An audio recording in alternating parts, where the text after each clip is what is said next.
Realist McCoy in the chat, family.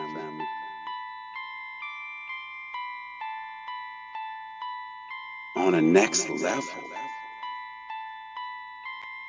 I'm not here for the play.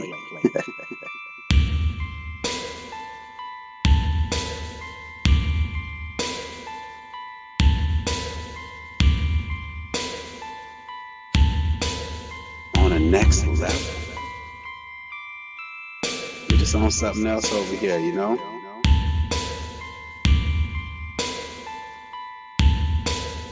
We see a problem.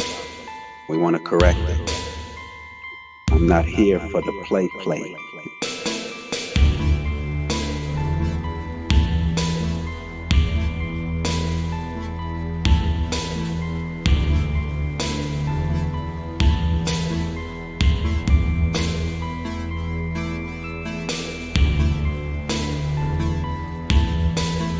On a next level.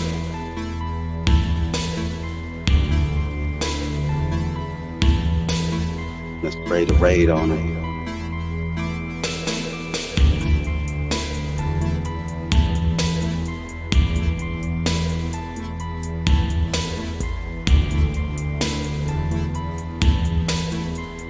Fully focused.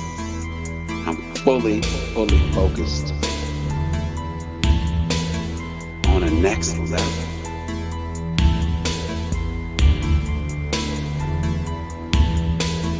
There are weirdos out there.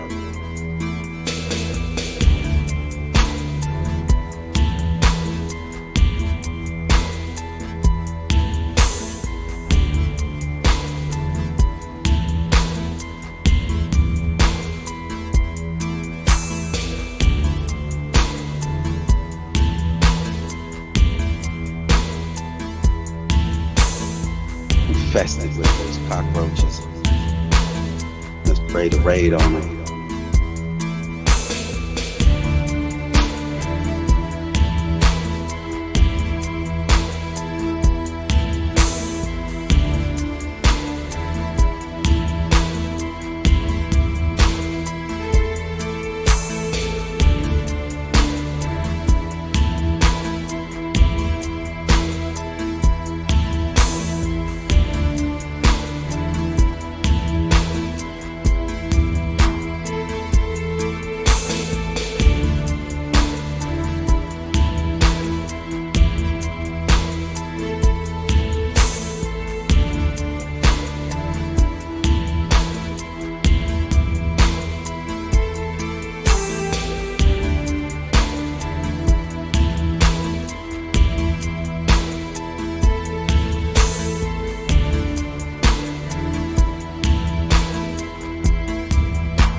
Pray the raid on it.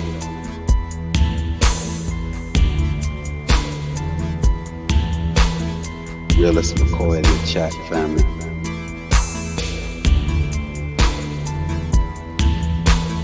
On a next level.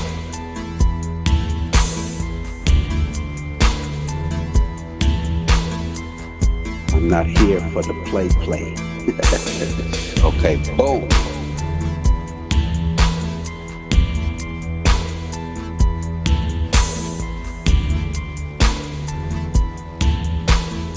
Mic check. On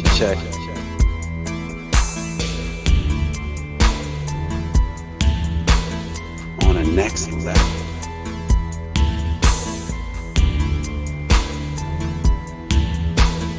Mic check. Turn the music off.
Peace to everyone. Peace, peace. I'm over here stuffing my face with some arugula at the last minute so I can have some energy. Peace to everyone. Um, Last minute thing. I just felt like I didn't do a live stream. Usually I schedule yet for yesterday, and if I don't go today, also be like, dang, something up. So I just felt I just fire something up, even if it's just for the sake of someone wanting to talk. And but it's just funny to me, all week all these people keep sharing this link on this whole Tupac thing.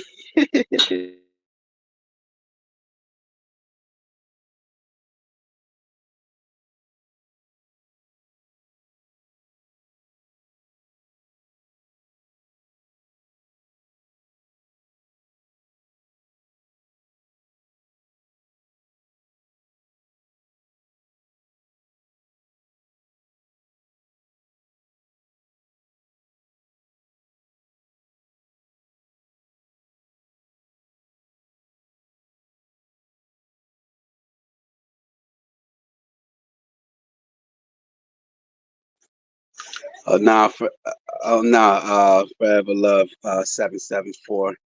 It's just my children came in real quick. Um, they came in real quick, and I mic check. Peace to everyone. Peace to indegruv.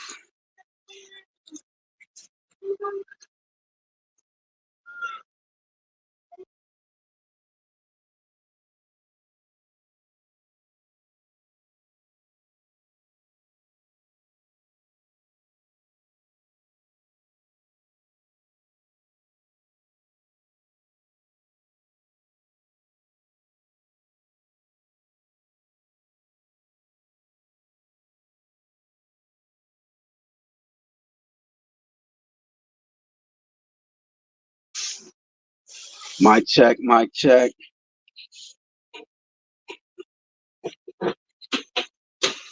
Mic check. Mic check. Yeah, I had just hit the mute real quick. Three of my boys just came in and was kind of loud a little bit, so I muted up.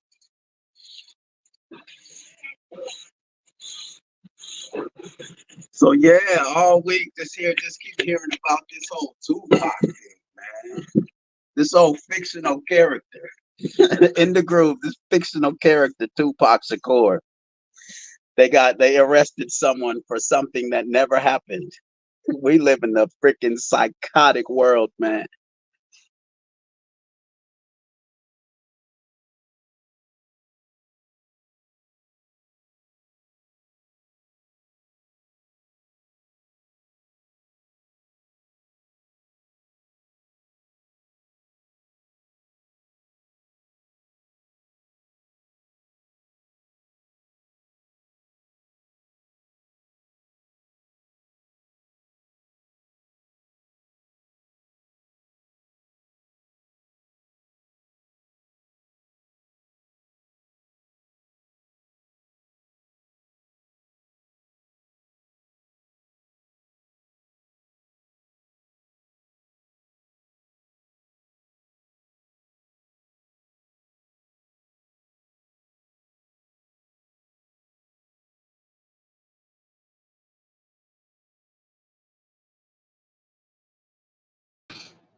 Mic check, mic check.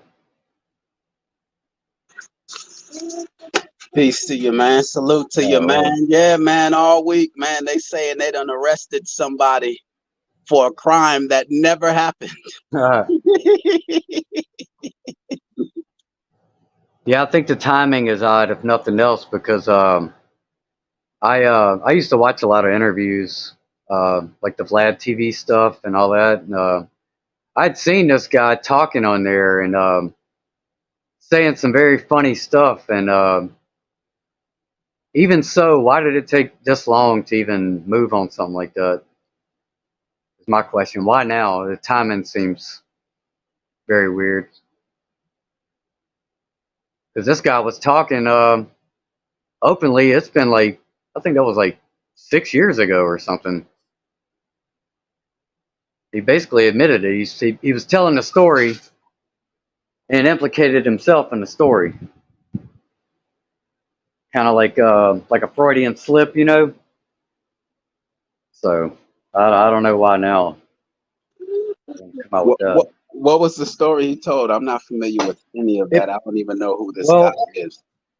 if if I'm not confusing him with another guy, because they've talked a lot about this Tupac thing on Vlad TV, and there's another one I think called Dialogue TV, where they just do interviews.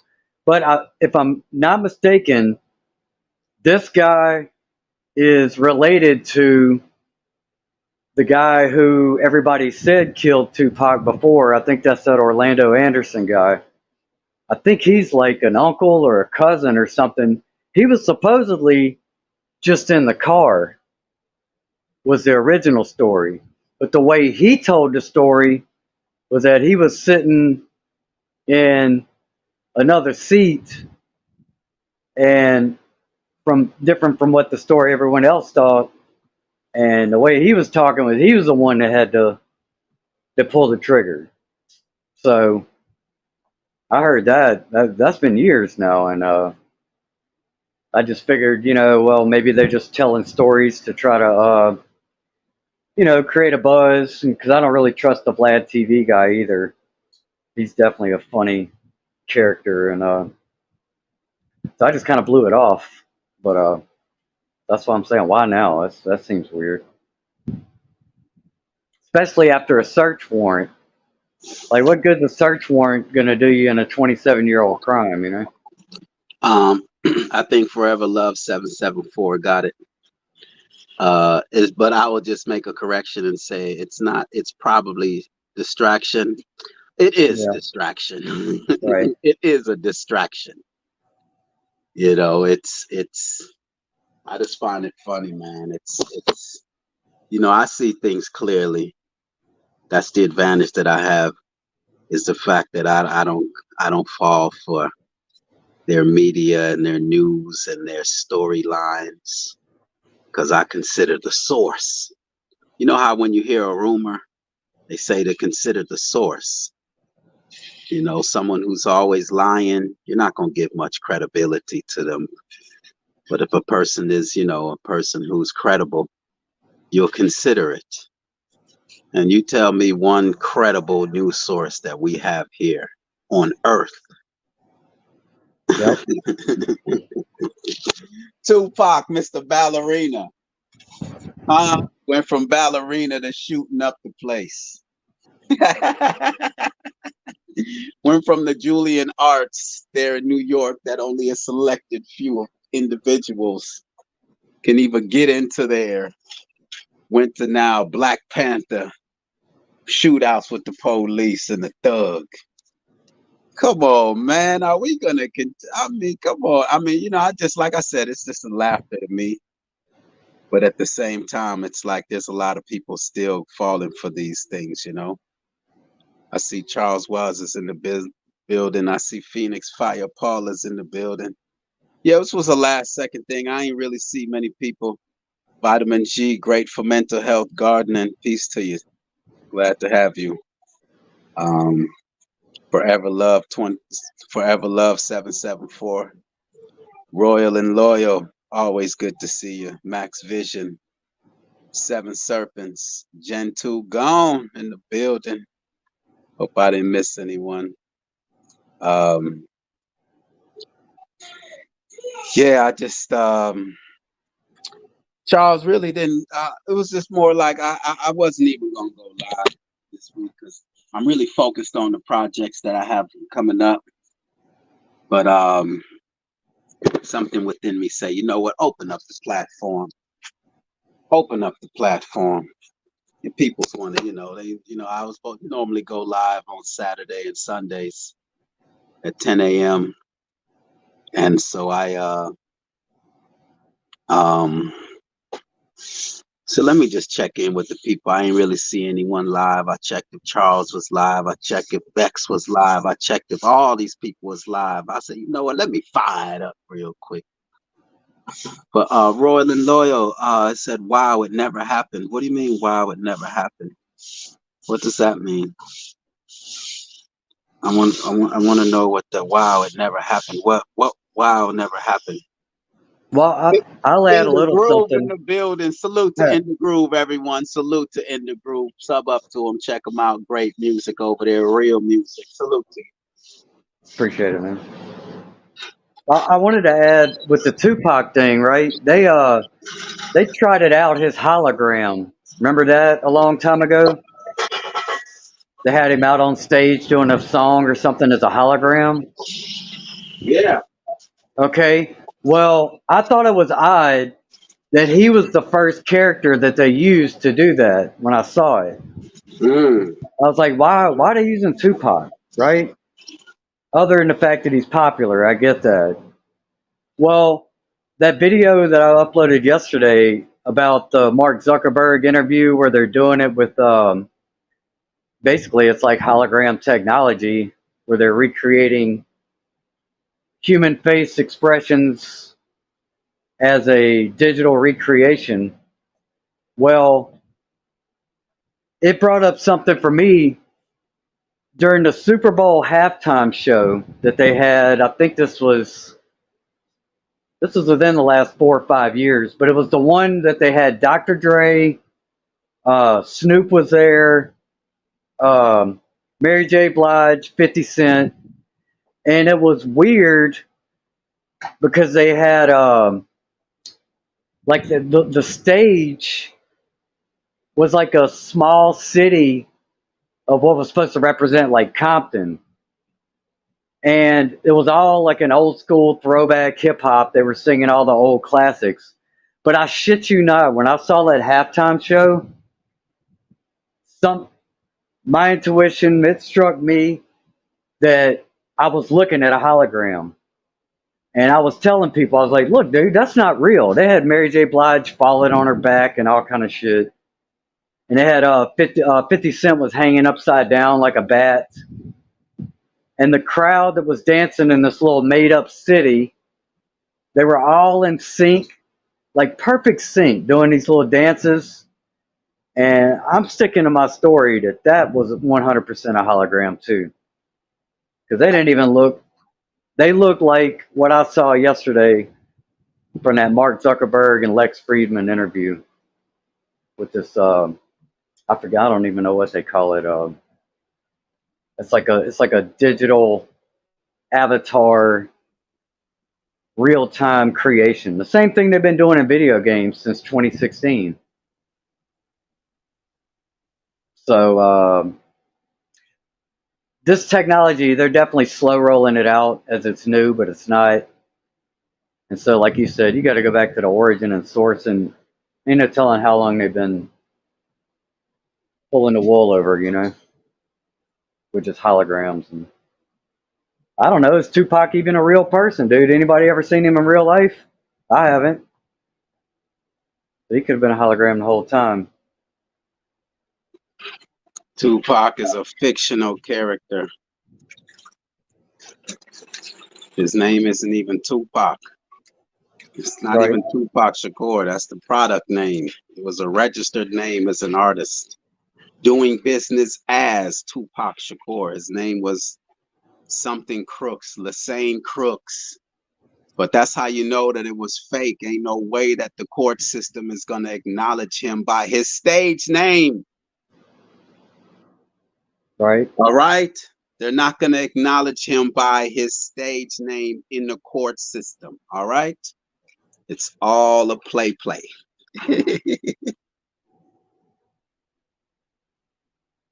Yeah, because even Snoop Dogg, when he had some court cases, they were calling him Calvin Brodus. So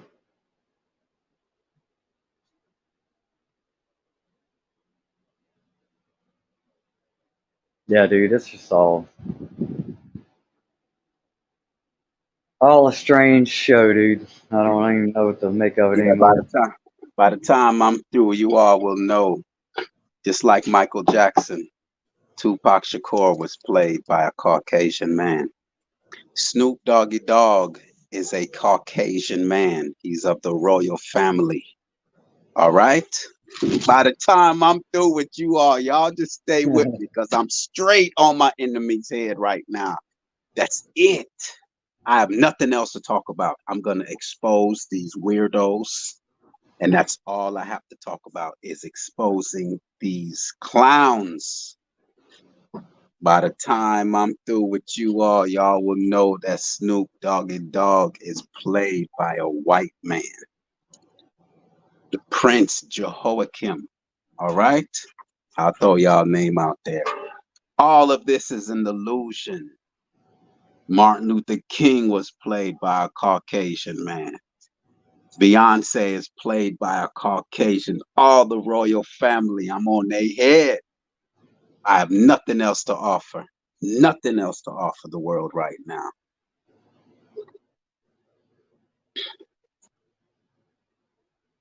All of them, they are here to deceive you, to distract you, and hope that you hurry up and die. That's all they want from you, to destroy yourself. They've been around for centuries.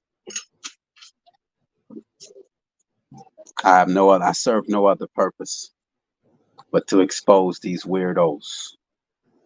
Yes, Snoop Doggy Dogg is played by a white man. What would your reaction be if you knew that Snoop Doggy Dogg, Mr. Blood, Mr. Crip, yes, the character that played Tupac is alive and well today. The character that played Tupac Shakur is alive and well today. He went on and played another role. That's all they do. When you hear that they're going to jail, it's because they're going to go play another role. If you hear that they have beef, it's so that they and their other character won't have to be in the same room at the same time. It's all scripted.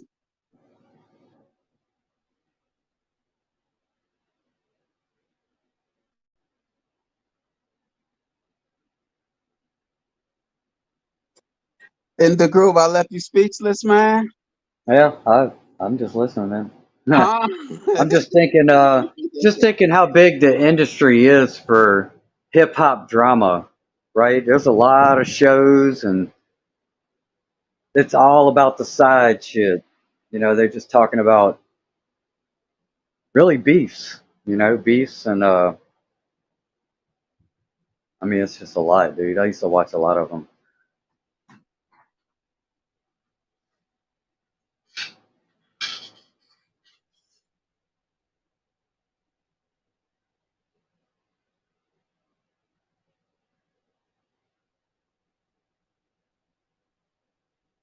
I don't know. I sure would like to see some mass pulled off here. I'm getting sick of hearing. I watched another video. They were talking about the whole lab leak thing again, and it's like that was one of the things I directly got censored for and put in timeout on YouTube for breaking down the same report that they're talking about now. And it's just as frustrating to be, you know, to call things out on day one and then have to wait another year or two, 6 months, whatever it is, and then it's okay for everybody else to talk about it. And everybody's like, "What? You hear that?" It's like, "Yeah, dude, I talked about that 6 months ago, a year ago."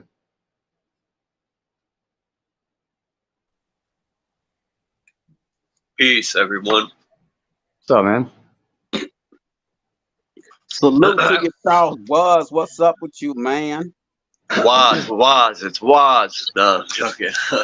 Charles was. uh, I thought I said Charles was. What's up with you, man? Thought that's what I said, but okay. Salute to you, man. What's up?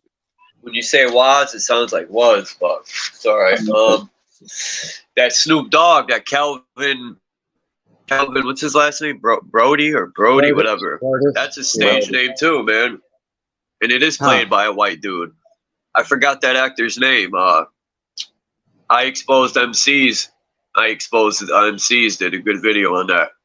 And the dude, the white guy, the actor that plays him, you line them up side by side, you'll tell right away. And then that video Snoop has, what video is that? Where the white guy's sitting in the chair and Snoop's in the hospital bed. Murder with the case. Yeah, and he slides to him in the chair. The white dude. Right. It's kind of like him telling you that a white man. I thought Snoop was Top Dog. Remember that rapper Top Dog that came out? I could have sworn that was him. Yeah, there's a rapper named Top Dog, and I guess that's not him. I could have sworn that was him. But people are saying not people, but there's a video that said Top Dog plays Crazy Bone from Bone Thugs. Now, I used to look up to these rappers and stuff, and especially the Wu-Tang Clan, and who knows, man? To get to where a lot of these people are at. It's funny when they say you guys can make it. Anyone can make it. You just got to put hard work in. What type of hard work, right? What do you have to give up to get to where you're at? Because you ain't getting there from just hard work. What hard work are they talking about?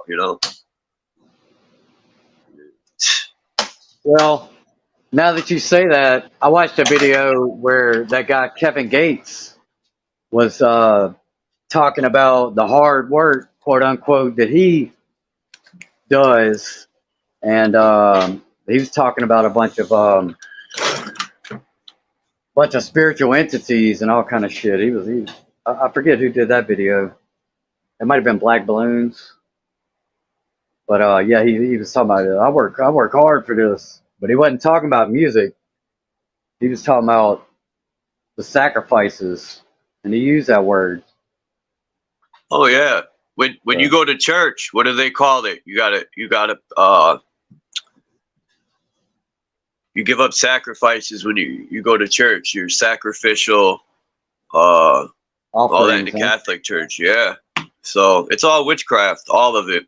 Yeah. I don't care if you're Muslim, Christian, Catholic, Protestant, you name it. It's all witchcraft. People don't even know they're praying to.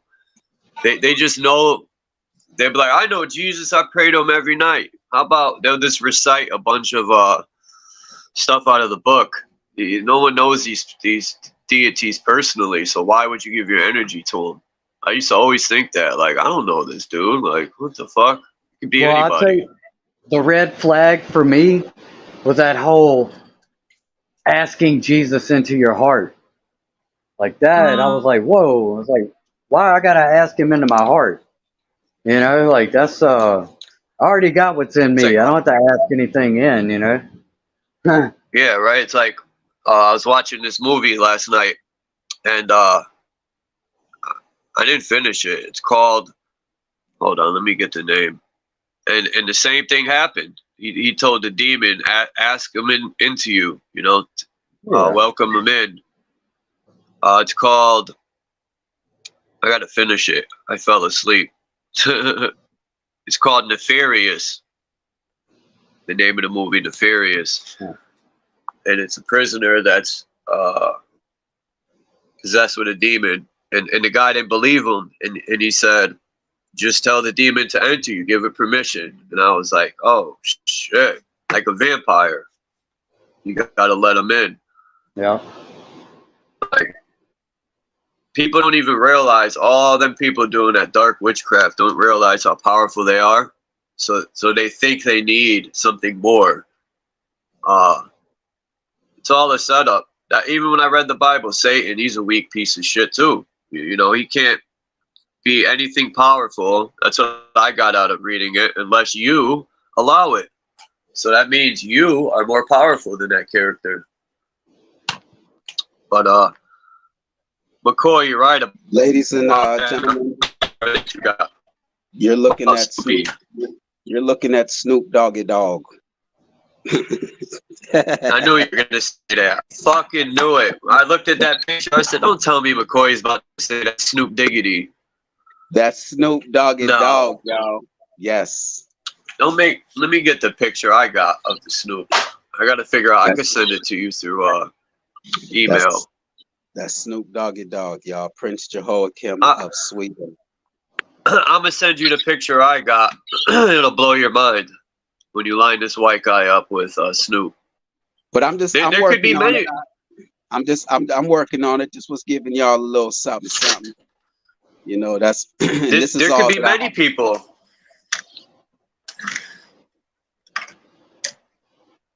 My bad, McCoy. Go ahead. There could be many people playing rival.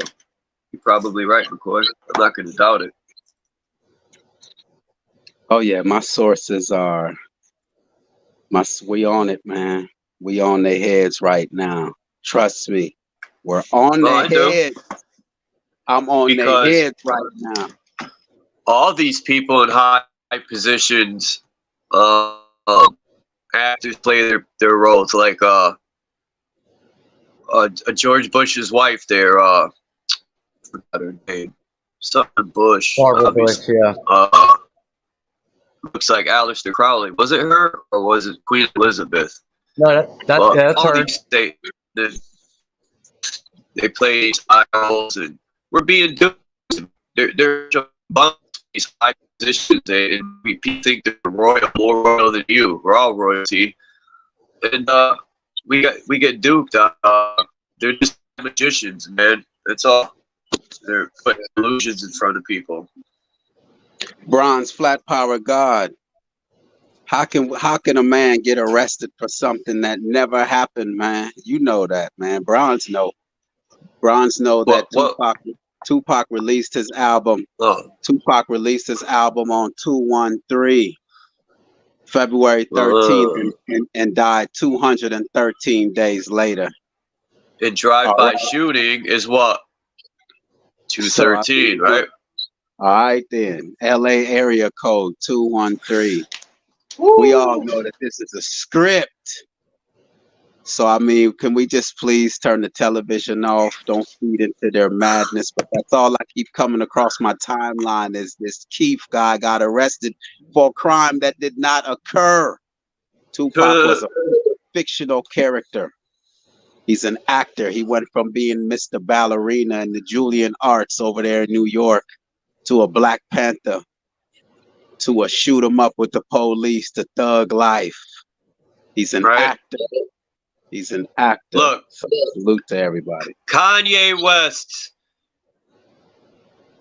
does all this stuff to the paparazzi and you think Tupac could spit in the paparazzi's face and not get arrested? Come on, if you and me did that, all this stuff, man, is script, like you said, McCoy. It's like the Bible, script. It's all a script, man, and you know, it's just it's time is up, man. The time is up, man. There's no way somebody go from Mr. Ballerina to shoot up with the police, man, in a matter of a couple years, man. How does that happen, man? How do you go from Mr. Ballerina in a pink tutu?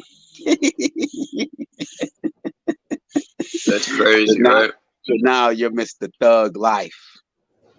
You Mr. Thug Life. They're all actors. Tupac was played by a Caucasian man, a royal family member by the name of Prince Carl Phillips, who plays a lot of roles.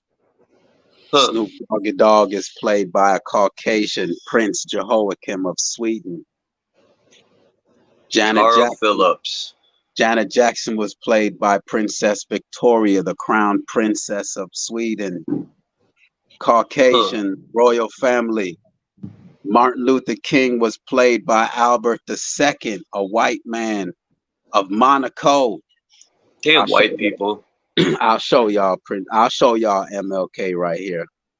Hold on a second, y'all. Go ahead, Charles, or indegruv. Look, all I'm saying is this. Go ahead, y'all.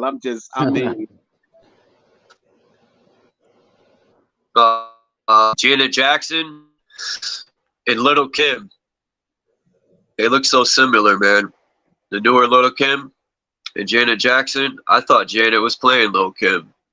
True. But anyway. True. Good observation. Great observation. And Lil Kim got a lot of plastic surgery done too. Yeah, that's the plastic surgery is just a cover up. They don't do plastic surgery. Right. That's just part of the script. That's the mask. Yeah, that's just a mask. That's just cover up to distract us. This is all about distraction. Tupac's role was to fill up these penitentiaries and for us to destroy ourselves, call our women bitches and hoes and disrespect the household. Tattoos all over our goddamn bodies, being gangsters and thugs.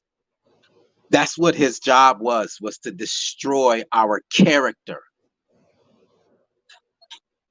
So anyway, I'm just saying, you up in the court, how is it you're in court?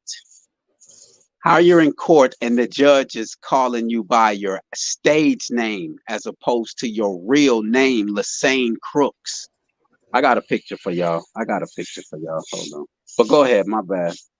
I'm going to show y'all how connected these people are, how they recycle the actors and actresses. Let's see if I could send you that picture, McCoy. Let's see if I can find that picture. Let me mute up.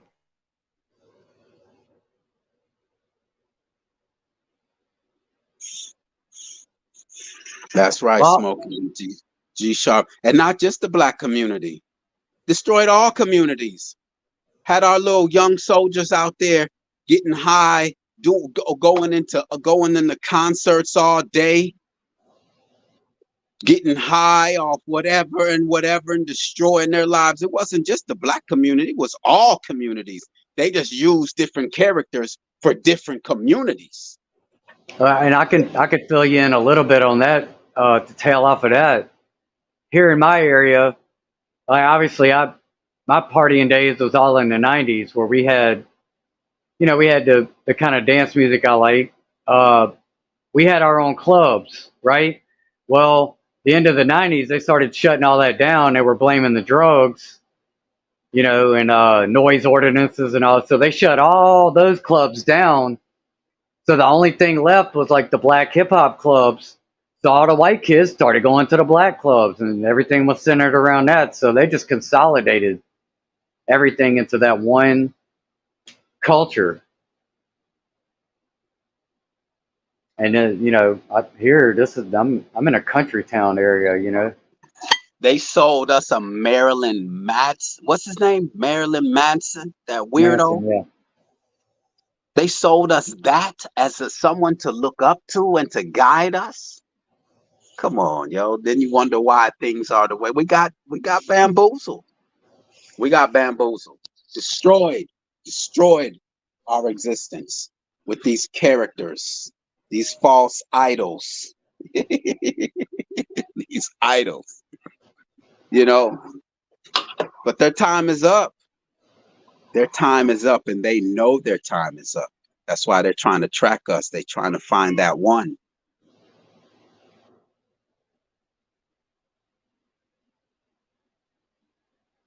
Well, I would definitely say that their influence with all the music stars and the movie stars, like it's definitely at an all-time low right now. Like, there's people that like this Drake guy and all these kind of characters, but it's nowhere near what it was like 10 years ago as far as the influence. Even Beyonce, she was huge at one point. Drake came from the Grassy High. Y'all remember the Grassy High? He played the one in the paraplegic in the wheelchair to Mr. Rapper. You gave us a weirdo like Lil Wayne with his whole body tatted up, his face tatted up, just weirdos Uh, as heroes, man. and I could tell you, Lil Wayne, because he comes from New Orleans, and that whole New Orleans rap scene, which was also huge in the '90s, dude. There were so many talented rappers in New Orleans, had its own little sound and genre, and almost all of them are either dead or in jail, I guess, still. But Lil Wayne is like the only, and the Cash Money crew, they're the only ones that kind of made it big out of here. But I can tell you, like Lil Wayne, he was nowhere near the most talented out of the group. So I always found it strange how he was the one that got put over out of everybody else. And he is definitely a weird character.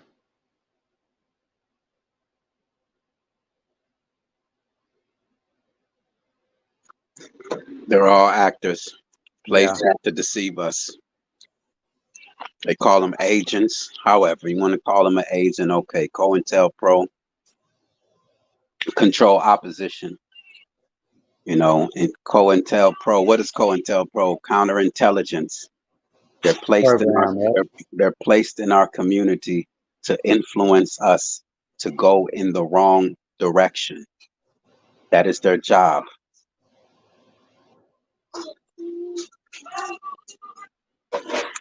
So who is it? Who is the pink ballerina on your intro, realist? That's Tupac. He was a ballerina. He wore a tutu, so I figured I'll get a picture of him in a tutu.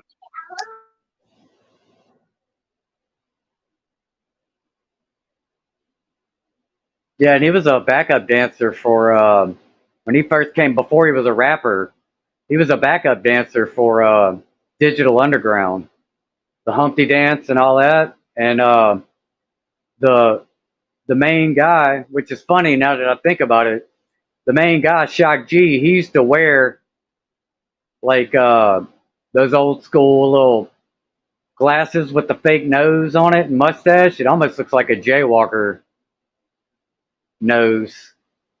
But he died, I would say it's probably been about a year or so ago now. But before he died, he was starting to come out talk about a lot of. He looked like he was cracking up, like he was trying to come clean about stuff, and he ended up mysteriously dead all of a sudden. Kind of similar to that Isaac Cappy story, how he was kind of coming out with stuff, and then all of a sudden he's dead. And Coolio, same kind of little narrative there with his. They're all actors, man. Yeah. They're all they're all actors. Well, I wanted to bring up and ask you what's anybody saying about Prince? I sent it to you, McCoy, just to let you know. Prince was played by the same actor that played Michael Jackson. That's why they were in the same room. That's why they never linked up. That's why they never linked up. Michael Jackson and Prince were played by the same character. Prince Carl Phillips of Sweden. Adrian Brody plays Snoop Diggity Dog. You'll see the picture. When I seen it, I said, no, that's so on point. I sent it to you on your phone. That name sounds familiar. I don't know if you can show it, McCoy, but yeah.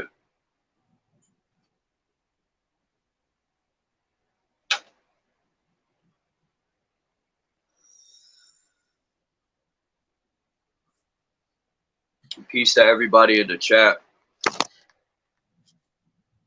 Yeah, salute to everyone in the chat. My bad, I'm just so caught up. I see Blues in the building. I see Marvay 2.2.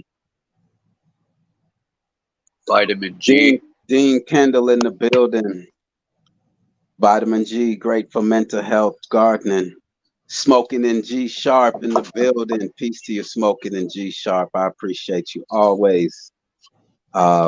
Lizzo French tried to sneak through, but I see you. Seven Serpents, Bronze Flat Power God. Gen 2 gone. Salute to Gen 2 gone. Peace to Gen 2 gone. Appreciate you.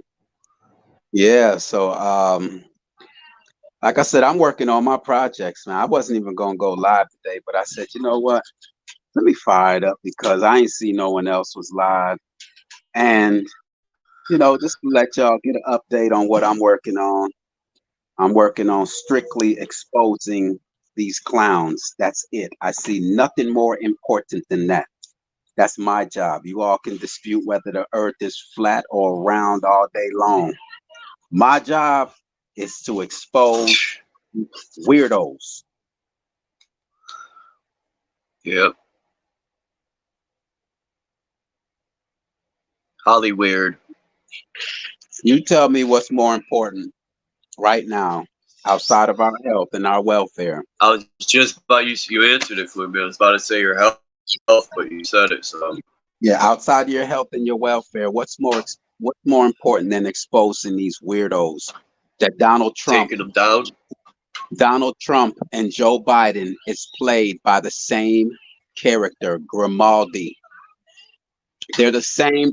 They're played by the same actor. Did you get that picture, Sorry, McCoy? hold on. I'm gonna check right now. Uh-oh, mic check. Like, check. Is it me? You good?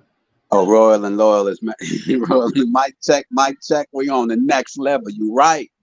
All day. I have nothing else to offer. Otherwise, I'll turn the YouTube off and go to my family. But I'm strictly about the truth and exposing it. That's all that I have to offer. I have enough entertainment in my household. I'm not here to entertain. I'm here to exchange information. So we can unravel and unveil and put these weirdos where they need to belong. They need to be burned to ashes. Remember, Charles, I told you that, man, from day one. That's what I told you, right? You told me that they should be locked up. I said they're not even worth it. They should be burned. Well, that's what I mean by locked up. Locked up in the ground. You know what That's I do my find code weird? word. That show that's really popular for some reason, The Masked Singer. You know what I'm talking about? It comes on Sunday nights, I think. It's basically they have these celebrities or what they call musical artists, vocalists, come out in these weird anime looking costumes, and the people are trying to guess who is under the mask. It's such a weird show that they say is the most popular show. It kind of followed along with American Idol and all that, but that always struck me as, I mean, obviously it's fake, I get it, but it's just so weird on a. It's like that satanic black magic type weird of, like, I just don't understand what they're trying to put across there, Um, or why. It's obviously, it can't be the most popular show, and I don't know why they claim it is. who's that It should guy? have been canceled. Maybe they're like, that's a good show for people to watch. Try to guess who's under the mask. Look at Scooby Doo. They've been trying to tell us forever. At the end of Scooby Doo, what do they always do? Right. Rip that mask off. Yeah, that's what it strikes with me too. That same chord. I've always thought of these like in Halloween. Back when I was a teenager, you used to be able to buy the president masks, and in the movies during robberies, people would wear president masks, like Batman, the old one. And I used to think, what if these presidents are wearing masks? Because they were all old and ugly as hell. And I'm like, there's no way they're really that ugly, right? Yeah. But in reality, they are wearing masks. All of them are probably young people playing the roles. What if these people live forever? Which I highly doubt. But I've heard of that concept. Oh, they live forever. They're fallen angels. People got to steer away from that Bible, man. You know, like Revelations. How long they've been saying we're in the last days? Forever. How many generations have been fooled by that? We're in the last days. Like, how long they've been saying that? That's their like top selling Yeah. And line that's they pitch you. my conclusion has always been, I just look at the behaviors of these believers, right? And what do? They do nothing. They sit there and they wait for a Jesus that's never coming back, you know, or hadn't showed up. So to me, the whole point of that is to keep people sitting and doing nothing. And that's exactly what it's doing.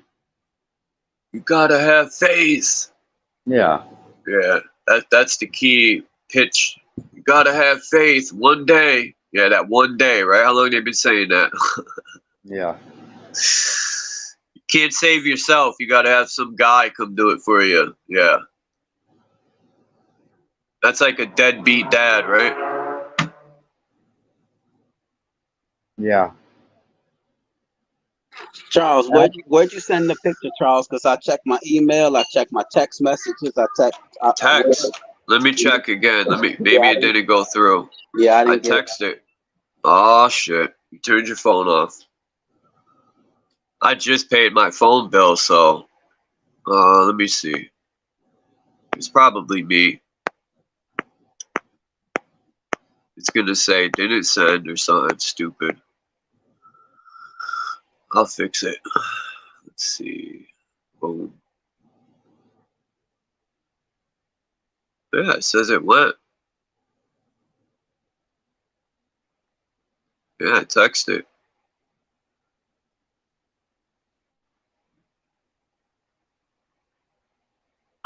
Yeah, it's probably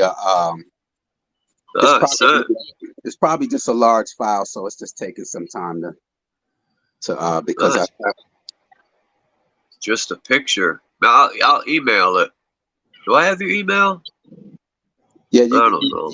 you got that Real Talk with the Realist McCoy email, because you sent me an email there. That's where I checked first, because I know we made contact today. But yeah, how can you arrest someone for a crime that never occurred, you all? Come on, man. When is they gonna quit with this theatrics? You know when they're gonna quit? When we stop falling for it. When we turn the news and the television off, they'll say, okay, we gotta try something else. You know, just like if you turn the television off during COVID, it went away. It went away. You want to cure COVID, turn the television off.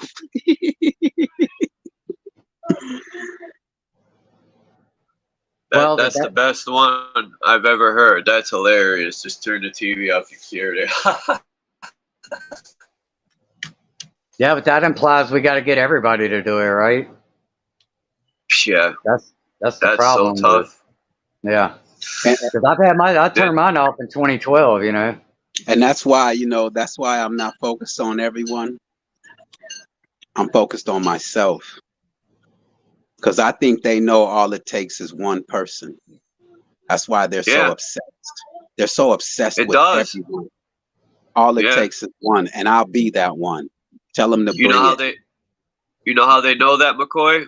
Because look at the ones they put in place, like Tupac, and they know one person with a voice that can speak to the people. They know it only takes one person, because look at all the fake ones they put in place and people followed. So they know it takes one real person that means what they say, and they're done.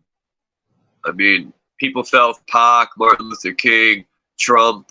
I'll throw some so-called white people in there. There's millions of them to even the playing field out for the people in the race.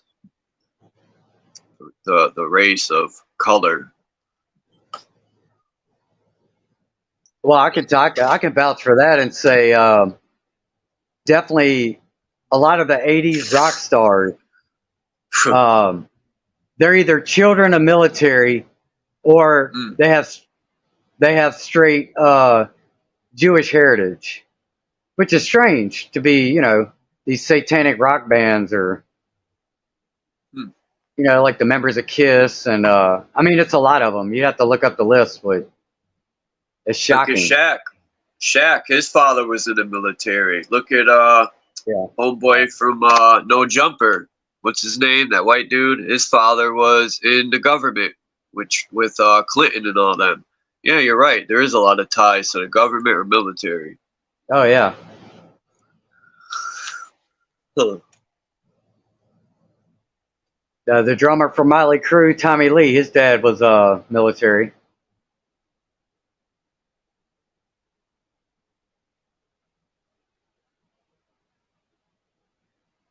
Just like Jim Morrison. McCoy. He probably stepped away. Nah, yes, I'm right here. What's going on? I sent it to your email. You should be there by now.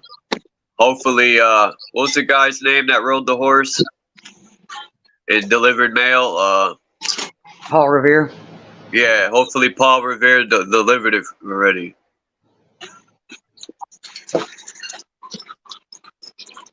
Lawana Hedgepeth in the building. How you doing? Salute to you on this Sunday. Peace to you.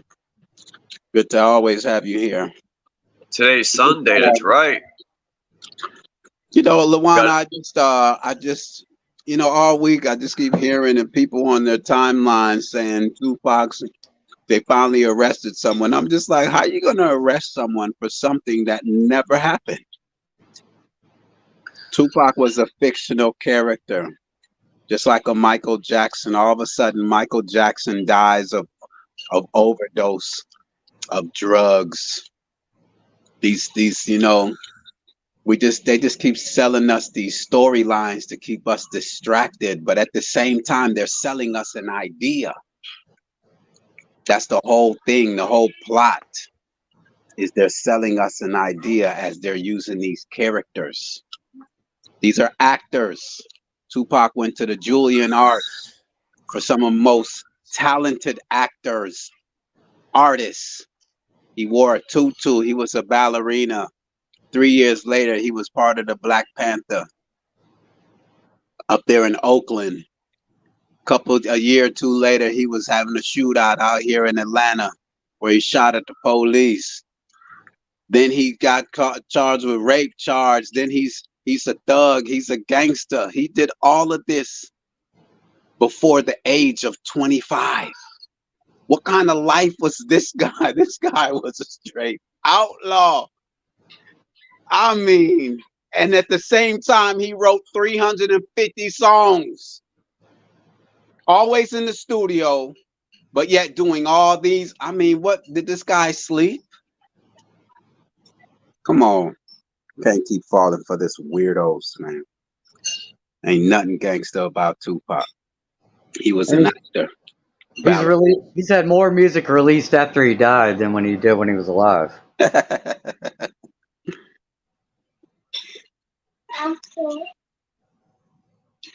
Vitamin Nice. C, great mental health gardening. I appreciate you being here always. Thank you. Have a great rest of your day. Just discussing how, you know, just to play how they just got us with these storylines from these actors and actresses.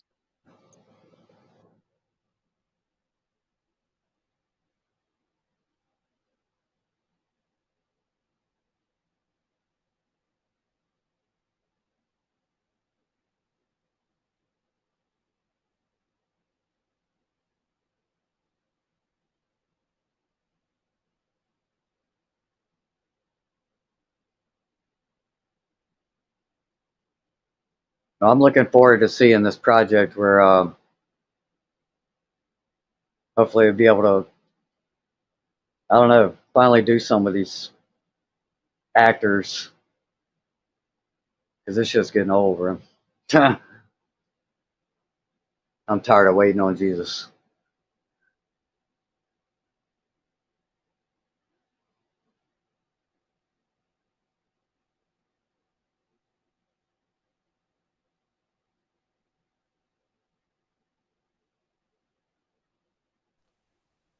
I sent you 2 emails, McCoy.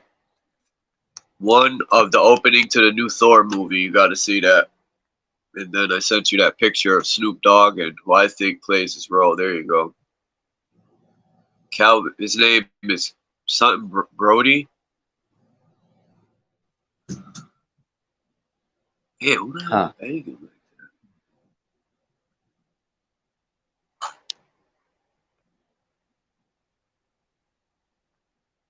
that? Adrian Brody, I had it backwards.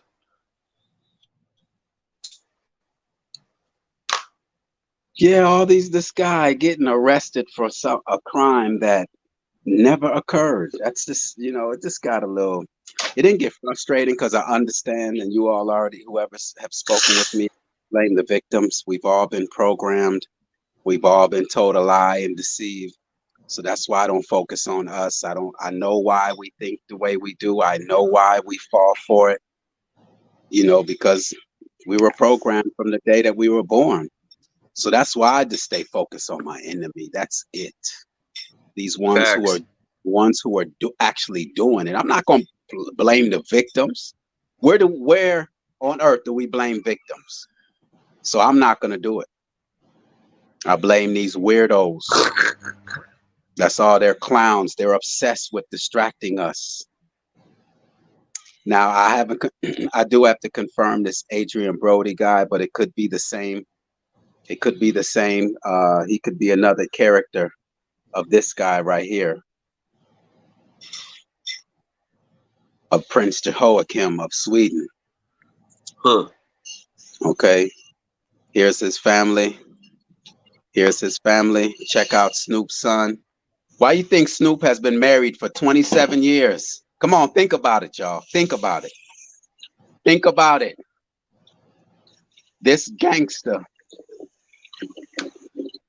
this pimp, this hustler, this womanizer has been married the whole time. Snoop's been married for 20 plus years, you all. Think about it. And the reason why they have to do it this way is because they have to keep it in the family, because it's the family secret. They can't trust no outsider with this. And that's why the Masons and the Boule and all these secret societies, they have to take an oath. This is why they have to take an oath. Look at how he's standing, McCoy, his son, like a Mason with his hand. He grips the other wrist. That's the Masonic stance.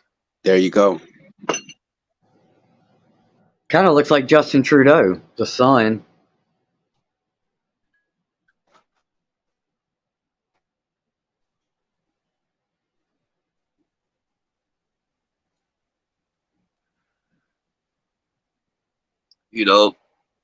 How do we know that the president has always been the same person? They just changed the mask. Like a dictator ruling the country. They just, changed the face.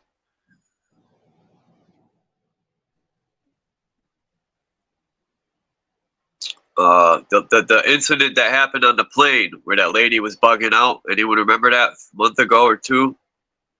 Yeah, she showed up at an LSU game. Yeah.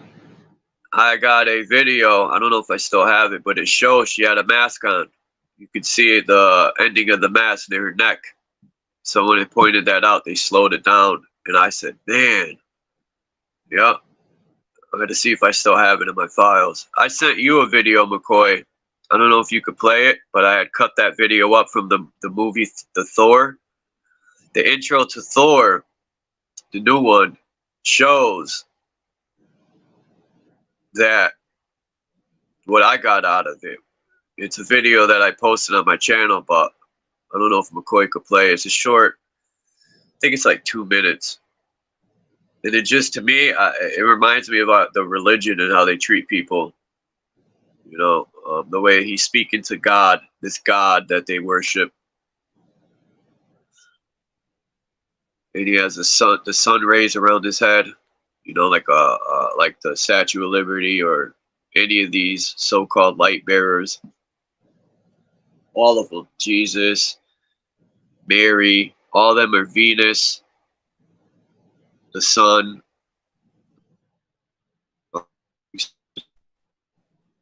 Yeah, you're kind of breaking up. I saw somewhere, I think it might have been Seven Serpents.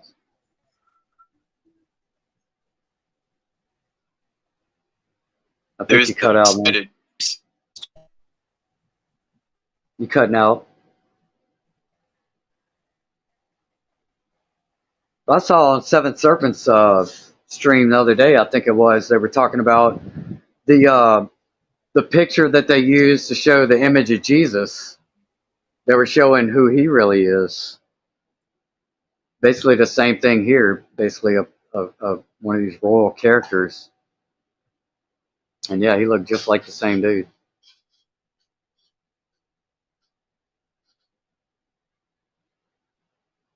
Which is great, right? That's all we got is an artist rendering drawing of this standard white guy, long-haired hippie, blue-eyed Jesus. Julius Caesar. Jesus Christ, Yeah, Julius Caesar. Yeah, right. It has to be a white dude. That's the first question I asked my mother about the Bible. I'm like, why do all these pictures only depict white people? I said, Mom, where's the Spanish people or the black people, right? If we want to use color words. I'm like, where are they? There's only white people? Like, what are they trying to brainwash people with here?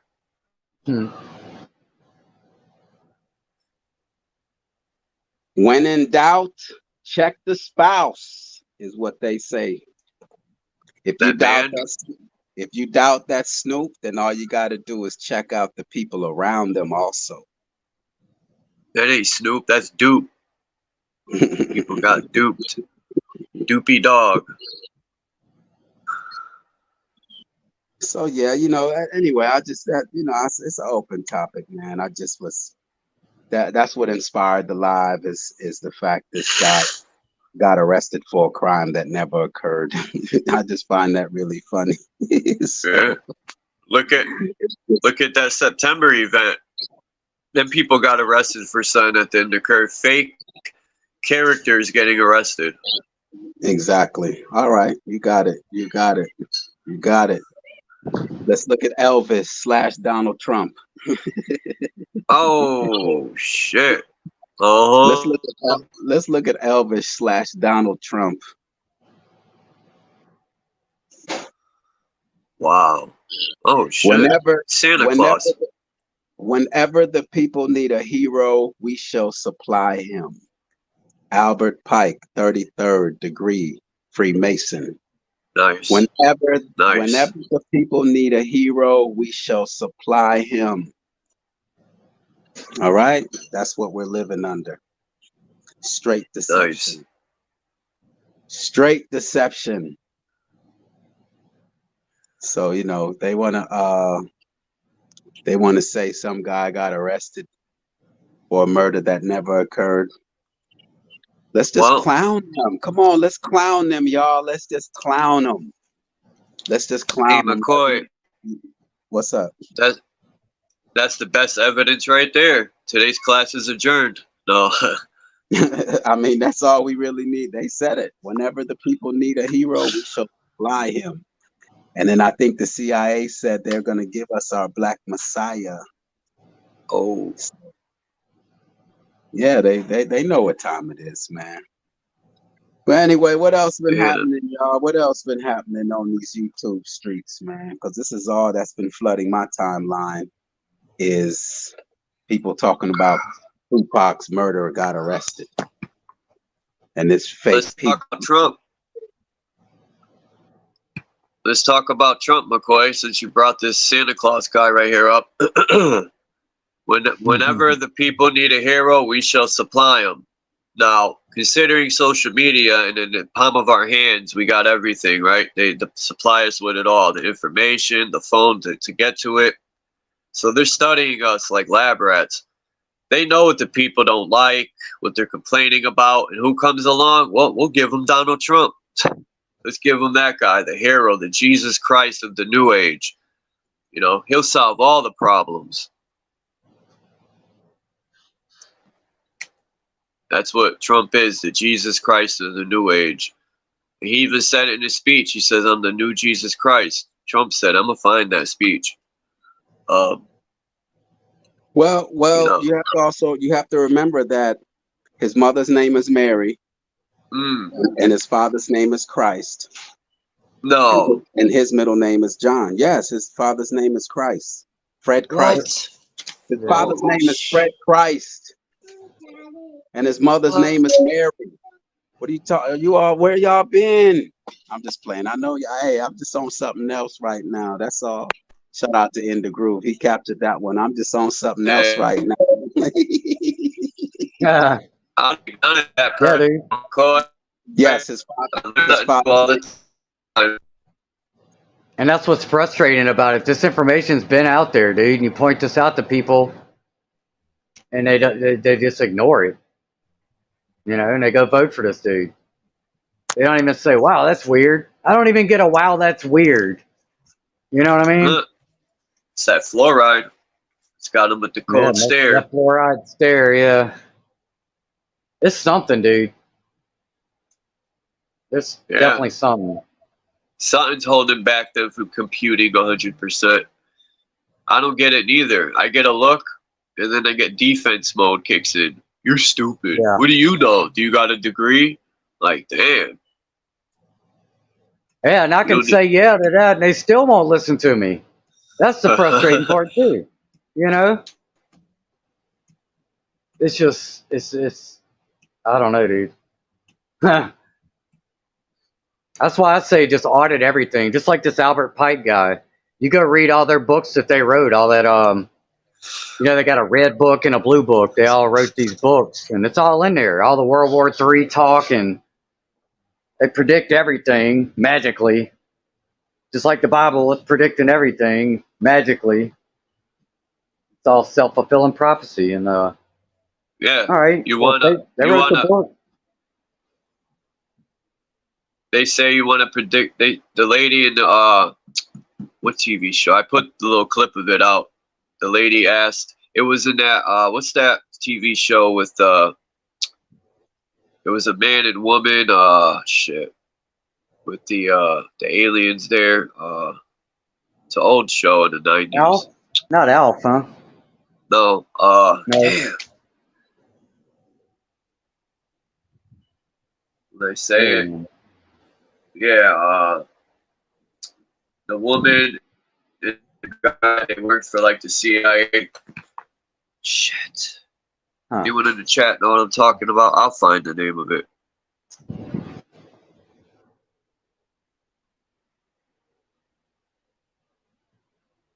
I'll tell you what, another area you can find plenty of truth drops is Vince McMahon and the wrestling.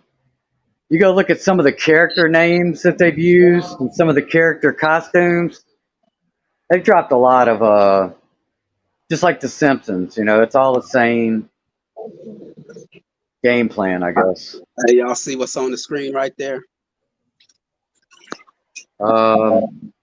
National Academy of Television Arts and Sciences.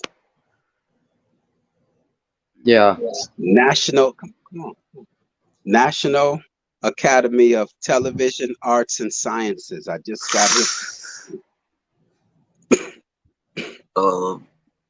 Do the acronym of that backwards. Spell it out for me. Can we all spell it out as a class together? S A Say tone, yeah. T A N. Oh, I see, yeah.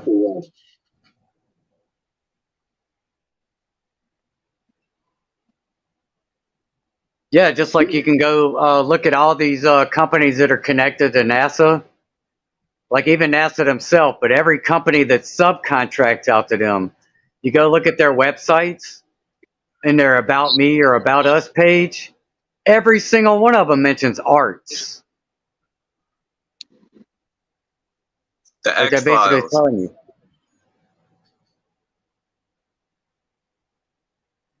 That's the name of the show, The X-Files. Oh, okay. Yeah, yeah. And And he asked the guy, how do you predict the future?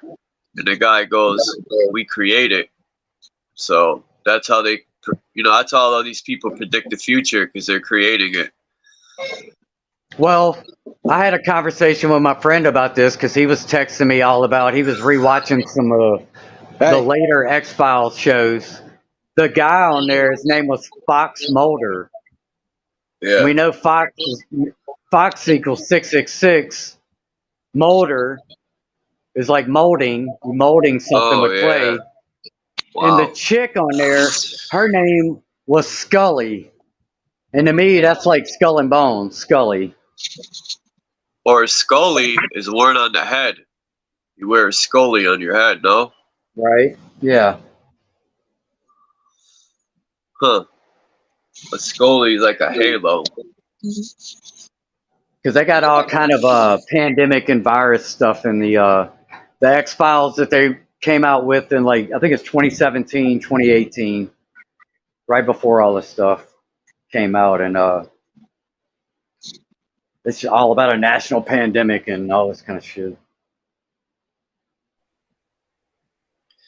Hey, everyone, check out your screen. Oh shoot! You can't Marion MOON. You can't script it. The mother of Buzz Aldrin, the astronaut that walked on the moon, is named Marion MOON. Huh. That's the name of my grandma, Marion. The mother of Buzz Aldrin, the astronaut that walked on the moon, is named Marion MOON. And the MM is you turn it sideways. That's 33. Buzz Aldrin, the astronaut that walked on the moon, his mother's name was Marion MOON. How is that possible? Well, it's like that Werner von Braun. He wrote a book in the 50s talking about this the space traveler with the name Elon. Anyway, this cat stole my grandma's name. And Buzz Aldrin was making trips down to Antarctica too these last few years. Yeah. It's a new Yeah. Buzz. It was the new Buzz. Buzz Lightyear, And yeah. his name spelled backwards, you get nerd. With an I, nerd.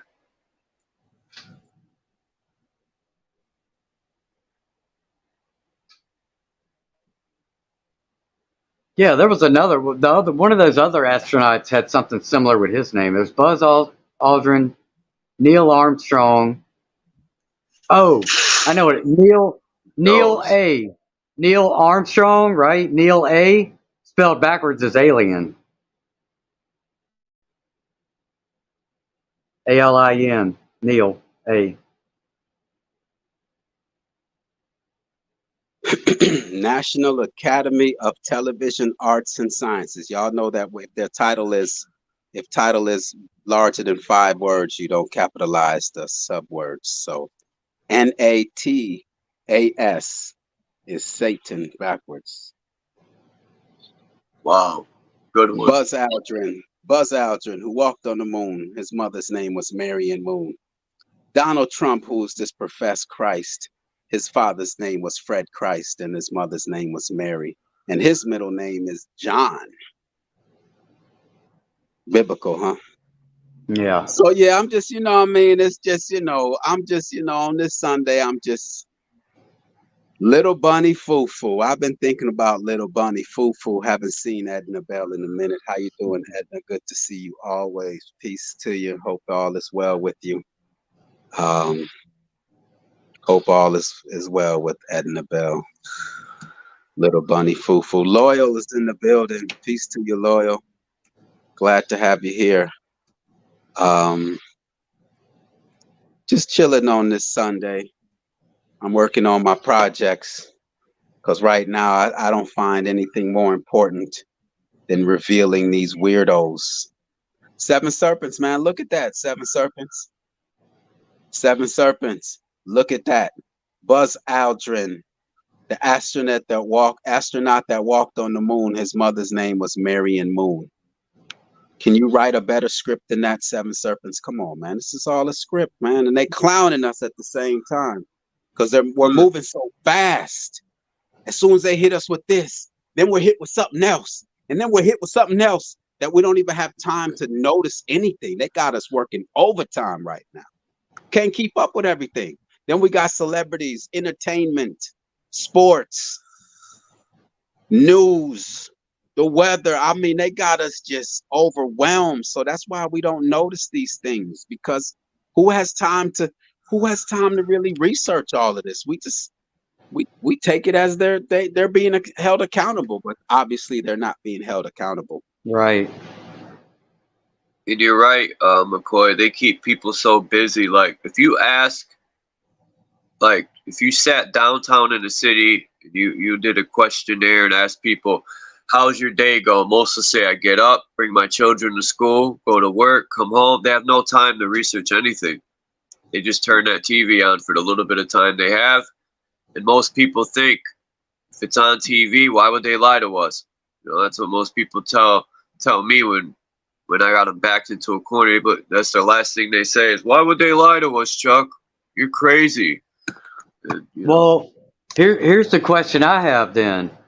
Because for me, I didn't set out to research anything.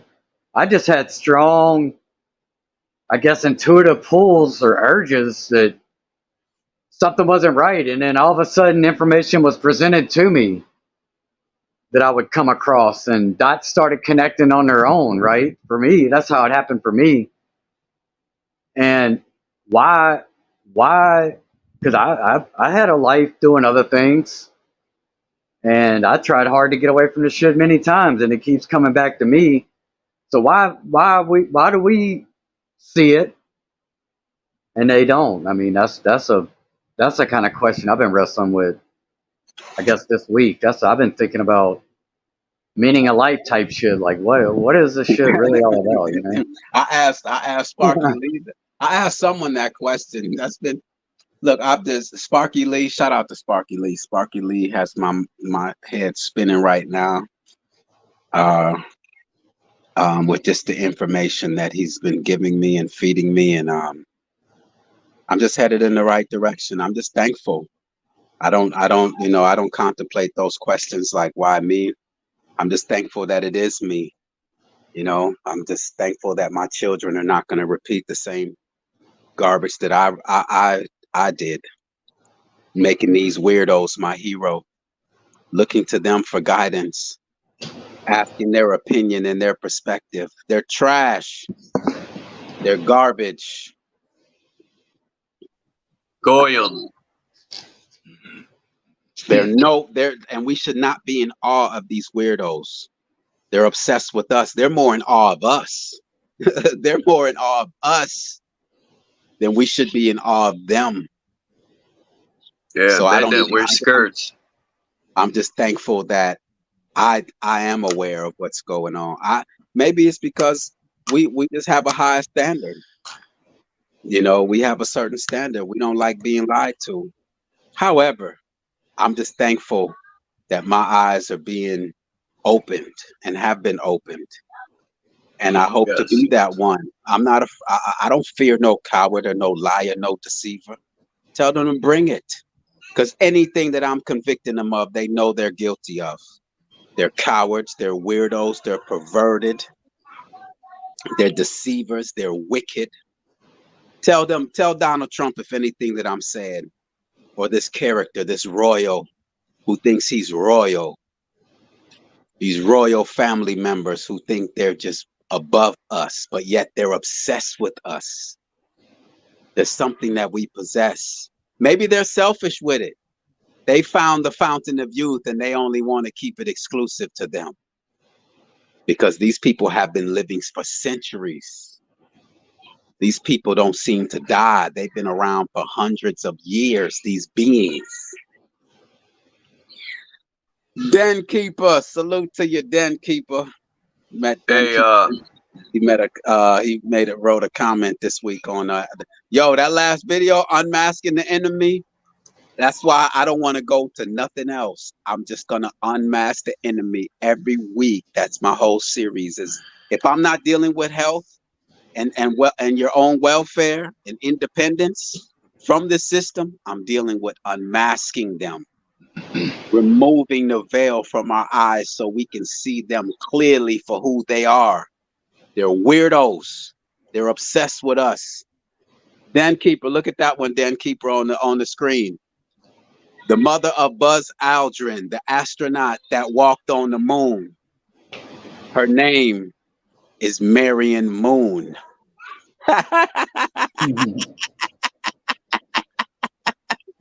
Buzz Aldrin, the man who walked on the moon, his mother's name is Marion MOON.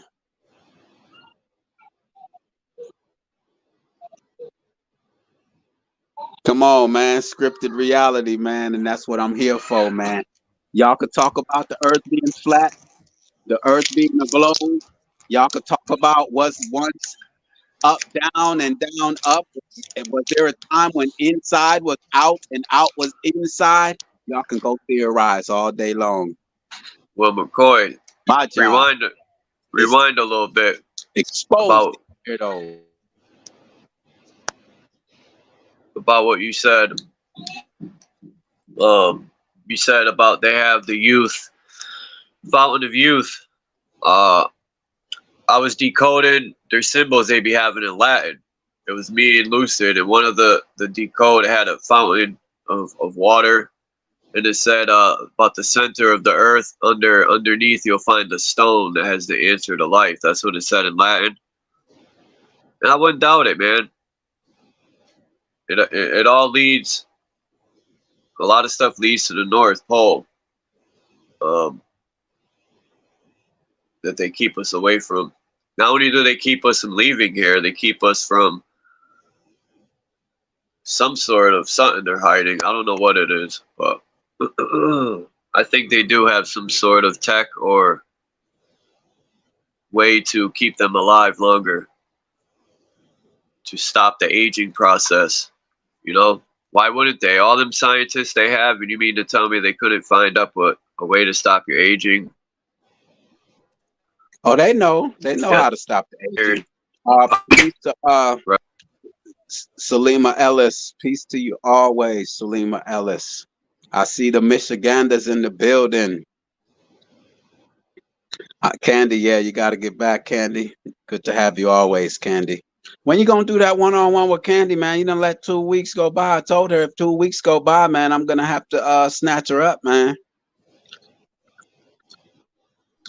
She's working. She works a lot. Whenever she's ready, she could text me. I'm always ready. Okay. Mama you could do Bear, it.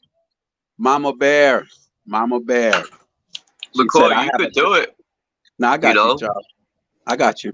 Mama Bear says, I have a question. What about they are saying about the alert on the phones? Now, I haven't really looked into that at all, Mama Bear. I think it's just, they're just checking their,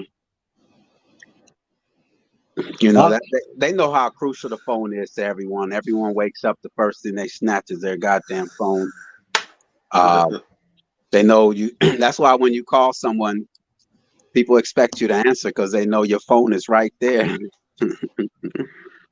So yeah, it's just their way of connecting to everyone, I guess. My thing is, why would they even tell us they're doing anything? I've been getting alerts. Loyal says, McCoy, you never run out of content if you stay on this. You're absolutely right, Loyal. And since no one else is dealing with it, hey, I'll deal with it. I know it's too much for some people because they would have to deny their whole experience. And that's hard for people to overcome the fact that, damn, everything that I've been told was a lie. I crucified people over information. I argued with people whether Tupac was better than Biggie.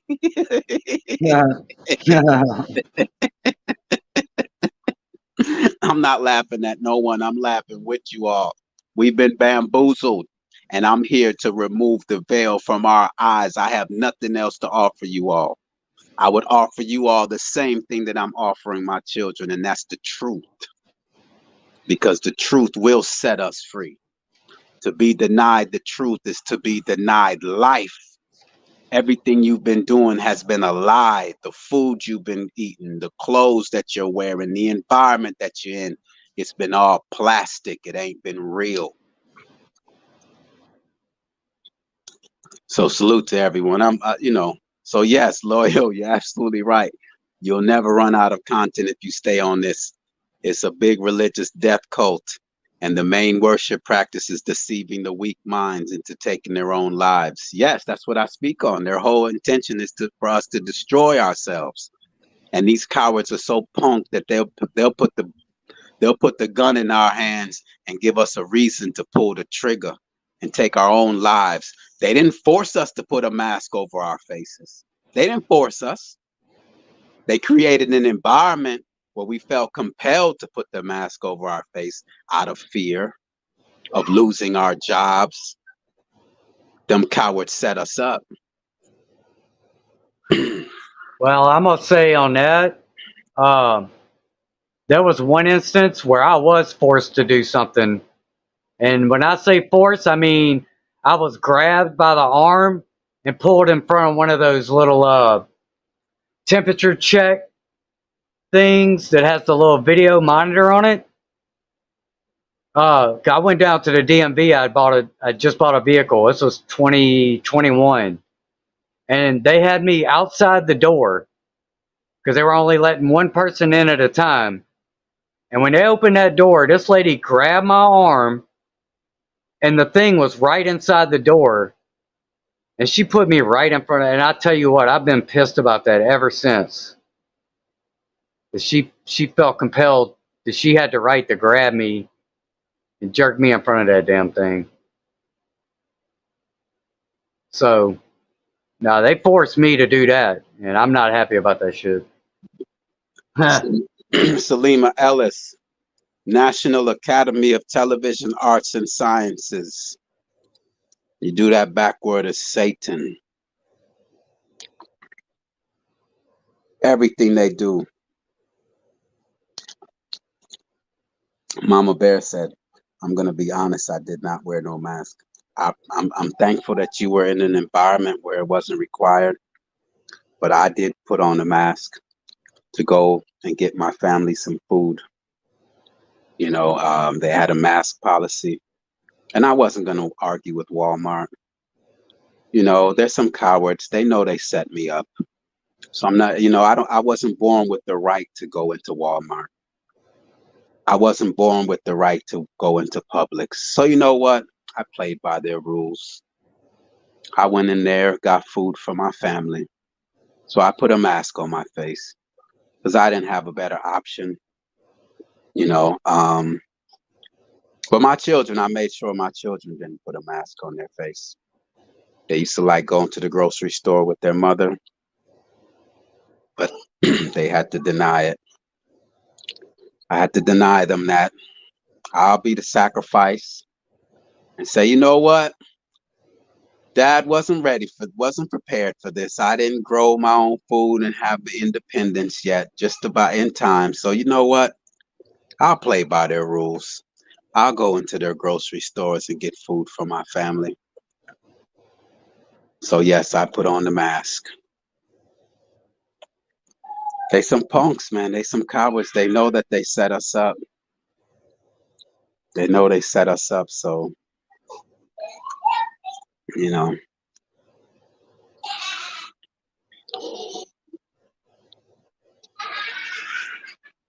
Yeah, nobody pushed back on that. Push back on what? On the whole forcing people to do shit and then forcing their kids to do it.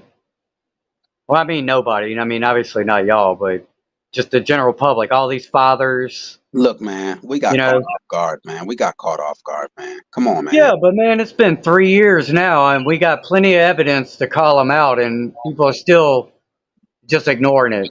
You know, it's like at some point, you know, Jen, Jen you know what I Simone mean? said they threw me out of Menards. I haven't heard Menards in a while. That was in Chicago. They had Menards when I was living in Chicago. I haven't heard Menards in a while. That's like a Home Depot store for you all who don't know what Menards is. It's like a Lowe's, Home Depot. I'm surprised they're still around with the big stores pushing everybody out of business. The Walmarts.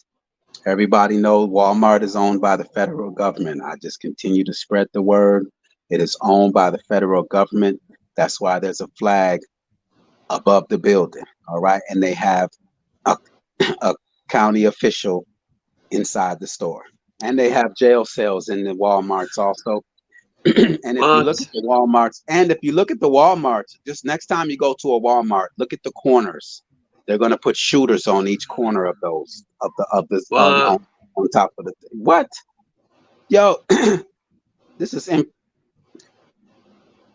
look, Wow. man. Facial recognition in Walmart, at least since 2015, was being sent to the UN.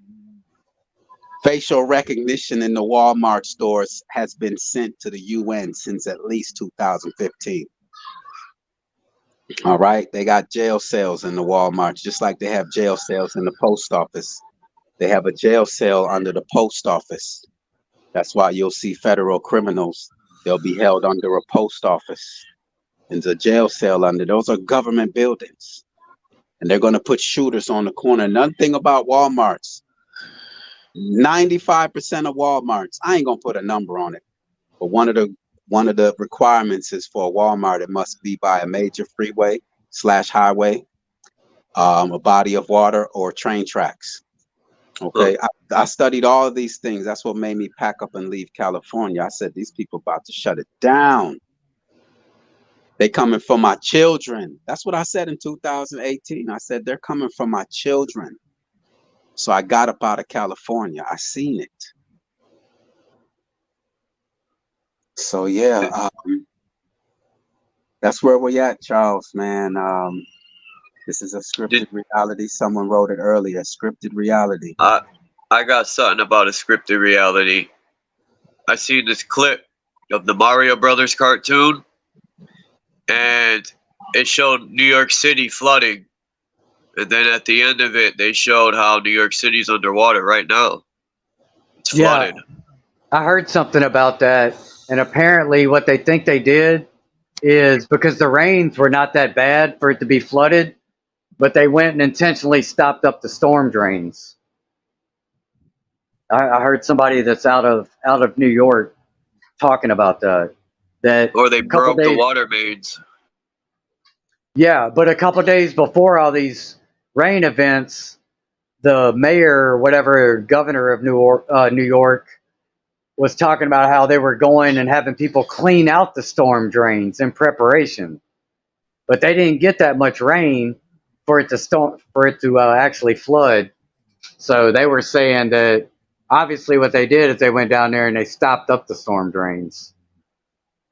I dropped a video about New York City. The last 3 months, they were driving around and the cop cars were escorting these trucks, and they were on the loudspeaker telling everyone to get inside, and they were spraying this stuff in the air, so-called mosquitoes. This truck would drive up and down. Every borough got it. Every borough. They were just spraying this stuff into the air. I got the video on my Free Thinkers channel. I didn't even think they do that mosquito spraying down here. Of course, I haven't seen them in a while. Well, really since I moved out here, I guess. But they definitely used to drive through all the neighborhoods and do it periodically in the summertime. But I didn't think they had mosquitoes up there. How is it, Den Keeper? How is the flooding? Is it like, is the water down already?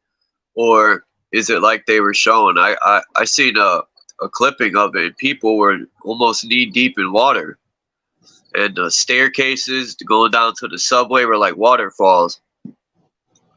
Well, dude, But nobody talks about the floods that happened here in Baton Rouge in 2016. They called it the Great Flood. The rain event that caused the flood is basically it stayed over the area for 3 days straight. And it flooded the whole city and the neighboring city of Denham Springs, which was the city I lived in, which is outside of Baton Rouge.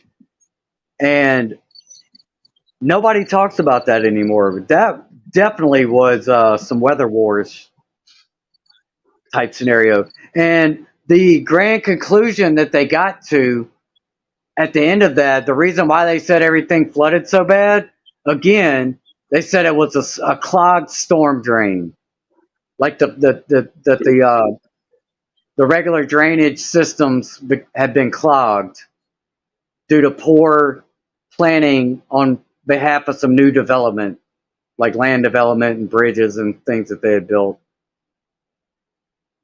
And there was supposed to be a bunch of lawsuits about because people lost their everything.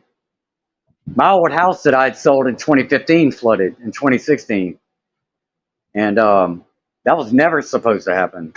But nobody mentions it at all. Not around here. Like the local news, people around here, nobody talks about it. Like it didn't happen. Peace to Salima Ellis has joined the panel. How you doing on this Sunday afternoon? Or where Dean Kendall is probably Monday. How you doing, Salima? I am doing quite well. Peace and love. Greetings and salutations to the bloodline. It is always an honor to be here. Welcome. In the groove, Wandering Warrior. Always. I just jumped on because a few of the topics, actually, y'all done raised so many different topics. I just wanted to get in and cut in. As far as psyops go, there are a lot of psyops being played on us all the time. Yep. One of the psyops that I noticed since I've been living outside is that our eyes are meant to transition. So they put out something called transition glasses, right? But Yep. when you don't let your eyes transition from day to night and night to day without artificial light, you weaken that eye muscle. So we have this advanced cases of cataracts and all these other things that we get, and we think it's just sugar and cheese and all of that other stuff, which is true. We do have a bad diet if you practice the American SAD diet. But when you're not utilizing that eyeball, you're not utilizing those muscles that we're giving to you to go from day to night. So now we have a problem with our eyesight because we don't know how to use our eyes. We've been letting this corporate entity illuminate our nights instead of letting our eyes do what they were meant to do. And they can see at night better than what you think, but we have all this illumination, so that muscle isn't being used. It isn't being flexed so that you can do it. Because the military got night goggles. Why do the military got night goggles? Because they need them. We don't. Well, that was just a quick psyop. Have you how common is that? There's a lot of people without problems. Is this something that's yes, because I have it right now. Yep. You are not utilizing when the sun begins to go down, do not cut on lights. That'd be our biggest mistake. Now you know what, if you can Salima? avoid it, like we're parents. I'm just saying, like, we're parents, we got kids, you got to make dinner. We do have things to do, but anytime that sun is going down, if you can avoid it, do not cut on that light. Let that eye flex that muscle and learn how to see at night. And we haven't been doing that. You know, back in I used to implement that in my household. That after 8 o'clock we turn all lights off so that our eyes will adjust to the darkness, just to give us that ability. Another to add to that also is try to always look far, off into the distance. That's something that we're just so trained to just look close. So Salima, you own it. Yes, you ask anyone in the household, that's something that I've implemented where we turn the lights off so that we can utilize our eyes in darkness. So she's on it. I'm telling y'all, that's a fact. That's something I myself have implemented. Yep. Yeah, I noticed my eyesight getting better, especially if you can watch, say, like watch the sun go down and then see the evening come. That's when that eye muscle has to really be out and in the focus. Like if you can avoid when the sun's going down any lights, because that's the time that that eye has to work that muscle. So when the sun is going down, do not turn on your lights. All you have to do is let your eye see into the darkness, and that's how that muscle is going to start becoming exercised. I appreciate that because that's definitely something I'm dealing with. And Yep, your eye muscles will get better. You will see better at night and better during the day, because a lot of us suffer with something called uh, you can't see far, or you nearsighted, or you right. farsighted, or all this other stuff. And it begins early because we have all these things in our face. We got paper in our face, books in our face, phones in our face. So at some point, that creates a stigma that creates either farsightedness or nearsightedness. So we have to begin to exercise that brain and those eye muscles in a different way now if we want to maintain our autonomy from outside tools to be able to see. But how long did it take you before you started seeing results from actively trying to exercise them? About 2 weeks. Oh, really? Okay. Because Yeah, you will see. I have heard that these things that they call pinpoint glasses is basically like black sunglasses that's got little pinholes all in them. No, no, don't mess with them. That's Okay. dangerous. Okay. Those are All right. dangerous. Because I had heard about that, but Yeah, no. What you okay. do to practice, because like we exercise our bodies to maintain health, weight, whatever. Your eyes, it's other intricate parts of your body. We have been cut off from aware that we have the right and they have a need to be exercised too.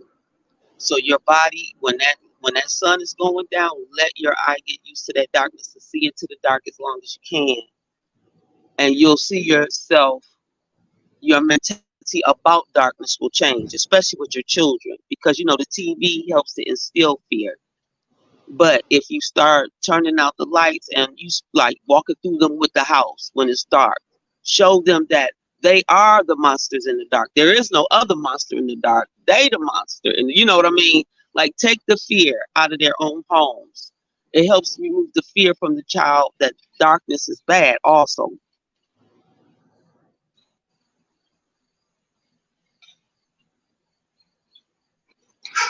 Oh yeah, these weirdos, they've studied us, you know. They that's the same reason I continue to maintain to take them rubber soles off your feet and put your feet on the ground. So these are mad scientists. They've been researching us for centuries, and their job is to take us as far away from being natural as possible so that we'll never reach our full potential. You know, that's their job. That's their currency. They own the earth. They're not concerned about money. They mm-mm. have everything they want. Just imagine this. Donald Trump. Okay, let's imagine this. Prince, Prince, Michael Jackson being played by the same character, right? How much wealth did Michael Jackson have and how much wealth did Prince have? That one character possessed all that wealth. So I'm just saying money has no meaning to them. They use that as a tool. They call it the rat race. And what do they refer money as? Cheese. So I mean, it's just we just don't know much about ourselves because we're so caught up in the celebrities, these distractions. We know more about Rihanna and Beyonce than we know about our own parents, our own mother and father. And that's what their job is, to just distract us. I mean, it makes total sense. If I'm your enemy, I am going to make sure that you never reach your full potential. I prefer to compete with you at your weakest because I'm a punk. I'm a coward. I don't want to compete with you at your best because you're going to beat me. People know more about Jesus than their own parents. They praise these deities more than their own mother and father who gave them life. That blows my mind. That's how powerful monotheism and religion is. That's why we got to kick it to the curb. And they still don't know anything about Jesus, so that's the sad part. Right, they just know his name. That's all they need. That's all they need to know his name, and everything will be all right. But yeah, I heard someone say. Reverence. Sorry, Salma, go ahead. I thought you were finished. I apologize. No, I was just going to say, I was just going to back you up. Like, you know, yeah, you're right. We're not giving reverence to our parents, to the ones who truly love us. Some religious people will say in the blood of Jesus Christ, and I'm like, damn, now you want his blood? You need his blood? Like, man, that's ritualistic. Oh yeah, it's blood ritual. Crucifixion's a blood ritual. Weird. That's what's all weird, dude. Charles, I meant to tell you that email you sent with the video never came through. The file is probably too large. That's usually. I'm gonna try to text it. I'll try to text it. Okay. Right now. Salima, you said there was a couple things that we touched on. What else was on your mind? I forgot. I forgot. Y'all did touch on. You were talking earlier because you haven't been on that long. You were talking about a psyop. You started off with Tupac and them about all these different psyops, and I know you went into another one that I wanted to touch on, but then I had to get off. You know how I go. The other psyop is, I just put it on my page, the Instagram and the Facebook for the people that want to vote. I put up a quote from Octavia Butler in her book, one of her Wild Seas book. You might want to look that up.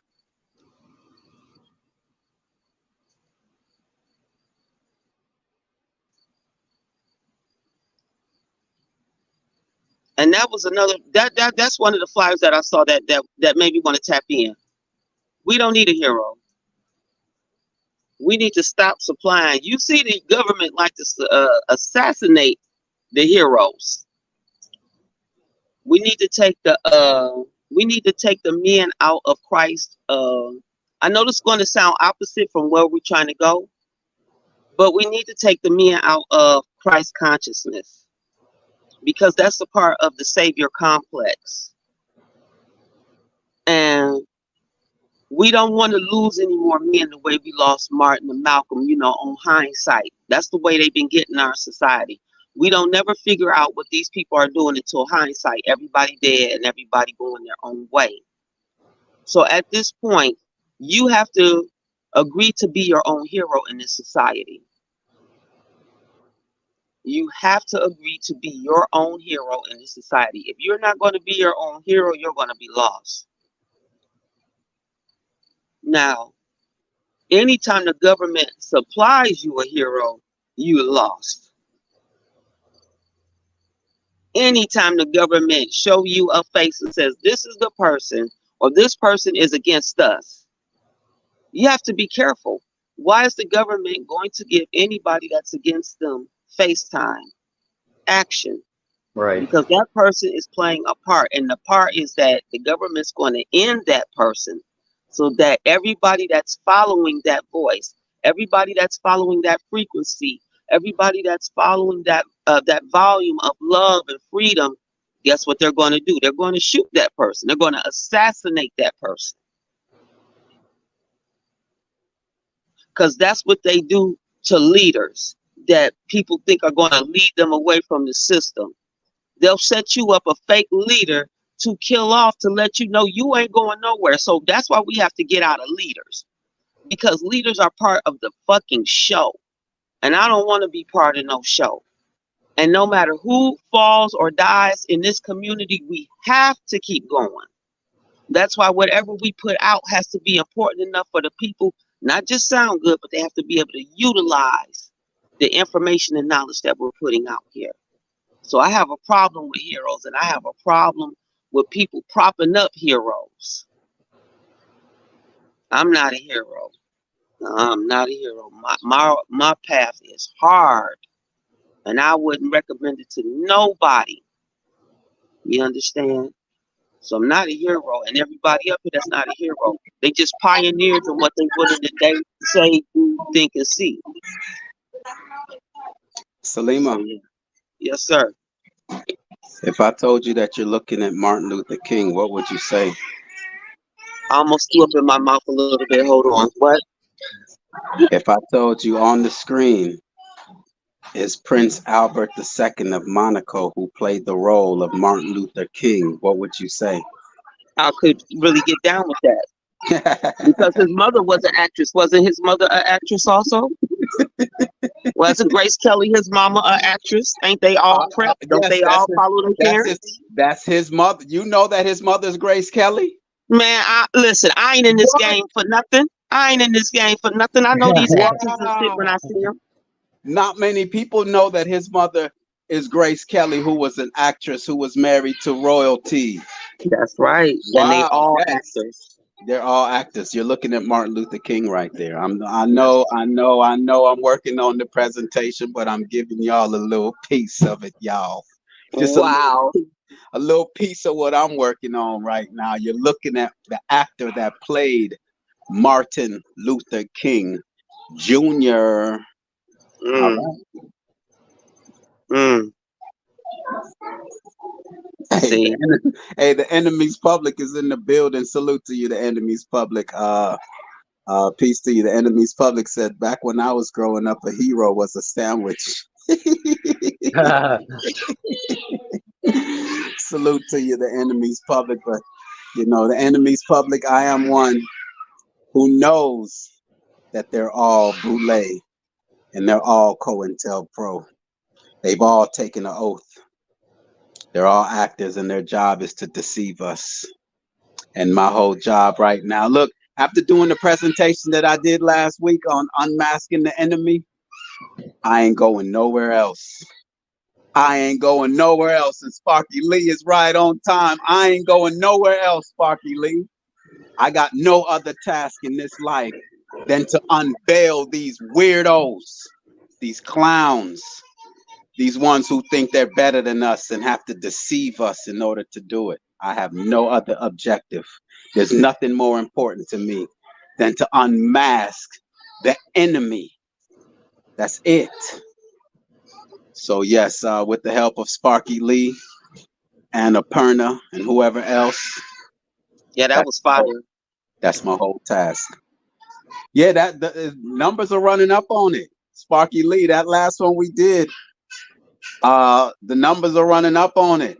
Yeah, but Annapurna, The unmasking the enemy.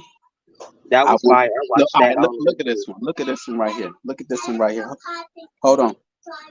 Look at this one right here. Tell me, is this so hard to believe? You're looking at Snoop Doggy Dogg. And you're looking at the royal family. They all match up. They all match up. You're looking at Snoop D-O-double-G right there. Get out of here. Prince Jehoiakim of Denmark. No, of Sweden. You're looking at Snoop Doggy Dogg right there. They gave us our culture. They gave us our identity. They created our imagination to destroy us, drinking 40s, smoking and drinking, disrespecting our women. You tell me one good thing that Snoop Doggy Dogg has told the black community. Tell me one good thing that Snoop Doggy Dogg has said and has instilled in the black community for the betterment of the black community. Give me one thing. Tell me one thing that has came out of Snoop Doggy Dogg's mouth for the betterment of the black community. He's been a liar, a deceiver. He's a coward, he's a punk, and you're looking right at this main character. Snoop D-O-double-G. There is his family. There is Prince Jehoiakim's family. And there is Snoop Doggy Dogg's family. Hold on. Snoop Doggy Dogg, Mr. Pimp, Mr. Hustler, who don't have no love for them hoes, has been married for over 20 years. He's been married. Mr. Pimp. He's a pimp, y'all. But yet he's been married. He believes in the institution of marriage. But yet he teaches us to destroy ours. He's a coward, he's a punk, and he's an actor. His job is to deceive us and to lie to us. Just like Tupac Shakur, this man this week got arrested for something that did not exist. How can you be arrested for murder and the murder never occurred? Tupac's character may have passed on, but the actor is still alive. He's still walking the earth.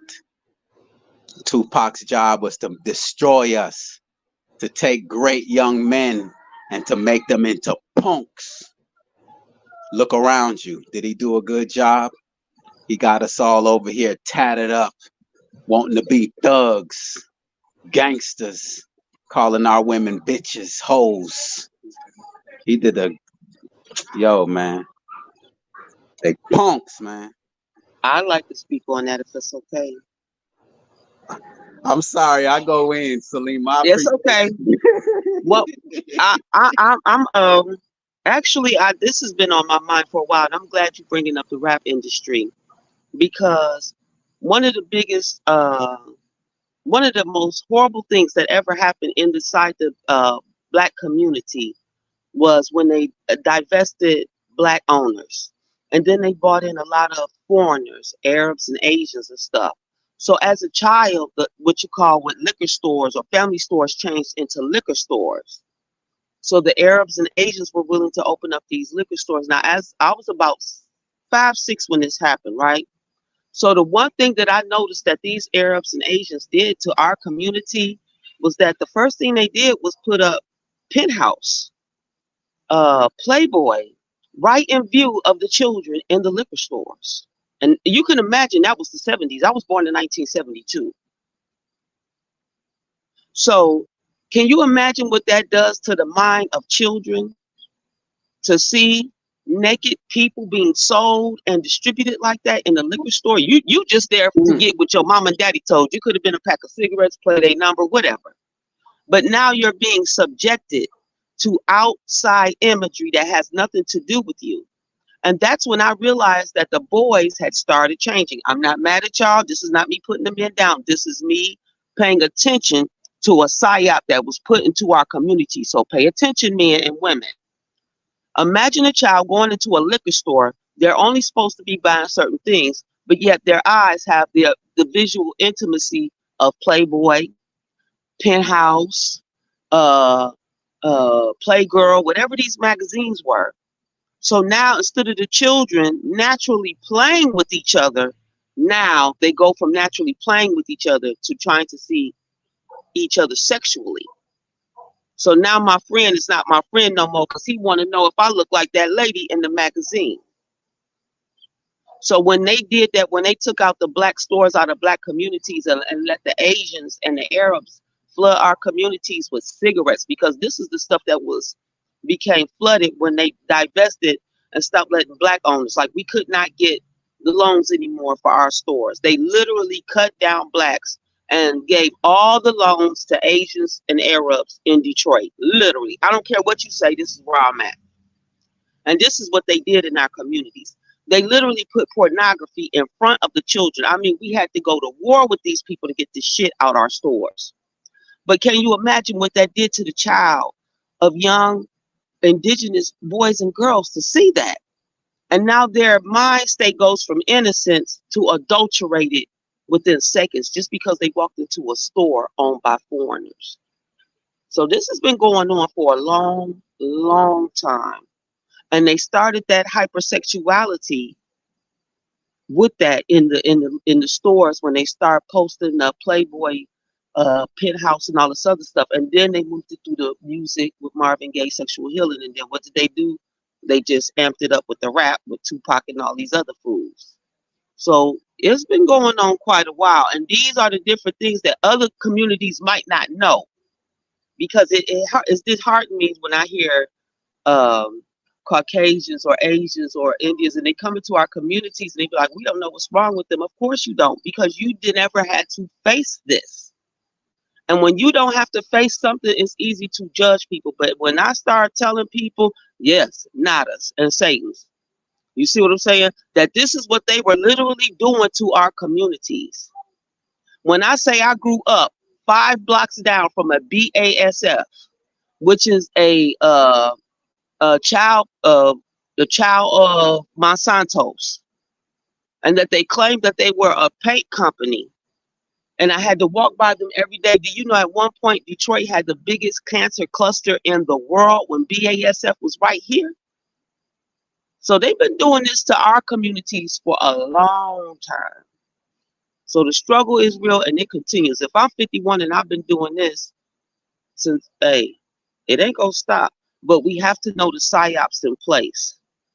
So I love this, the realist McCoy, because I'm about to throw another one out there for you that the goddess threw in my face. I didn't even see it. When I was talking about Oregon versus organic, you know, they call the Negro people Negro, right?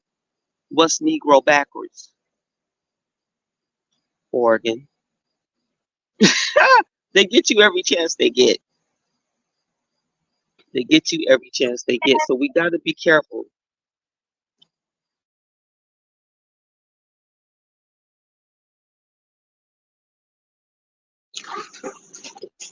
Yeah, this this one gets me right here. Shout out to what is her name? Gil Kennedy. Gil Kennedy posted this one. The mother of Buzz Aldrin, the astronaut that walked on the moon. Her name was Marion MOON. It's, y'all can look this up. This is real info. I'm not gonna share nothing with you all that is not factual information. Buzz Aldrin, who walked on the moon, his mother's name was Marion MOON.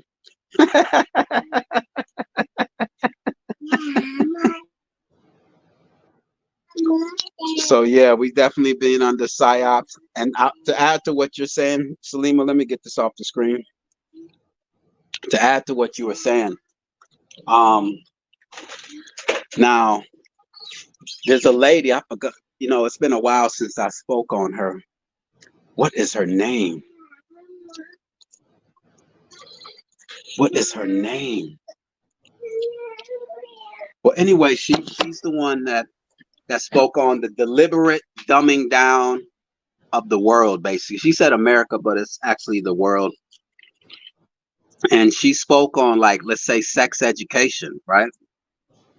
Follow me now. Am my mic good? Oh yeah, you're good. All right. Yeah, you're good. Y'all follow me on this one. Follow me. It's right along with what Salima is saying. Now, the reason why they introduced sex education into our system, into the school system, is not that they were concerned. It's not that they were concerned, because here's a community that they introduced sex education into, and this community was not having to deal with any teen pregnancies and sexual perversions and all of that. The parents were like, why are they introducing this and we're not dealing with these issues? That's why they brought it there. was to expose them to that option and that idea. Yeah, planting seeds. Yes. Yes, Charlotte Iserby. Yes, Salima knows. Salima knows. Yes, Charlotte Iserby. Yes, I wish I would have looked in the back chat before she left.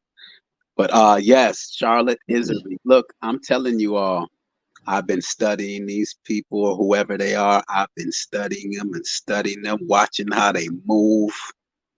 There's nothing more important to me right now than to chop their heads. There's nothing more important to me. I feel I can't leave my children here knowing that they still exist. Or I'm Well, trying. that was going to be my question. How long do you think we got keep playing this game, right? Is this something? Is this just going to be the way it is here for a while, or do you think? No, it's over. Game is over. All right, man. That's what I want to hear. That's what I want to hear. The game is up, man. The gig is up for them. They know it. They know their time is up.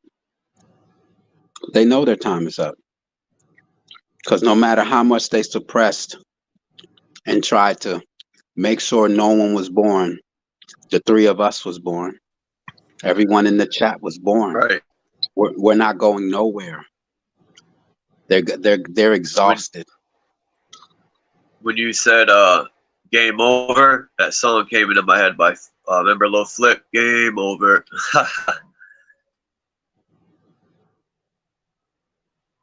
Well, I wanted to add also. You mentioned Playboy and Wow. Penthouse. It said, That huge. Loyal said, I'm sorry, Loyal said it's in the name as well. Planning your parenthood. Yeah. Shout out to Loyal. Peace to you. Yeah, The head of Playboy. Sorry. Oh, the head of Playboy, Hugh Hefner. You know, he's straight out of the military. He apparently started that after he retired from the military or whatever. But yeah, it's basically a military operation. They'll And legalize. My bad, I thought you were done. I just got to say one real quick thing. Well, when you're Go done, ahead. let me know. No, I'm done with that. Go ahead. I just wanted to add to that Planned Parenthood. They'll legalize abortion, but they want to take our guns. I mean, that's hypocritical. The same people that want to legalize abortion and then take people's guns. I mean, that don't make any sense, but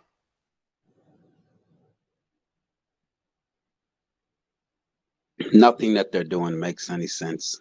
No, yeah. I'm just glad that we're waking up to it. That's all this is. I'm glad, I'll be that one. That when if y'all want to, that's just all I have to offer. I'm not here to theorize. I'm just here to let you know to share what I know, not what I believe. Y'all got enough places to go if y'all want to focus and talk about beliefs. I want to talk about what we know. Because when you have to believe something, you're unsure. And that's why these religious institutions are stagnant, because people are really unsure. Because 2020 showed us that they're unsure. The same Bible that Jesus said that you can tell this with the faith of a mustard seed. If you had the faith of a mustard seed, you could tell this mountain to get up and move.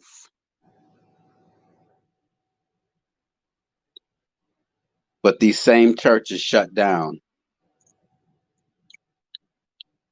These same churches shut down when the state told them to shut down.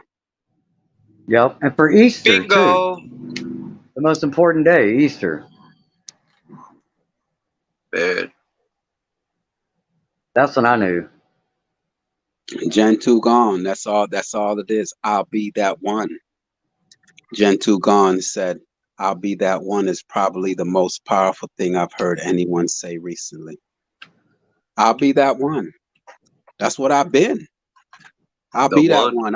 No one, any panels I've been on, no one can quote me saying that if we all could get together. I've never said that. I'll be that one. That's always been what I've been about. I'll be that one. If all it takes is that one, I'll be that one. I've never said, why are people doing this? Why are people doing that? If only people would get together, if we could. I've never said that. Because I'll be that one. It only takes one to get that domino starting to roll. That domino effect starts with one domino, right? And I don't fear them because they're cowards, they're liars and deceivers. Why the hell would I fear a liar and a deceiver? They've already lost. If you got to lie and deceive, you've already lost. That's powerful. Why would I fear a coward? They got to go through these great lengths. Why don't you just step up? No, coward dies 1,000 deaths, McCoy. That's what I've heard. A coward dies 1,000 deaths, but a soldier dies but once. By that same punk old Tupac said that on one of his albums. Yeah. See, they give you a little bit of here, and then they're just so hypocrites, man. They're just some punks, man. I got that from that movie though, by the RZA, Ghost Dog. But anyway, my bad. So yeah, my focus, Charles will tell you, my focus has always been to focus on yourself. Get yourself in order. Be that example. Because most people don't even know they have other options. You tell a person that you went 3 days without eating, they're like, oh, I didn't know that. So you have to be that one. Seeing is believing. That's why that television is so powerful. Seeing is, well, it said it on TV, so it must be true. It said on CNN, this guy has a PhD from Harvard. Well, it says live in the corner of the television, so it must be live. Just because they put That's that, funny. yeah, just because they put that LIVE up there, you think it's really taking place in real time. They got us, but they're no one to be in awe of because they're cowards and they've been around for centuries. These cowards have been around for centuries. When I tell you, that's the biggest dilemma in my mind is I have to research, how do they live so long? How do they live so long without aging?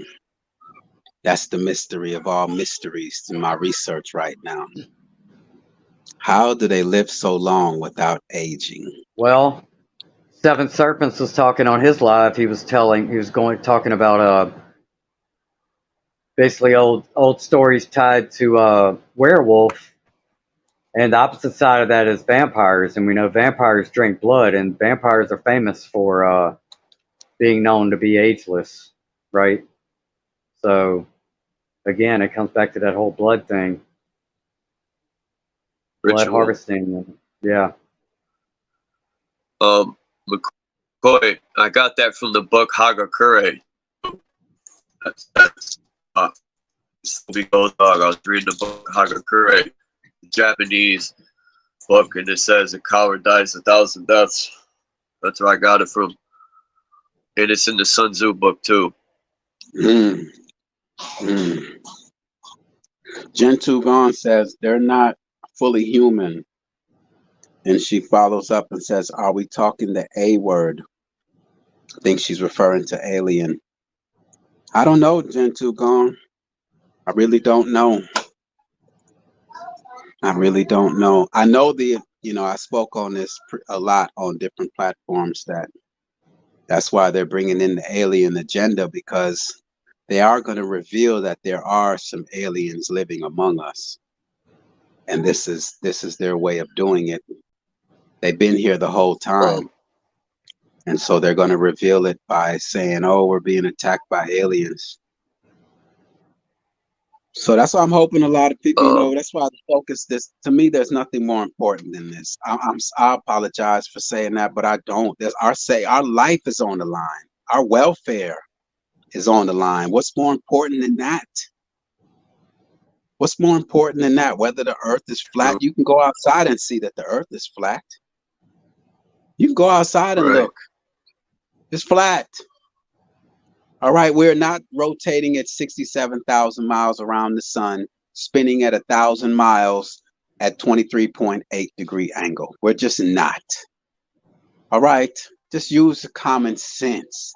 So that means that when I jump in the air, I should not land in the same spot. If the earth is rotating, unless they're going to say, oh, it's the entire atmosphere is rotating. Okay. All right, so if we're in space, why is there air pollution? Why is there air pollution? What'd you say? I said you could hover in a helicopter and wait for Paris to come to you if the Earth's spinning. Exactly. That's what I'm saying. If I'm here in Alabama, it should take me 1 minute to get if I'm driving in the opposite direction that the Earth is rotating, I should be there in 1 minute. Come on, that's why I don't even spend any time on the earth. I mean, I just use common sense, man. I just use common sense. There's no way it's rotating, and yet everything is moving so slow. 1,000 miles an hour. Do you know how fast that is? Okay, go out in your car and drive at 55 miles an hour. Now multiply that times 200 times. Am I right? 55 times 20 is, okay, then 20. 20 times 55.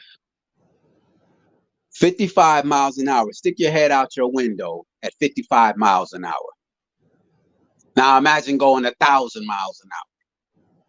So that's why I don't spend time on this whole debate. I'm just focused on my enemy.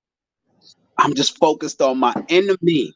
That's it. Anyone who knows me that's all from day one they've ever heard me speak on since January 23rd when I hit the panel for the first time. Salute to it's Toya Baby who opened up her platform and let me rock out for 2 hours. First thing I speak on is my enemy. My enemy is who has put cockroaches in the peanut butter, who knows that there's rat feces in the chocolate, that there's rat feces in cornmeal, there's sawdust in cheese, beaver shit in vanilla ice cream. But look, I'm fine with that. If they're like, look, this is the best we can do, just put it on a label though. Put it on a label and let us make that decision. No, they hide it and go through all great lengths with the court cases to make sure that it's not on the label. Yeah. I'm glad I bumped into you, McCoy. You got the same passion as me to delete these parasites. There's not many. There's not many out there. A lot of people want to talk about flat earth and all this other stuff. I get it, man. There's still people that need to be awake, but I want to chop the head off the snakes. That's what I want to do. Yeah, I want to ask you a question, McCoy, real quick. You know how they use this logo, man? I see it all the time with the apple. They're biting the apple.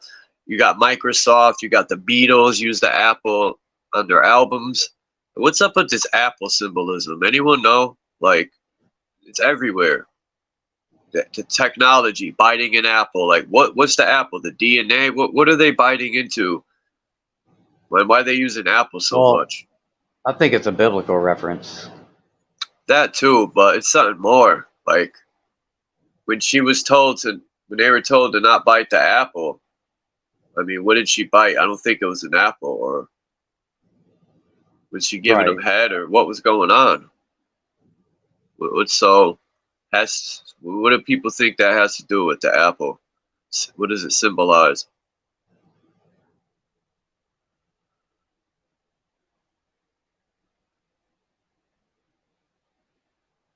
Yeah, I don't know. For me, I think about the Apple logo for the computers, and that's definitely one with a bite taken out of it.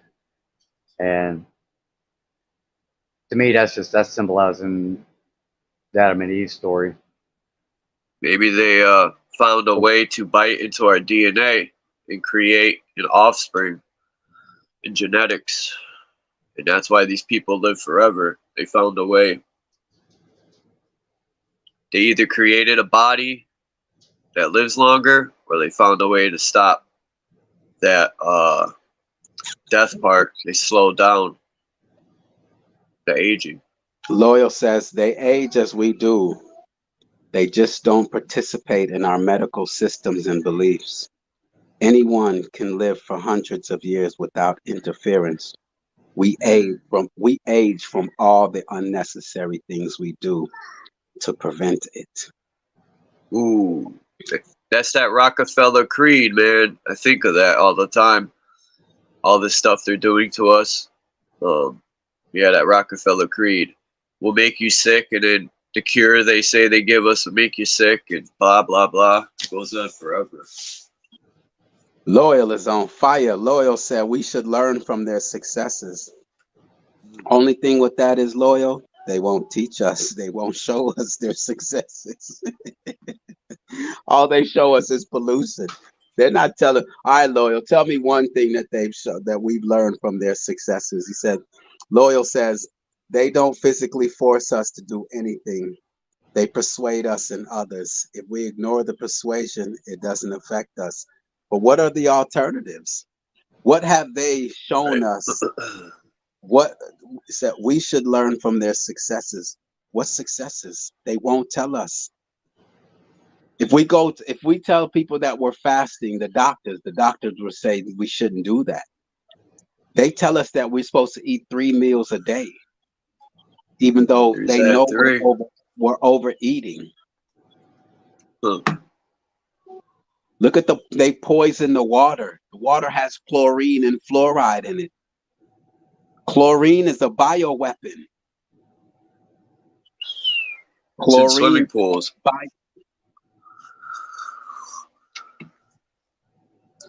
Said observation is their strongest weapon. Observation is their strongest weapon. I don't get it. How they observe us. They learn how we move, how we think. They learn everything. The phone gives them even easier. They don't learn from us. Not from us. They learn how we think, how we move, what we want. And that's how they defeat us. They've told us what to think. They're ahead of us. Exactly. Look, man, they put a white dude up as Snoop Doggy Dogg, man. Come on, man. Come on, Charles. No wonder Snoop can't dance, yo. He's I knew it was a white guy under there.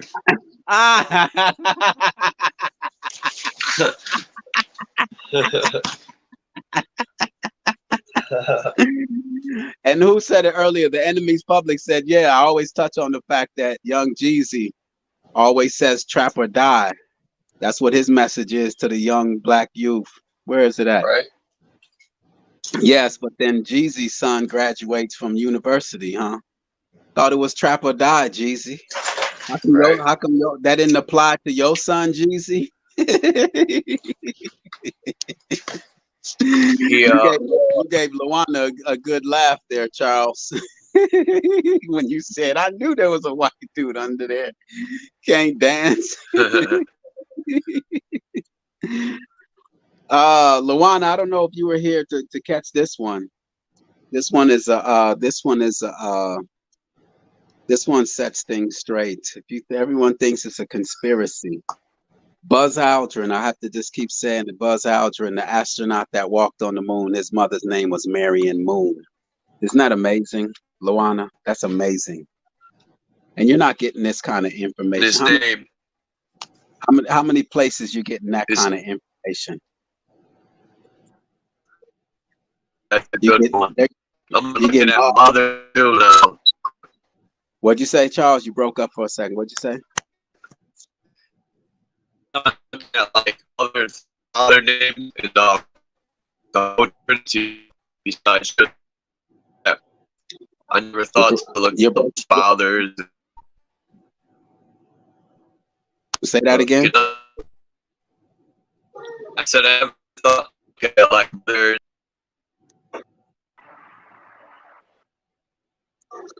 Charles lost connection. Charles lost connection. Just when he's going in. Loyal has joined the panel. I appreciate you. Thank you for being here. Salute to you. Salute to the panel, y'all. Loyal. Yeah. Can you go? You see that? You see on your screen where it shows your picture that says you're in the show? Mm-hmm. Can you click on that icon and go to your avatar? Oh, dang. Dropped out. Dang. I was just trying to show him something I just learned how to, when your avatar goes, I learned how to bring it back. Loyal was dropping some things in the chat. I was looking forward to that. Woo!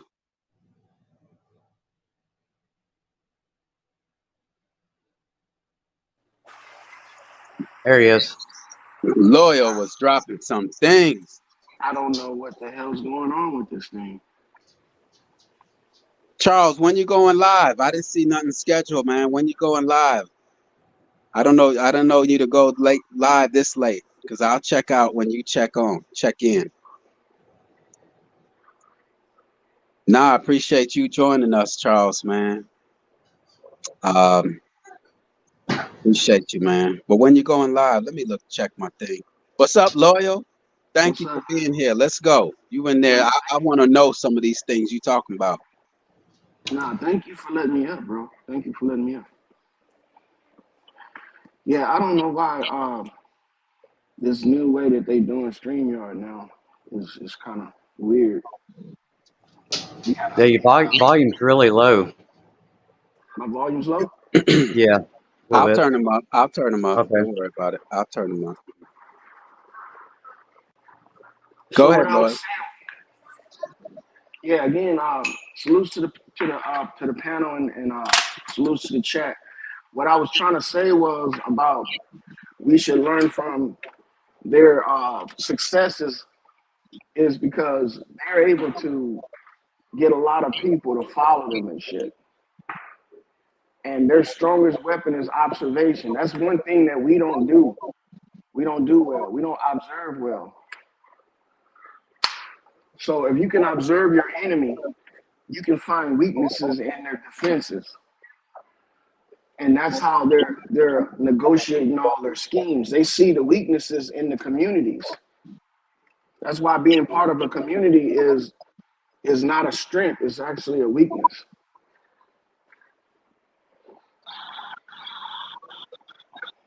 I'm with you on the observation because that's all I've been doing ever since I've known that I have an enemy. That's all I've been doing is observing them and how they move, and that's what's Yeah, brought me. That's what's brought me to this point. You're absolutely right on that. because in the animal kingdom, animals, they shadow their prey. Like a cat, when it's getting ready, a big cat, when it's getting ready to hunt an animal, it don't just be standing straight up and looking at them. No, it's shadowing its prey. It's almost like behind the scenes. And at the weakest point of its prey, that's when it attacks. It doesn't even have to overwhelm the prey. It just has to catch it at a weak point so the prey can defend itself. And see, everybody's making themselves a prey by being in groups because it's not hard to corner the weak ones. When everybody start running, it's easy to recognize who the slowest one is. You see what I'm saying? So we just target the slow one. And usually it's the slow people that can't catch up mentally on what's going on around them to react fast enough. And it's the elderly people because the elderly people have a defense. Their defense is knowledge. So you can think your way out of any situation. That's why they have to take out the elderly people first, the older generation. They got to take them out first. All the young people will run for days, but eventually they're gonna reach that point too. You were spot on when you said that these people live for centuries. They do, they live for hundreds of years. And the reason why they can do that is because we think that aging is wrinkles on your face and shit. Aging is not wrinkles. Aging is actually the breakdown of the major components of the body. If you wrinkled as hell, but you can still go out and run a mile or two, do 100 push-ups, do 500 sit-ups, and be able to do leg lifts and shit, man, you're just as young, if not better than some of these young people. So we need to drop the perceptions that they give us on aging. Aging is not how you look. Aging is how you feel. And that has a lot to do with your thought process. I mean, foods do not, and I don't want to be counterproductive on anything that you were saying, but foods do not affect the aging process. You can eat anything you want, and I know this is going to sound weird. You can eat anything you want, but it's the effect that it gives you is what you got to worry about. Meat does the same thing vegetables do. It passes on nutrients. If you stop one of those things, you're going to be lacking in some category. So quit eating meat ain't going to stop you from feeling, fucked up when bad shit happens. It's just going to give you that idea that you're doing something better for yourself. Now, if that's what you need, that perception, then by all means, quit eating meat. Same thing with if you want to eat just vegetables, or if you just want to eat just smoothies or whatever. Don't base that off of your quality of life. Base that off, base your quality of life off of how you feel. So observation is what we need to do to get in that mode that these people are in, because they're always watching us. That's why they put cameras on all the fucking street. Sorry about that. They put cameras on all the street corners, in the stores. They're watching us how we move, because they know that there's some of us that ain't going for the okie doke, and we walk in a different way. So they want to find us so they can exploit us. That's why being in a group is detrimental to your safety, because they can turn people in the group against you, because we forgot the idea of what forms a good group anyway. It's a strong individual that forms a good group. If they got a bunch of weaklings in the group, a strong individual can come along, whether he's good or bad, and destroy the entire group, kill all of them, because he's mentally and physically stronger than everybody in the group. So we got to watch who we pair up with. We shouldn't be trying to pair up with people for safety, for support, for necessities. We should be pairing up with people for completion of tasks and shit. We should be like little terrorist cells. And I know you're live right now, and it might sound like I'm trying to pass some rhetoric out there, but you should be one to be anonymous as possible, because that's your strength. Anonymity is a strength. They even show you in the Bible when they talk about Jesus. He was strong until he was exposed, and then he became weak. They were able to tie him up and whoop him and crucify him. That's the story they gave us, implanting these subliminal thoughts in our minds. And then they're not telling you why that occurred. They're just telling you, oh, he was brought to justice by the Pharisees and hung and all that stuff. But in actuality, they were telling you that, as soon as you lose your anonymity, once we learn your identity, now it's fair game. Now you're weak, because we can expose you on all levels. And that's what usually happens. Yeah, it's a lot of fear and stress inducing tactics too, like you said, especially with aging. And, I think part of being strong is not living in fear and stress. And Mm-hmm. as far as being exposed, I'm not scared of that. Expose me. You know what I mean? Like I want Yeah. them to come tell me something, because, like you said, observing. I've been observing and I've been listening, and I got a lot of questions. And the more they talk, the more questions I can come up with on the spot. And I think that's why they like to isolate, because they don't want to be confronted, especially not in front of people. No, they don't. Yeah. And we should be the same way though. The best investors are the silent investors, the silent partners, the ones that come out of nowhere and disrupt the entire market. You know what I'm saying? Those are the best investors, the ones that sit back and watch the market develop, and then they say, oh, there's the opportunity right there. Let me jump in there and smash all the people that didn't see it coming. They lose everything. All the people that did, they have a defense, because nobody knows their hands. So I'm not saying hide yourself and be some type of recluse and shit like that. What I'm saying is that know what you're giving out. That way people can't, use it against you. And then when you do move against the system, you don't want to move in a group, because it's like this. When the enemy attacks your base, they don't attack in a group like a stack, like they teach us in our modern military age, to stack up, get in a group, and you're better as a unit. No, that's bullshit. If you got a group of sharpshooters, right, and you put them all in one group, and the enemy sees them coming, he mow all of them down. Now you don't have any shooters. But if you keep them staggered and they approach at different times and at different distances, one of them is going to see that shooter and take him out before the entire group is destroyed. That's warfare that we should be playing at. That's mental warfare. That's not physical warfare. They're teaching us to just throw your bodies at the enemy. Throw your body at the enemy. No, don't throw your body at the enemy. Maintain your identity on a level to where if you need to, you can just fall back into the shadows and disappear. Because that's what they do. That's what they do. They'll come out to our rallies and our marches and shit, be out there right in the front. We don't care. We don't care. We don't care. And then when all the police come and the smoke and the dogs and shit, them motherfuckers kind of just like dive back into the crowd and disappear. And everybody that was there thinking that they participated in some freedom of speech shit, they get hemmed up. And the ones that disappeared come back and start that shit all over again in a new location under a different identity. So this is the shit that we've fallen victim to, that we need to pay attention to. Our parents fell victim to this stuff. The young lady that was on earlier that said that she watched the stores with the pornography, them people was doing you a favor when they put that shit in your face, because that right there gave you the opportunity to have some discernment. They gave your parents the opportunity to have discernment and be like, we don't want this in our stores. And you didn't know that that stuff was there, you would have never had the opportunity to protest it.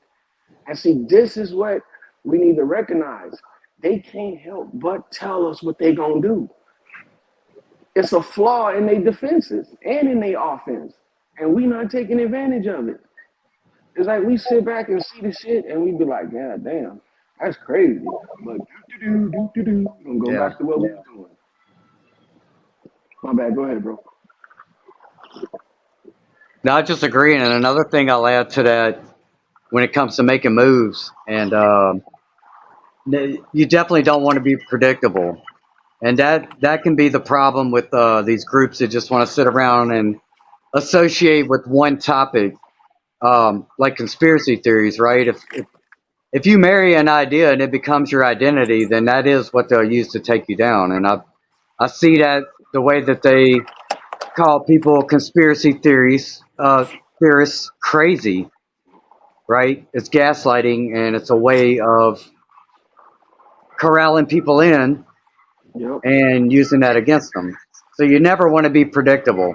That's why I always say all my crazy ideas or whatever are based on a piece of information that was given to me by them.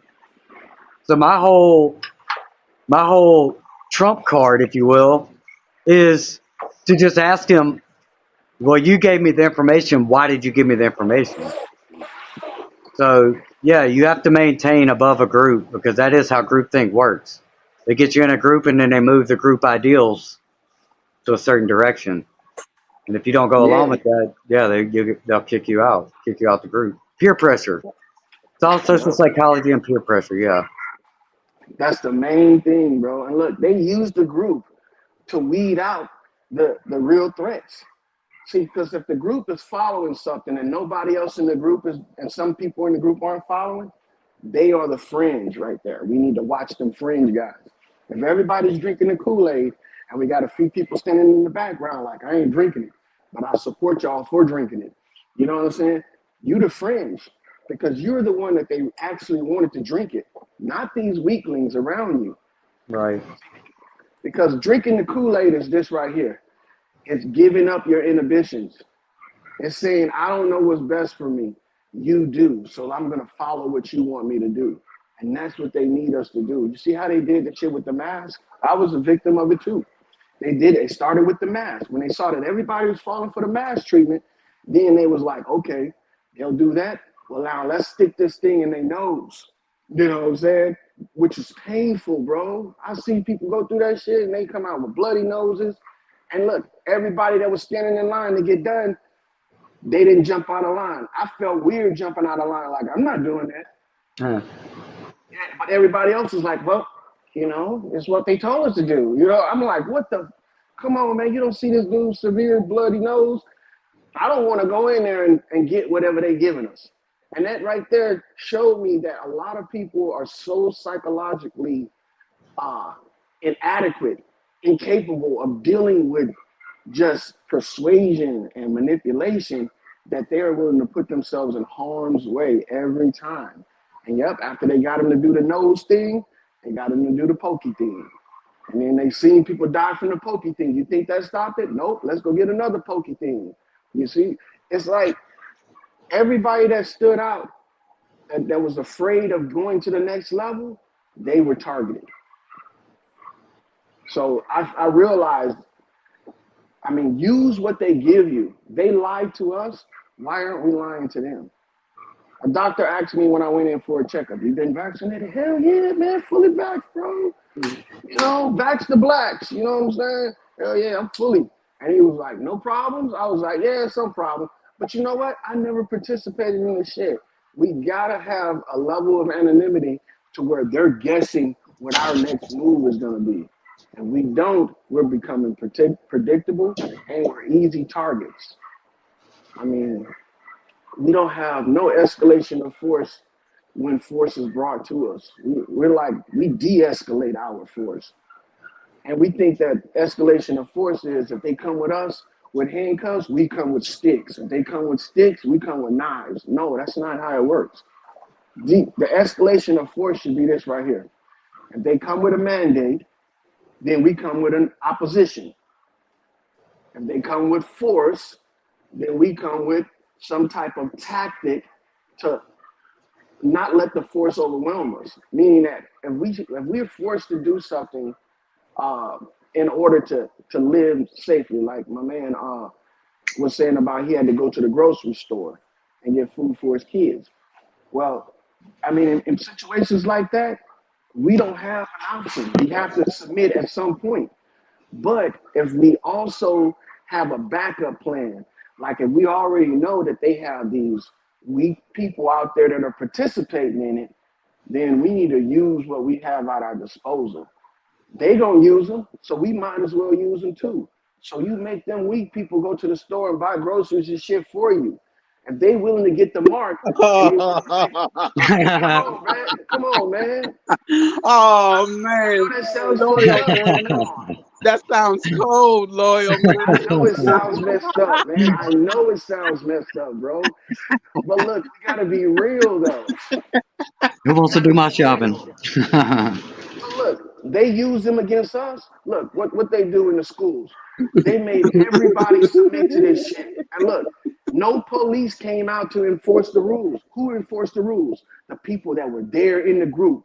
They enforced the rules on themselves. So if they can use them against us, we need to use them as well. They're usable. They're like NPCs. If we don't use them, they're going to be used against us. I know it sounds bad, bro. Loyal. Are you military? Ex-military, yes. I knew it, man. Just by the way you sound. Ex-military and law enforcement. In the groove. I'm telling you, I've never spoken directly with Loyal before. I'm telling you, I knew this dude had to be military, man. Just by the way he thinks. But look, man, I learned something by being in the military, that they use people that are willing to be used. No order that they give you in the military is definite. If they say I'm giving you a direct order, you know what the direct order is? If the order infringes upon my safety, it's no longer a direct order. It's an unlawful order. So if you can prove that it's unlawful, you don't have to follow no rules. And I learned that at the end of my career when I was getting ready to either be advanced or I was getting ready to get out. And I chose not to advance because they were telling me that I can't refuse any orders if I advance to a higher level. And I was like, well, what if it involves me losing my life? Well, that's the penalty of war, you know what I'm saying? But I don't believe that, man. There's always an option for everything. Same thing in law enforcement. When I was teaching them military tactics, a lot of law enforcement people have a military mindset.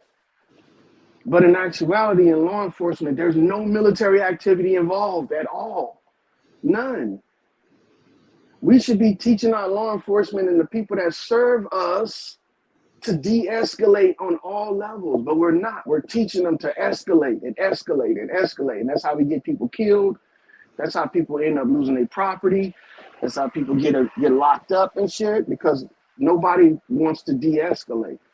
And that's how I ended up losing my position in law enforcement and had to retire, because they told me you can't teach our guys to be weak. We got to be beyond reproach. You know what I'm saying?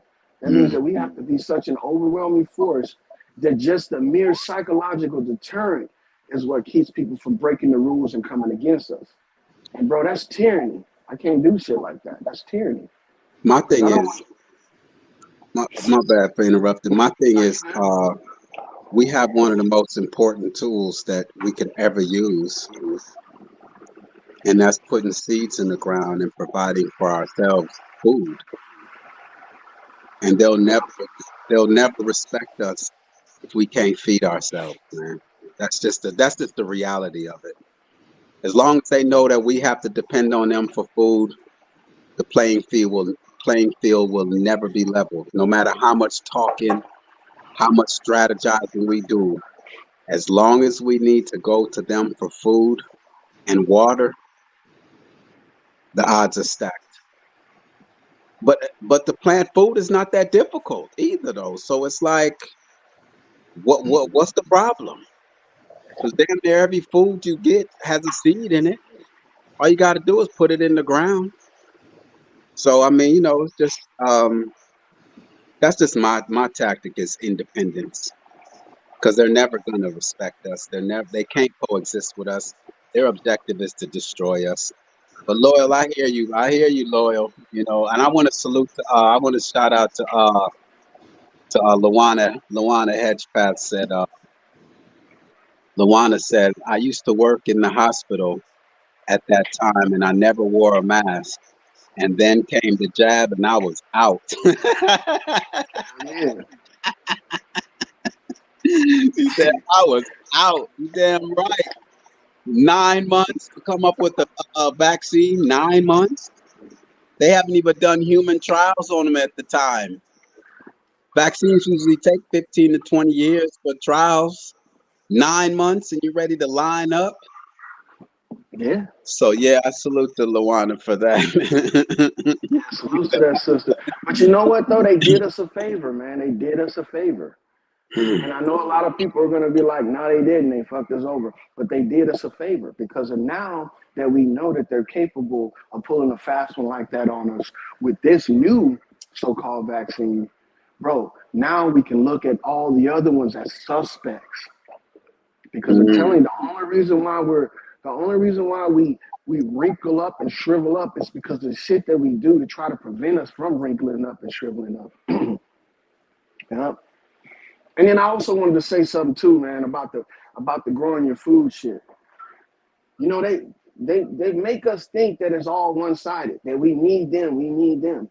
But bro, they actually need us. Because if they don't sell us their vegetables and their meats and their food, all of that shit's gonna go to rot.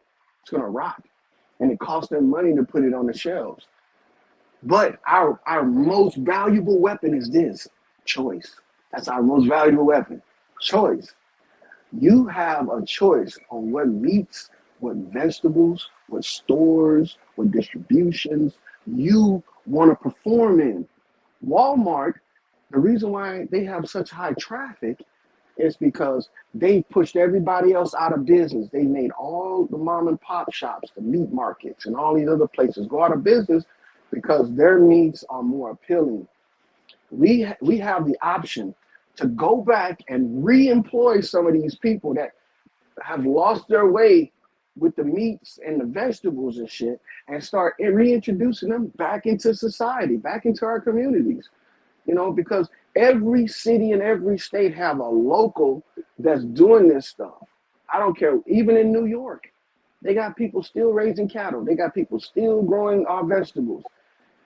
And what do you think they doing with all of that shit? They Salima, sitting on it. They sitting on it until somebody come and get it from them. Salima,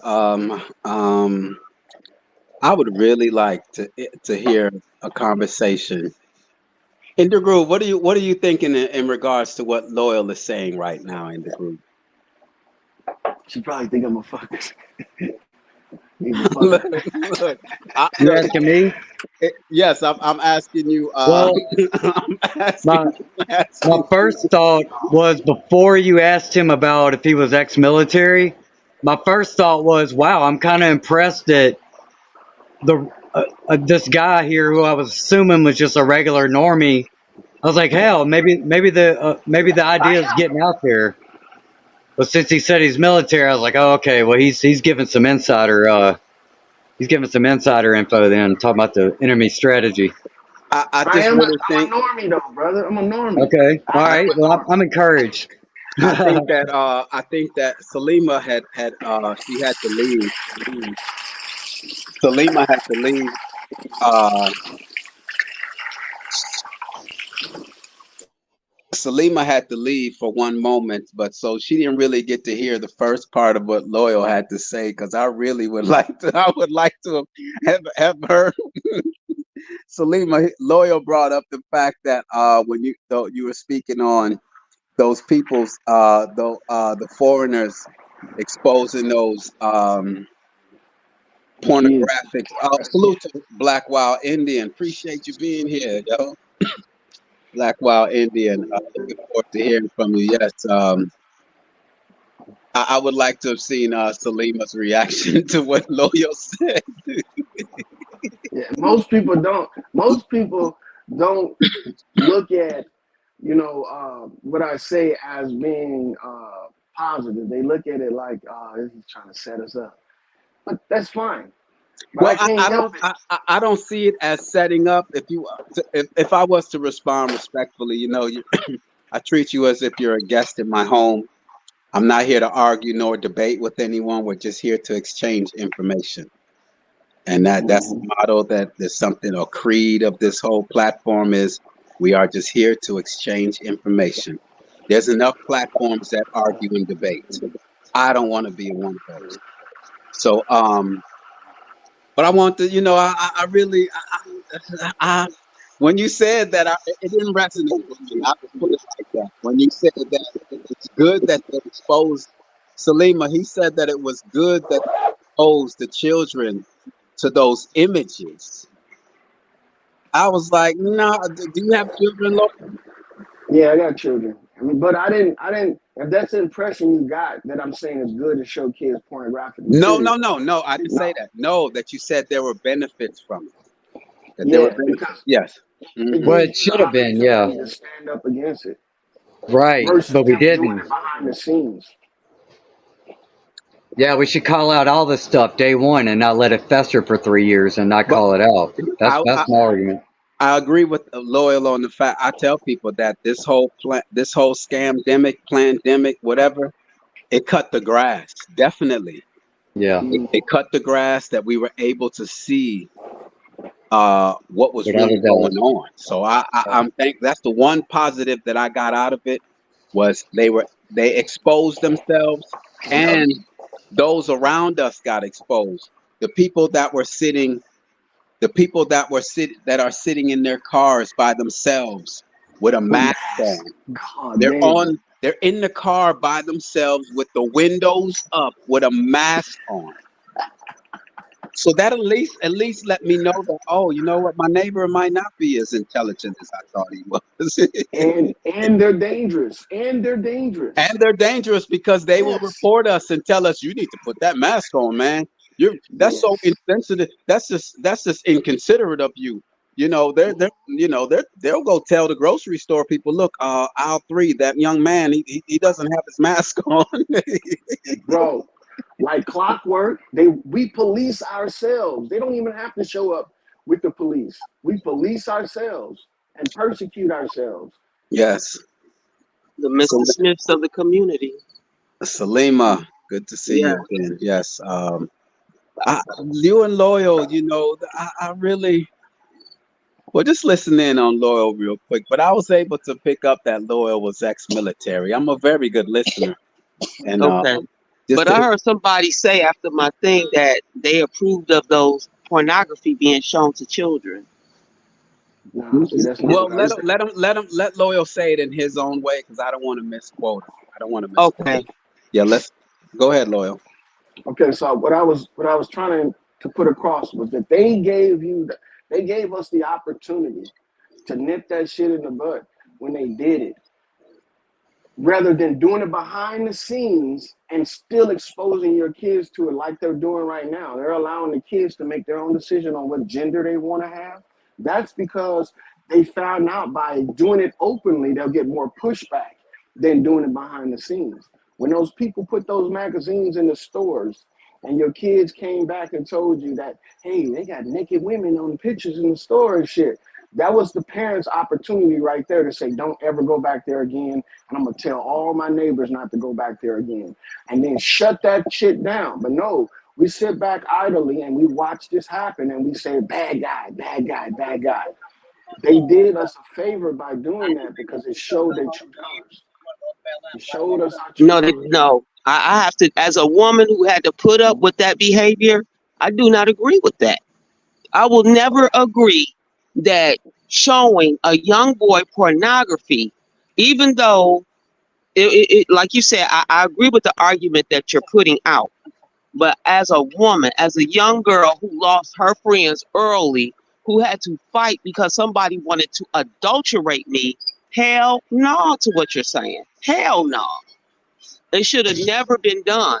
And I'm pointing out, and that's why I love the Realist McCoy last show, pointing out our enemies, pointing out whoever comes into your community and points fingers at you and says, oh, y'all stupid, y'all dumb, y'all make all my, yeah, y'all got the loans in our community that we can't get. They did that on purpose.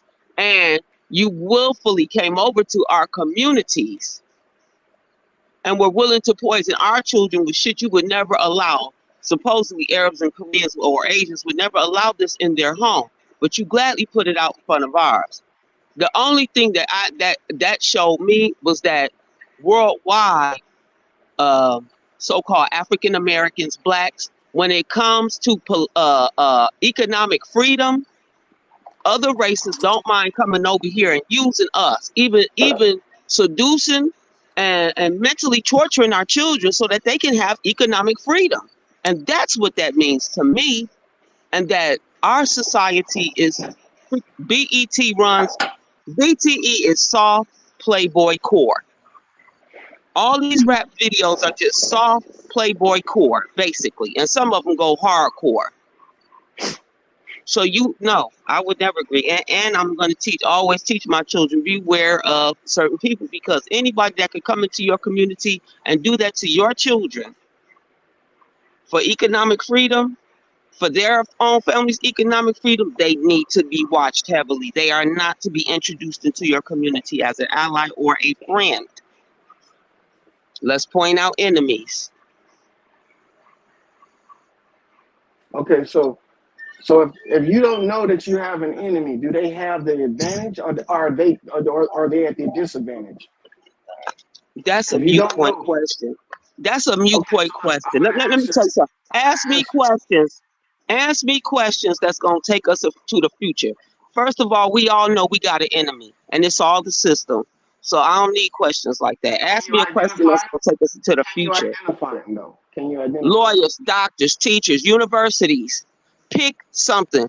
Anything. Presidents, governors, senators. Yeah, I can identify them. Anything within this system that ain't me, I can identify it. If you own stores that ain't and they ain't in your community, you the enemy. Sister, calm down. I'm not trying to you argue asked with me a question, and I'm telling you like it is. It only required a one answer thing. It's no, obviously because you asked me more than once. So let's roll with it. Okay, so what I asked you was, can you identify your enemy? I just did. You want me to name more? Hold on. You said teachers and you said governments, but do you believe that there's people in these positions that are not your enemy? Hell no. Okay, so that right there is a misconception. What's a misconception? Well, it's a misconception on my behalf. You're saying my perception? You were observant. I said misperception on my behalf because I considered you to be observant. Because if I have an enemy in a certain location, I'm not going to go there and attack everybody because there might be possible allies there that are. What do that got to do with what we talking about? That ain't got nothing to do. Listen, brother, I love you, but I don't do ifs, ands, whens, or buts, baby. I'm talking reality. Okay. You asked me who the enemy is. I stated them out fat. I know. I was saying that I was just saying that, hey, if you don't know who your enemy is, you don't know who to attack. I and you just can't. named who my enemy is. I mean, If you are don't you have saying I have resources an to enemy make a that I have product, not named? Can you name them then? Because obviously I haven't fulfilled your enemy wish list. So why don't you tell me who the enemy is that I haven't named? well, you got enemies in your family. You Excuse me? got enemies. You got enemies in your family, and you got I'm enemies in well your aware of that. friendships. I'm Okay, well aware of that. so look, when those enemies are utilized against you, you have no defense. That's all I'm saying. Yeah, Unless yeah, you you know do. it. Yeah, you do. It's called It's called abstinence. The same way you close your legs to a spouse that ain't acting right, you close your heart and friendship to people and in government and systems that ain't acting right. It's called abstinence. You do have a defense, but the society got you thinking, you got to go out and fight these things. No, you abstain. Quit giving them your power. I You have no don't give your objections. enemy your power. Yeah, I have no objections to that. I have no objections to that. But you see, the enemies, they don't acknowledge themselves, or they don't present themselves straight up to you. You gotta observe these people to find out that they're enemies. Some of them are enemies because they don't even know that they're being used. So you got to observe them. If they come flat out and they do some shit to you, and they say that they don't like you or some shit like that, those are easy targets. Those are easy people to just eliminate out of your situation.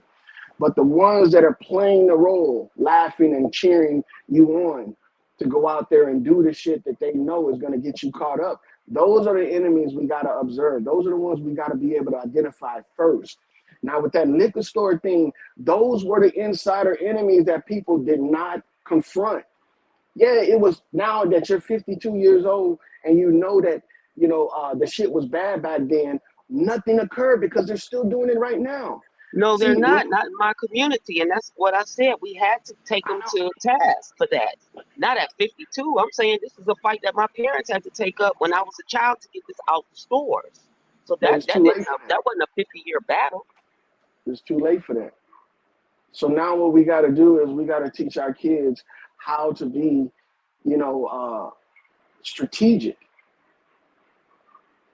I mean, if you're in a crowd with a bunch of people that are cheering for a musician, and you're the only one standing there with your arms crossed, you don't think you're going to be obviously picked out? You don't think you're going to be easy to pick out of the crowd? Yes, you are. So you got to play the role too, like you into it as well, knowing in the back of your mind that this shit right here is not is counterproductive. And then when you fall back and you start to regroup and get all your assets together in order to make a push against that shit, you don't want to be collecting some of them people that you don't know if they were really cheering or if they were fake about it. You don't want to be using them. That's why you got Well, to be a strong individual from the start. but how do Go you ahead. how do you set an example of being a good role model or giving somebody else an option to look at if you're just kind of going along for self-preservation, right? I, Fact. I I think we have to stand out. I think the more we stand out, the more others are going to feel. That's the point of why I speak out. I don't have anything to offer. I'm just offering the fact that, hey, I'm willing to use my voice to speak out about the right thing. So somebody else sitting on the sidelines that maybe is not used to standing up and speaking truth to power, they might feel more comfortable to start just saying, hey, you know what? Why does this thing over here that doesn't make sense? What can you explain that? Like, you know what I'm saying? So I don't. So look, I, Go I ahead. see what you're getting at, and what I can say about that is this right here. Okay, when you're by yourself and you have a group of people that are on the same page and they're able to be weaponized against you, do you think it's smart to stand up and say, hey, it's me over here, I'm the one that you're looking for? Do you think it's smart to do that, or do you think it's smart to kind of like blend into the crowd and pick them off one at a time? Now, I understand people want to share this knowledge with people, and that's a good thing, but you can't be too recognizable, if that makes any sense. Why not? Because when you do that, you make yourself a soft target. Listen, lawyer, I'm about to cut you off right now. That's that fear talk. You about to No, it's not. stop that. Yeah, Okay, yes, it is. Yes, it is. Yes, it is. go I ahead. Because agree. I'm Salima. I'm Salima, Do and your I'm out thing. here doing stuff. And guess what? I'm not no soft target. I'm a teacher. That is fear talk. I I agree. have to stand out. How can I stand out doing what everybody else is doing? How can I listen? I cannot You want to be be recognized who for I your deeds, am. right? No, Yeah, you brother want to lawyer, be hold up. recognized for your deeds. And the You person in want the people? I background don't that need said, I recognition. agree, I that's need my fine. people to understand who's telling them the truth and who ain't. And people Recognition. smiling with That's devils recognition. usually ain't telling you no goddamn truth. What truth? You know what? No, lawyer, no. That sound like that Jesuit backstabbing.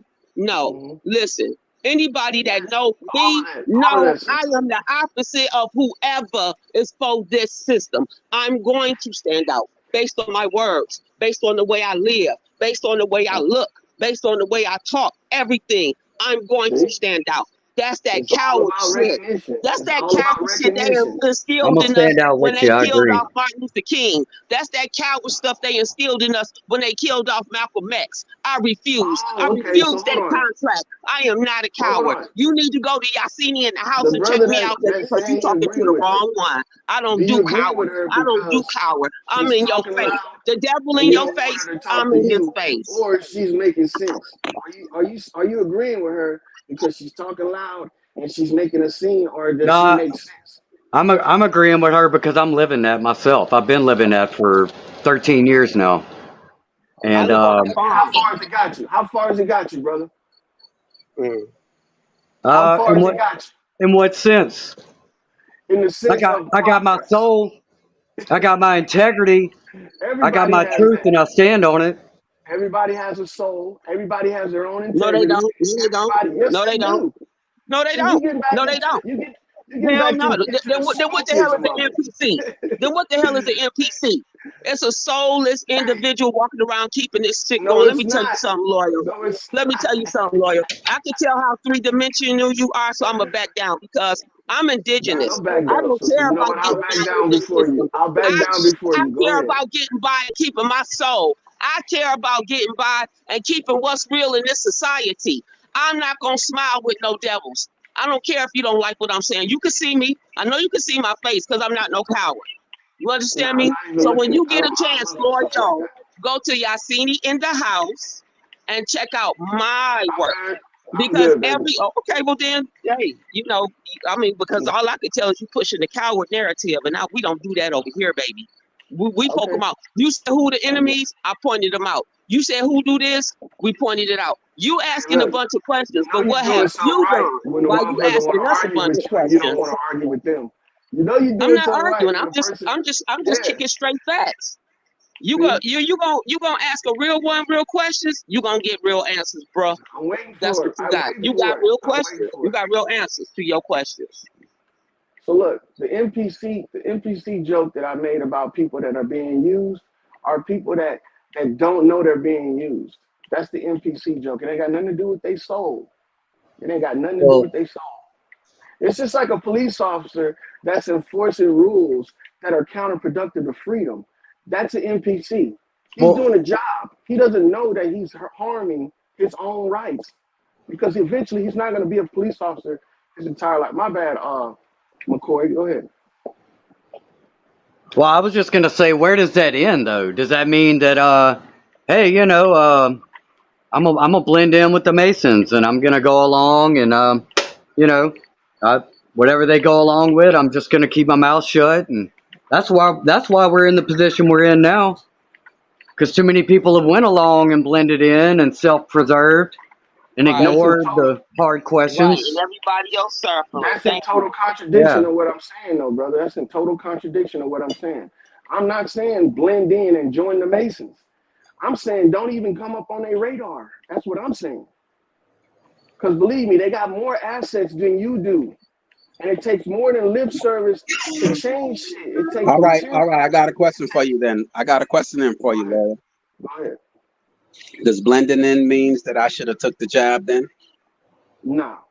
Hell no. Okay. All right. Blending in means you should have never been where the jab's at. Yeah. Because see, this is the thing. They not gonna come and look for you. You gotta show up to the jab clinic. They're not coming to look for you. They want you to willingly walk down there so they can persuade you into taking a jab. And that's what a lot of us do. We go down there Okay, with all right. So then now we don't take the jab. Don't we automatically stand out? no, you don't. Oh no, is this a What if we question? get fired from our job for refusing a jab? That's a What about personal that? thing.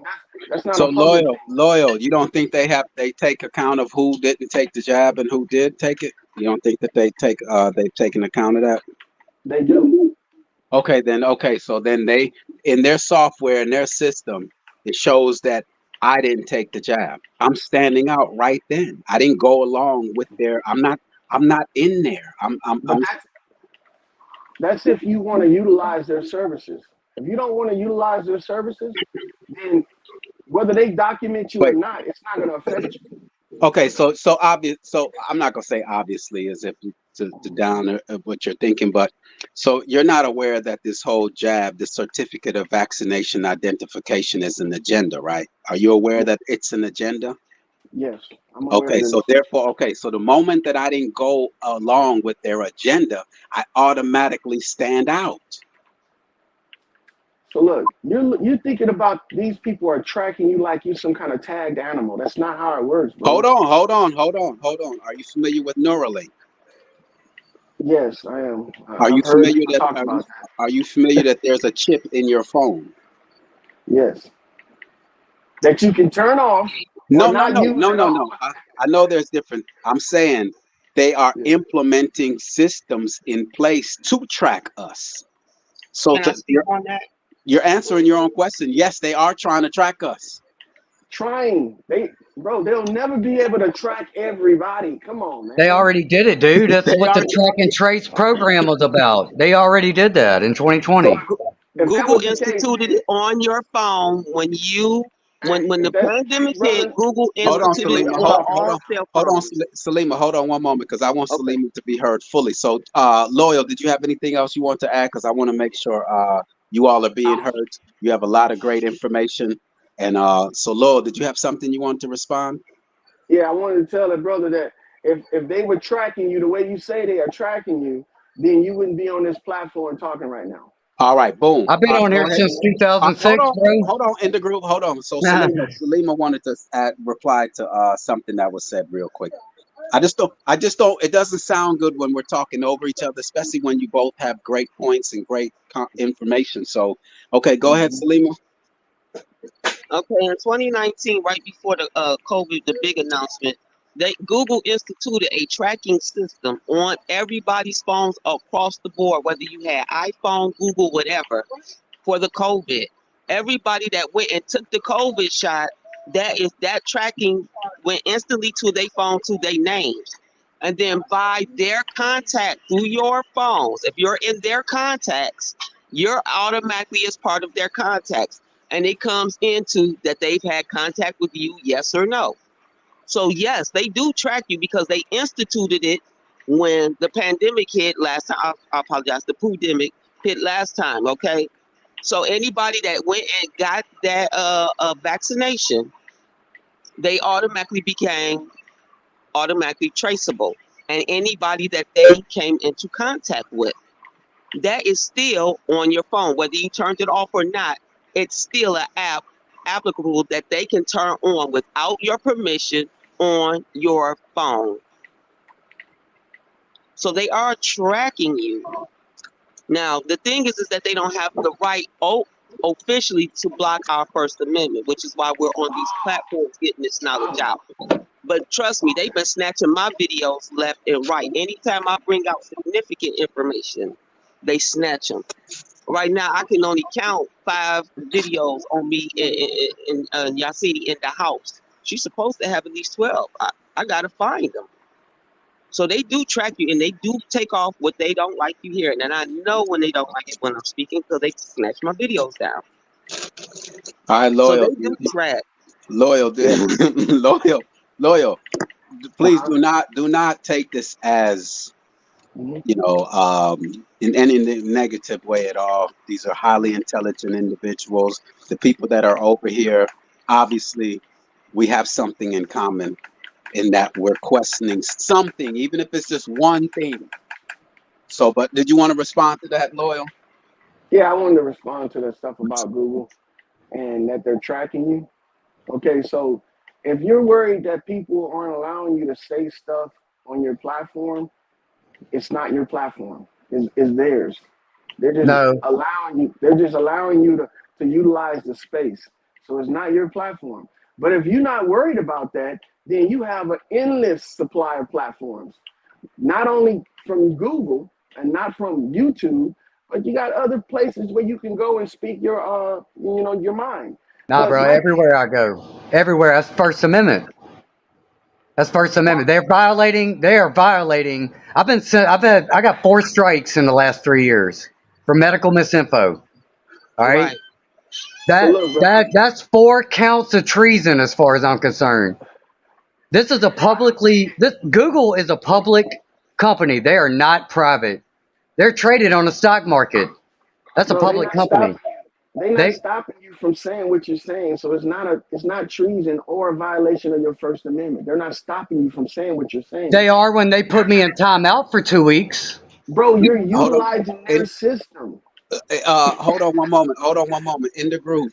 In the Yes, group. sir. If you can hold on one moment, so Loyal Okay. can complete his whole thought before we. Okay. I got you. Okay. Just real quick. Just I want to hear his complete thought on. So we putting too much stock in whether or not they have to abide by this document we call the Constitution. The Constitution is not for us. It's for the government. The government is held at bay by the Constitution, not private people, not citizens. And these corporations are considered citizens. These are corporate lives that they're talking about. It's like you coming to my house and talking to my kids, and I say, nah, I don't want you talking to my kids about that. So you're gonna have to go somewhere with that shit. Am I stopping you from talk? No, I'm just stopping you from talking to my kids in my house. You know, if you I, meet my kids outside when I'm not there, you can say whatever you want to say to them. And see, this is the whole thing that we misunderstand. That's why they not getting. That's why we think they're getting away with it, but they're not. All right, hold on. See, what happens is we give a lot of information in the time that we speak, and people, unless we're taking notes. So, all right, in the group, you want to respond to that? yes. First of all, uh, Google gets subsidy money from the government. We've been told information that the government directly told these sites to censor us for this information. What else you need? That if Google is a person, is a citizen, because they like to say corporations are people, Yeah. Google censoring me is treason. Okay, can I Look, respond to that? Can I respond to Okay. yeah. that? It's something that I speak on all the time. Is that when we were born, I didn't have the right to go into Walmart. So I'm with Loyal in the sense of these companies. I'm not born with those rights, regardless of what, Why not? because it's not part of my natural life. It was created by someone else. I can't go into your house and tell you how to do something. They're I business. have to Well, agree. here's the thing, McCoy. If they get taxpayer money, it's not their house. It's our house. Period. I have to agree with. I have to agree with McCoy and Love, and I have to agree with both of them actually because the truth is, this is just another platform that the system has offered us, but this is not our house. I have Isn't many it called different ways. Like YouTube? Hold I on. connect. No. I'm sorry. I'm This is sorry. still listen. He said, This is still the system. YouTube. So right now, we're the reason why YouTube is so hot right now because regular education is no more. People that want Mhm. real knowledge are looking for outside sources beyond the brick and mortar buildings for their education. So that's why YouTube is so hot. The problem with that is that it's still a public entity ran by the system. So if they do want to censor me, they do have that right to do that, just like they both said. And I have the right to seek other means in which to gain the whatever I'm looking for, because I know YouTube won't be here forever, and at some point, somebody's going to disseminate all our material, turn it into junk, and it'll be used for fodder. You see what I'm Mhm. saying? So yeah, they do have a right to police these airwaves. This is their stuff. I'm all right with that. Yeah, this is theirs. This is We have, theirs. but we have to be able to abstain and say there are other platforms, and I don't mean uh, in the AI sense. I mean out in the real realm. So I teach out in the real realm. I farm out in the real. I do have other platforms that I daily use, and I'm able to teach from. So at some point, we have to get brave enough and get off of these because they're going to corrupt these systems. At some point, even our good teachers will become It's a corrupt at some point. yeah, it's already corrupted. The one, The head, the the, Google CEO is a CFR member. the major problem that I have right now that the thought has came to me, and I even shared it with my 11-year-old son, is the fact that who are these beings to say they own the land though? Because I mean, Well, I'm thinking to purchase some land. Why do I have to buy something that they did not create? Or how are they able to own it? Now that is something worth fighting for. But okay, McCoy. the fight to be on YouTube, you're gonna lose that one. The fight to go into Walmart, you're gonna lose that one. But this earth though, they can't fight you on that one because they can't. That's the battle. That's the If battle right there. I have that, but what is the Earth? Is that No, just a natural world? but 'Cause, yes, we were born this earth. Huh? What? I'm confused now. What's your question? like, where are you drawing a line? Like, you're drawing a line. I'm saying everywhere I go, I have the right. So But okay, they, so if you came into my home, you have the right to do whatever you want to do. that's your home. No, what no, you answer my question, please. You said you have the right to do what you want wherever.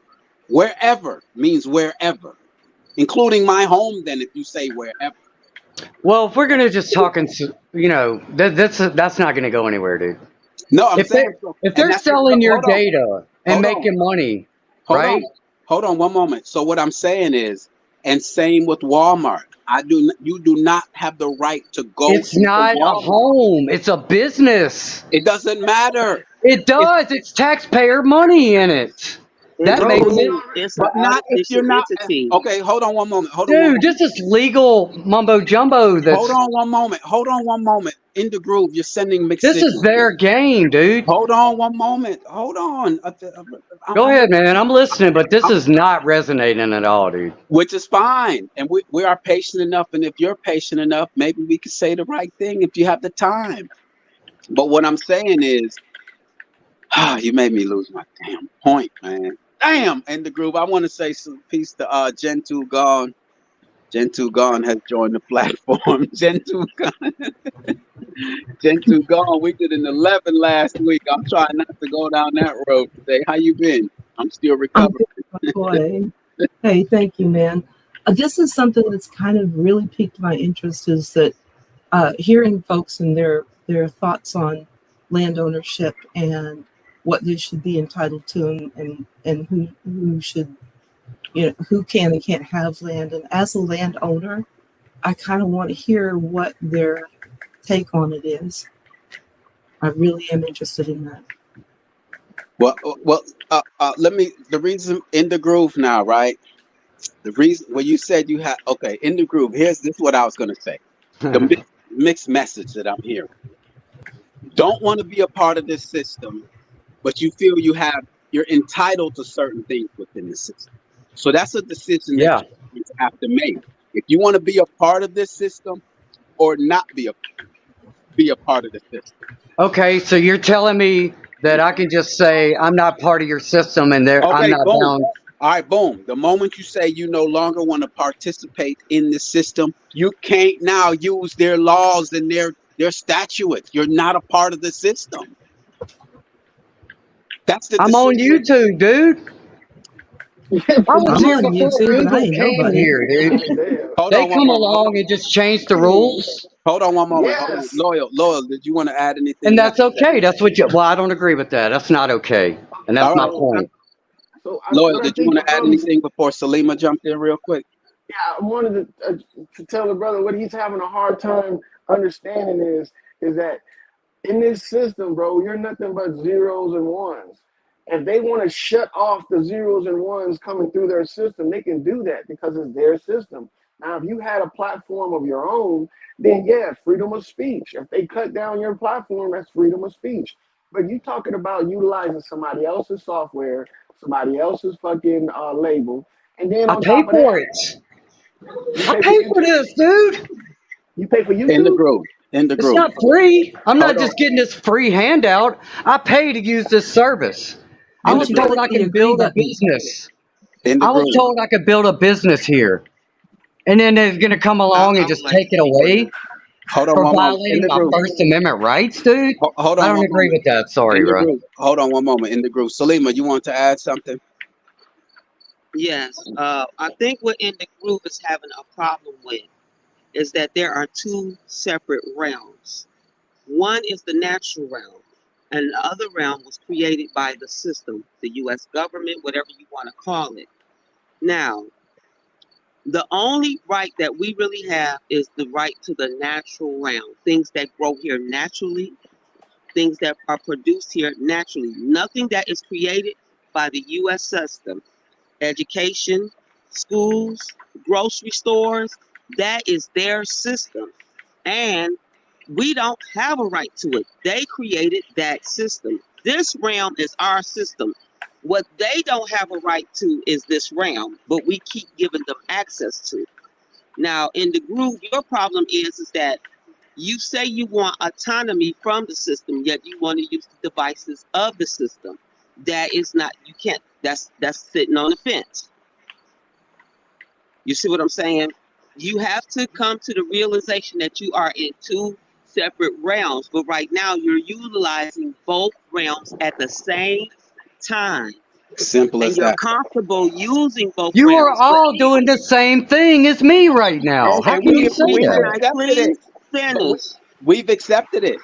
We know that we're using their I tool, but I at the just want same to time, finish this so he can understand okay, go ahead. that right now I am off the grid. That means I have no house, no lights, no gas, no nothing.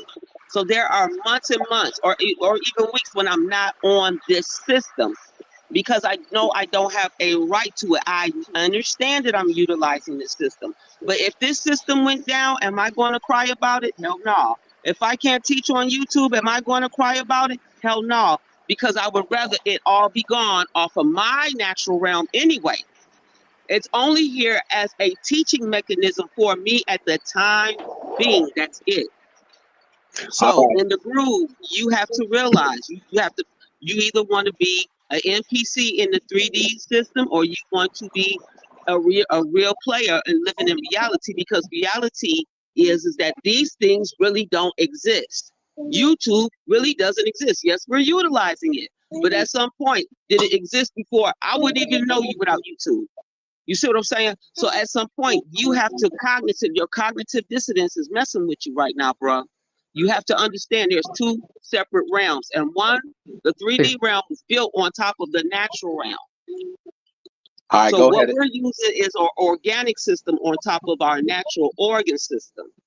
We're Go ahead. organ systems using an organic system to communicate with one another. I got all that. I Go got ahead it. in the group. All It's right, not in the group. cognitive dissonance. I'm just explaining. We are participating in a system right now that none of us agree with.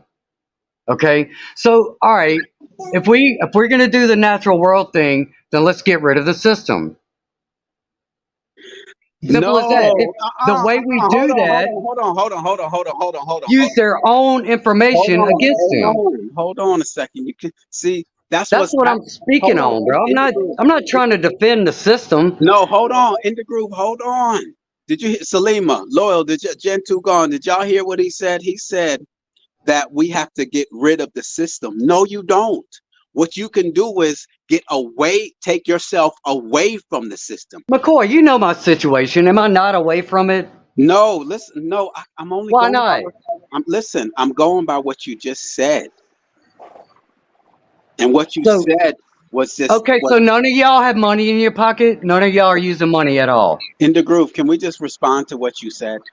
Is that all Well, yeah, right? but I'm being character framed here. No, That's so hold unfair. on a That's second. not fair to my situation, and I Hold can't on a explain second. myself beyond that.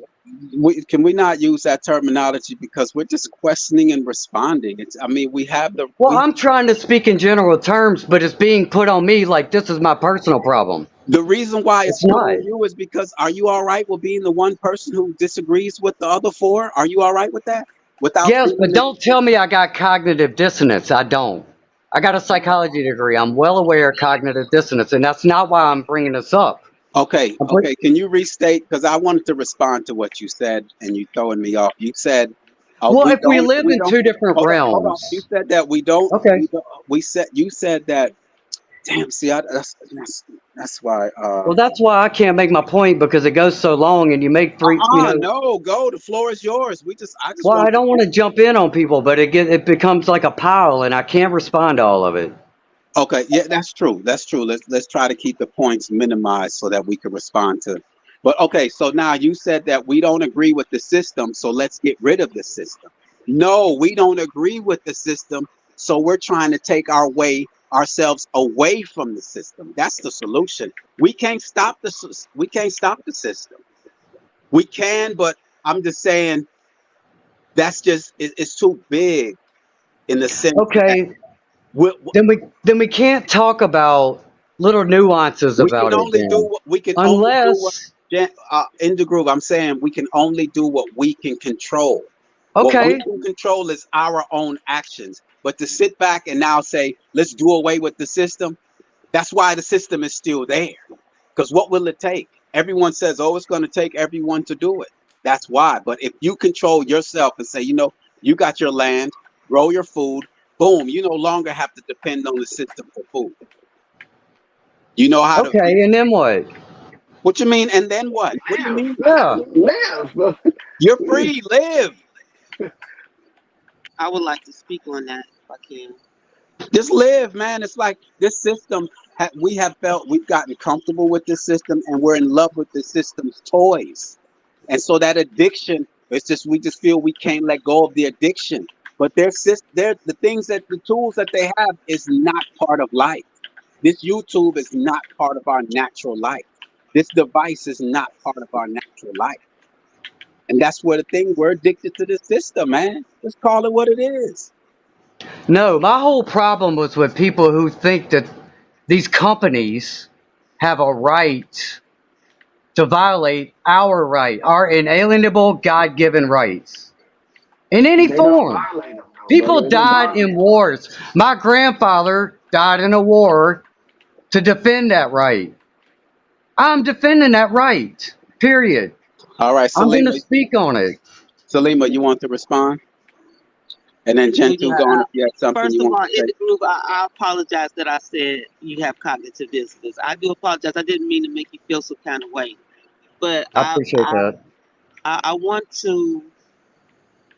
I just feel like you have more studying to do because I don't. I've been through. I promise you. I've been I'm okay. so far out on the Please let other me finish. side. It's not even funny. Because if you really understood, you say you're off the system. I quit You my have job your in land. 2009. I haven't had a job Okay. since. So if you off the system, you would understand that you are free already. So what is the point with the what is your problem with the Because I'm companies trying. other than you don't want to be free of the Okay, system. You still want to use the I'll tell you what system. my problem is with censorship specifically. Because I don't want to talk about anything else right now. The only reason I'm on here, this panel, even talking about any of this, is because my grandma was murdered by the system in this big lie, and I'm going to speak on it, and I've been censored 4 times in 2 years for that. If you look at my channel, I've been here since 2006. I didn't come here to teach. I came here to contribute my music. This is a platform for me to use for that. I'm not here to do any of this other shit. My grandma got murdered, and I got censored for that. And that's all I'm doing is trying to defend her honor because nobody else wants to talk about that. They want to talk about withdrawing, and I get all that. I've done all that. I'm there. But what's it going to take? Like you sit in your house, you use your home example, McCoy. Well, what if the government just decides to raid your house? Aren't they violating your natural space? Let them. Just as long as they don't touch me and mine. That's all that I say. See, I'm Well, realistic. I know that these are their tools, their inventions. I don't have a right to them. I've accepted that.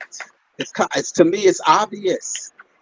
I don't have well, I don't agree with that, and I have okay. a That's well fine. thought out opinion why Like, that I can look. never express, but that's fine. I'm not going to express it, and we'll just sit around and just let it happen. Like in I the don't group, like right? sitting around letting it happen, dude. We talk about solutions on here, right? That's all I'm saying, dude. I got solutions, but nobody else wants to hear it. They want to give in and say, well, the enemy's got a right to not let you speak What's your solutions if I get solution, censored bro? for it. Share it with My us, thing bro. is, For real. hold on one moment. My thing is, like with YouTube, we're not allowed to really speak on the vaccination and the COVID thing. I'm fine with that. It's their house. It's their rules. I've accepted that. I don't have a right to YouTube. Otherwise, if I did, I wouldn't have to sign an agreement with them. I didn't sign nothing. And actually, the agreement that I made when Hold I on. signed up was not with Google. Wait, hold on one moment. Hold on one moment. You said you didn't sign nothing, and then in the next sentence you said the agreement that you signed. So which one is it? Well, the agreement that I made to join YouTube Yes. Did you was read not with every? Did Google. you read? Did you read every line itemized in that agreement? Because it states that they and All Marion, right, they so if we have a birth certificate, I won't if answer we the have a question. birth certificate, then we have no say so and no consent over our Did life. you Is that did you what you're answer my? saying? Were you able to answer No, my I'm question? using I'm not, because I clicked a button, McCoy. Come on, Yes. You bro. You don't clicked know what all agree you button. you don't This know is what all game, you bro. agreed. Nah, You don't bro. you don't know what all you agreed to when you click that button, and when they send you up. It's an agreement entered into fraud is made illegit and is broken. Any contract entered into fraud is fraud, dude. Period. but can you If I've prove been it though? deceived, if you've been deceived, that's a crime. What they've been doing the past 3 years is a crime. It's called racketeering. Nobody wants to Hold on. talk about that. But that's a system. A crime Hang is on. a system, Hang on a right? I second. Speak on that. Just indulge me for a moment, okay? I can't do this, bro. I'm sorry, I can't. Because nobody's listening and I'm just speaking to a wall, dude. I'm not here to argue. now That's look. that's that's my bottom line, bro. I can't say anything else. I love you, McCoy. Appreciate everybody on the chat, but I can't add anything else to this. And I'm gonna bow out. And I appreciate y'all. Thank you. All right, in the group, appreciate you, man. Hey, bro. Yeah, I teach my children all the time that people tell me that I'm a great listener until I don't agree with them. Then they play that card. Oh, you're not listening. You're not listening. I am listening because I don't agree with you. All of a sudden, I'm not listening. Doesn't make. I don't subscribe to that. I'm an excellent. I pride myself in being a great listener because Loyal sat here. Salima was giving Loyal some pushback. Loyal didn't say, "Oh, you all are attacking me." No, Loyal just took it. And so here it is now. We're speaking on something that he's one of we Salima, Loyal and I say think opposite. Just tell us your point. That's all. It's just you don't have to agree with us, but the fact that we don't agree with you makes it where we're not listening. That's kind of like, I always tell my children, they can recite it for you. If they were here, I'd say, what do people always say when I don't agree with them? That you're not listening. That's what they would say in unison, all the way down to the 4-year-old would say it. Just because I disagree with you does not mean that I'm not listening. That's just an unfair. I hear it all the time. But anyway, did someone want to say something? I wanted I to did say want to that. say something about that. I'm sorry. Go ahead, Loyal. Go ahead now. Well, my husband and I both worked for Apple for about 15 years. In fact, just a couple years ago was my last year with them. But one of probably the most boring things in the world I know is to read the terms and then click agree. Because nobody does it. They click agree and they get on their phone. They click agree, they get on iTunes. They click agree, they get on YouTube. My husband, New Year's Eve every year, would stand up and, bless his heart, in the most hilarious and comical way he could, he would read the entire iTunes terms of agreement. And we would listen to it because it was our job. We had to know what it said. We had to know because it was our job. And we don't do it anymore because we know we're screwed no matter whether we click agree or not. But if you don't read it and you go ahead and you click that button, you sign the paper. Exactly. You know, don't complain to me after the fact. Exactly. I mean, we signed the agreement, and they send us updates. And in those updates are obviously new software and new things, and we agree to it. I mean, it's just that's just what it is. I mean, you can't want independence and at the same time have rights to a system that you don't want to partake in. That's kind of strange to me. That's a strange way of thinking. Yeah, when I get kicked off Twitter, I'm not going to complain because I know what the rules were when I signed up. It's just that simple. Salima, you want to respond? I don't know if I had seen you unmute. Yeah, I just want to. A lot of us are not aware that there are really two worlds here, and that one of them is a privilege and one is a right. The natural law world is your right. Anything that the Matrix offer you, entertainment, education, medical services, those are privileges. So he still isn't understanding in the sense that there are literally two realms, and one you get to choose. One is yours, you inherit once you're born here. This is your inherent world. You inherited it. The other one is a system that was brought here to you. It's a service system. You do not have a right to it. Anything I create is mine. That no one else has a right to it. And if you want access to it, I have the right to set terms, rules, and regulations to say how you can use it, how long you can use it, when you can use it. So some of us don't understand that anything from this system is part of the matrix. It's artificial. It's all artificial. Only the realm in which you will return to when you supposedly pass is the real reality. So my question to people like him and myself is, when we get off of these systems and we get off the grid, are you able to ascend yourself without their technology, without their services, without their medical services, without their educational services, without their entertainment services, without their military services? Because that should be your next goal as someone who's coming out of the system.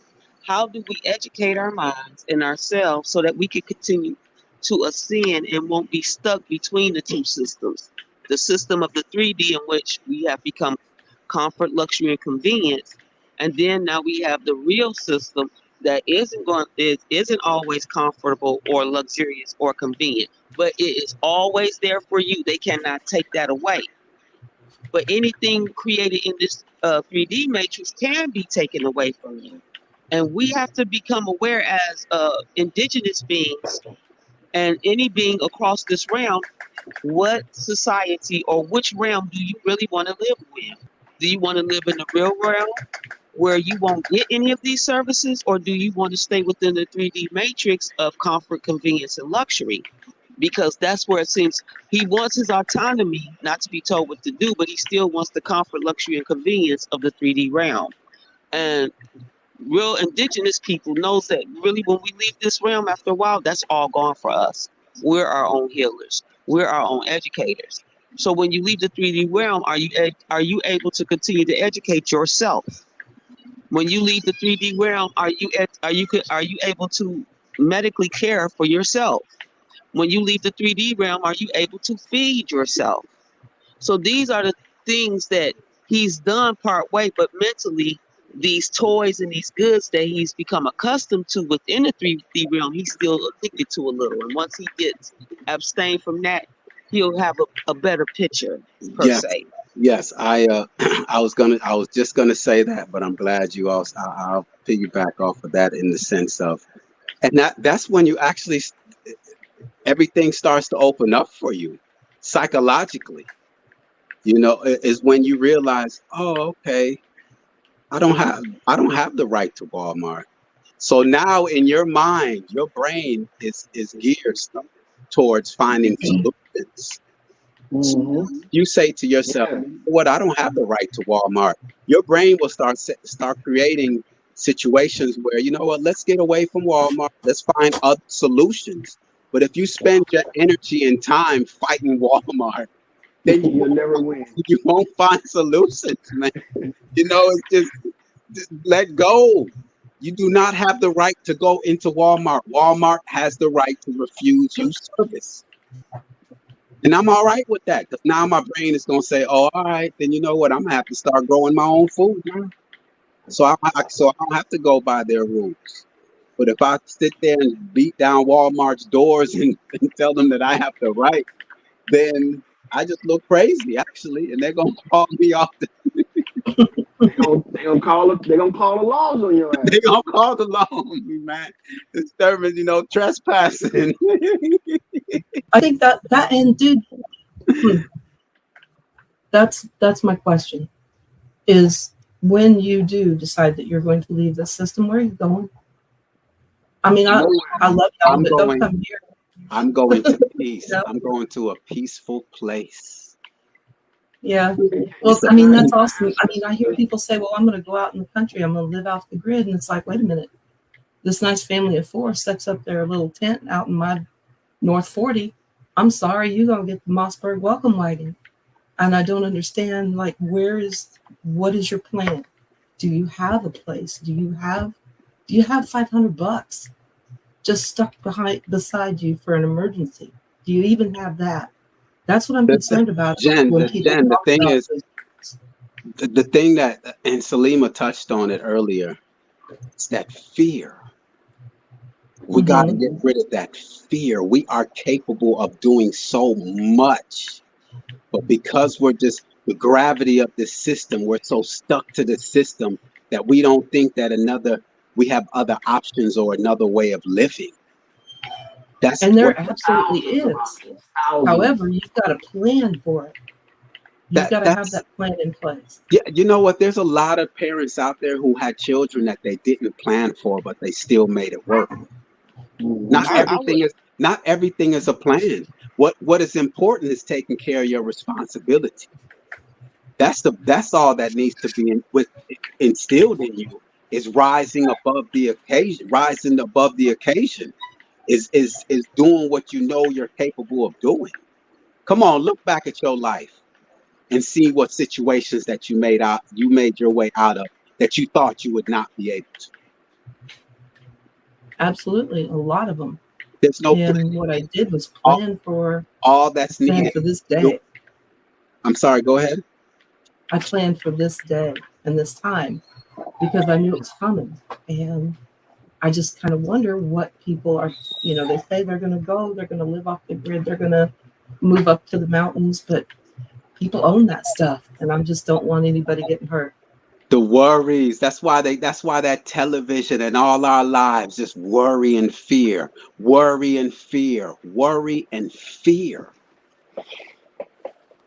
would like to speak on that. We have to do away with the worry and the fear. And that's what has us stagnant and afraid to have confidence in ourselves. We're greater than what you know. All right, go ahead, Salima. Well, my thing is that as an indigenous woman who has been in the system, who hasn't had the greatest education from the system, nor made enough money from the system, am I going to linger and work a job that I would have to work 40 years before I make the kind of money or even for preparations that this young lady is talking about? Or am I going to step out on the fact that I understand that this is my realm? You see, we have a lot of that, and it's usually the people who have more than the indigenous beings. Yes. Say that last two sentences. You went out. Say the last. I'm sorry. You said work 40 years and right. We have people that are always on the platform talking about you have to save. What is your plan? But indigenous peoples don't have a plan.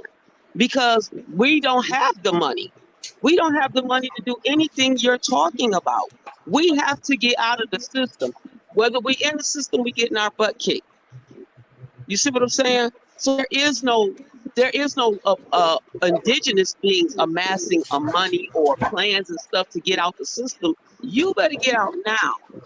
And for those of you that have, and that's why I call some people the haves and have-nots, because it's easy for the haves to tell people who don't have that to say, well, you got to save and you got to do this and don't you have a no, because we're uneducated, we're undereducated, we're underpaid, we're underfunded, and to stay in the system, to leave the system is going to do us more harm than staying here. So to those type of questions, that is a reality for real indigenous beings. Now for people that got money like that, you can save, you can prep, you can, plot out your land. I don't have no land. I'm plopping wherever the hell I am because I know this is my realm. So This is not your that's why I realm, my get on dear. people about Hold that on, You fear hold on, probably, talk Salima, because hold on. Salima, okay. hold on Most one moment. likely, Jen you may, wanted to respond to that real quick. You said this is not her realm. What'd you say, Jen? this is not your realm. I take Okay, tell us offense why, because, please. first of all, you probably make more than I do. You make a lot of assumptions, my dear. And bless your heart, I'm old. I'm not young. Okay, I'm sick. I'm going to be 60 years old this year. I've lived in this place for 40 years. I planned on this day coming, and I know that other people don't have the luxury of planning. But once things do hit the fan, you don't have the luxury of coming and taking over what I planned for, and what I paid for, and what I sweated for. That's all I'm talking about. Hold on one moment, Jen. Jen, she said that she about the realm, and you said no, she's not of this realm. Can you tell us why you feel No, comfortable? what I'm talking about is my realm is not anyone else's realm. This is my realm. Okay, Okay, right here okay, where I live, this is mine, and I okay. worked for it, I sweated for it, and I paid I for it. don't think she would disagree with that. Yes, we all have the right to our space and our happiness. So yes, Okay, but she's saying within her realm. That's okay, yeah, fair enough. yeah, within her. Absolutely fair enough. That's why I was But shocked when you said that. I was like, wait, hold on. okay, I don't think Jen. No, I think it was just a difference of interpretation. But no, this now you, this little patch of dirt is my realm. Is all I'm yes, yes, saying. No, yes, we are. she But meant what she said, because I think she assumed that when I said indigenous people, that don't mean I go out and attack people, because that's the way that sounds, like you think we're going to go out and attack people. No, Salima, not at all. Salima, we know No, how to no. find Salima, space where y'all not. Salima. Let me ask you. Can you define indigenous for us, please? Indigenous is a melanated being born within this realm naturally.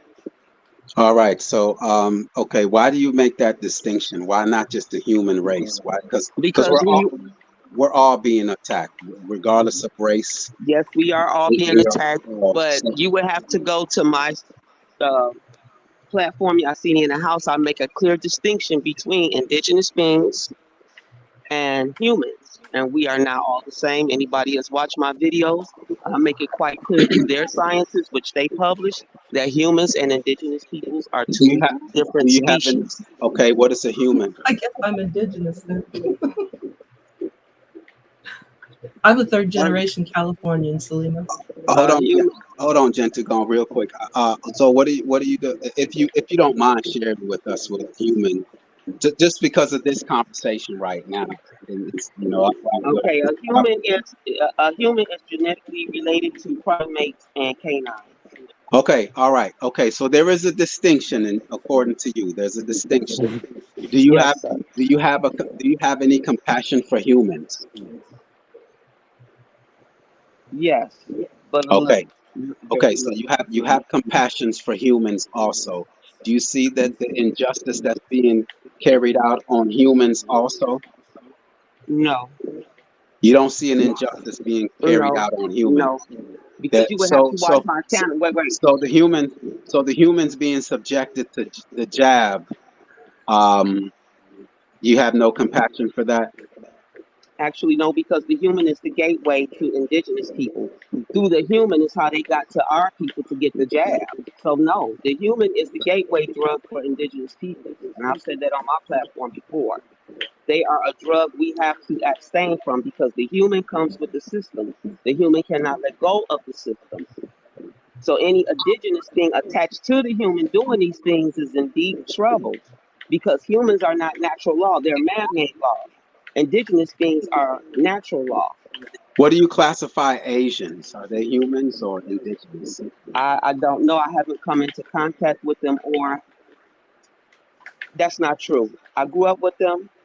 I haven't experienced enough of their sciences and what they say or who they are to know what they are. But as far as I could tell, it depends. It depends on who and what I'm looking at. Somebody who's Asian, who's more melanated, I would think would be natural, of natural law. Someone who looks more like a Caucasian Asian, I would think would be of man-made law. Mm. Yeah, because I'm aware that there are two different species. I don't play the race game. The only race there is on this planet, on this realm, is to get out of the hell that these people created for us. Yeah, but when you say us, you make a distinction. When you Yeah, say us, yes, the indigenous people, the because indigenous people. the lawful people like the system. They love the system. They don't want to let it go, and I'm all So, right with that. so when indegruv said that he lost his grandmother to that jab, you have no compassion for that. Because she took it willingly.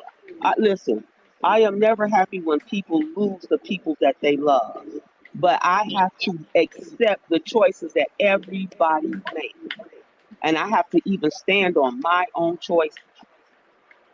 You understand? That's called accountability. And yes, he has the right to advocate for his grandmother. And he should use every means at his disposal because what they did was wrong. It's murder.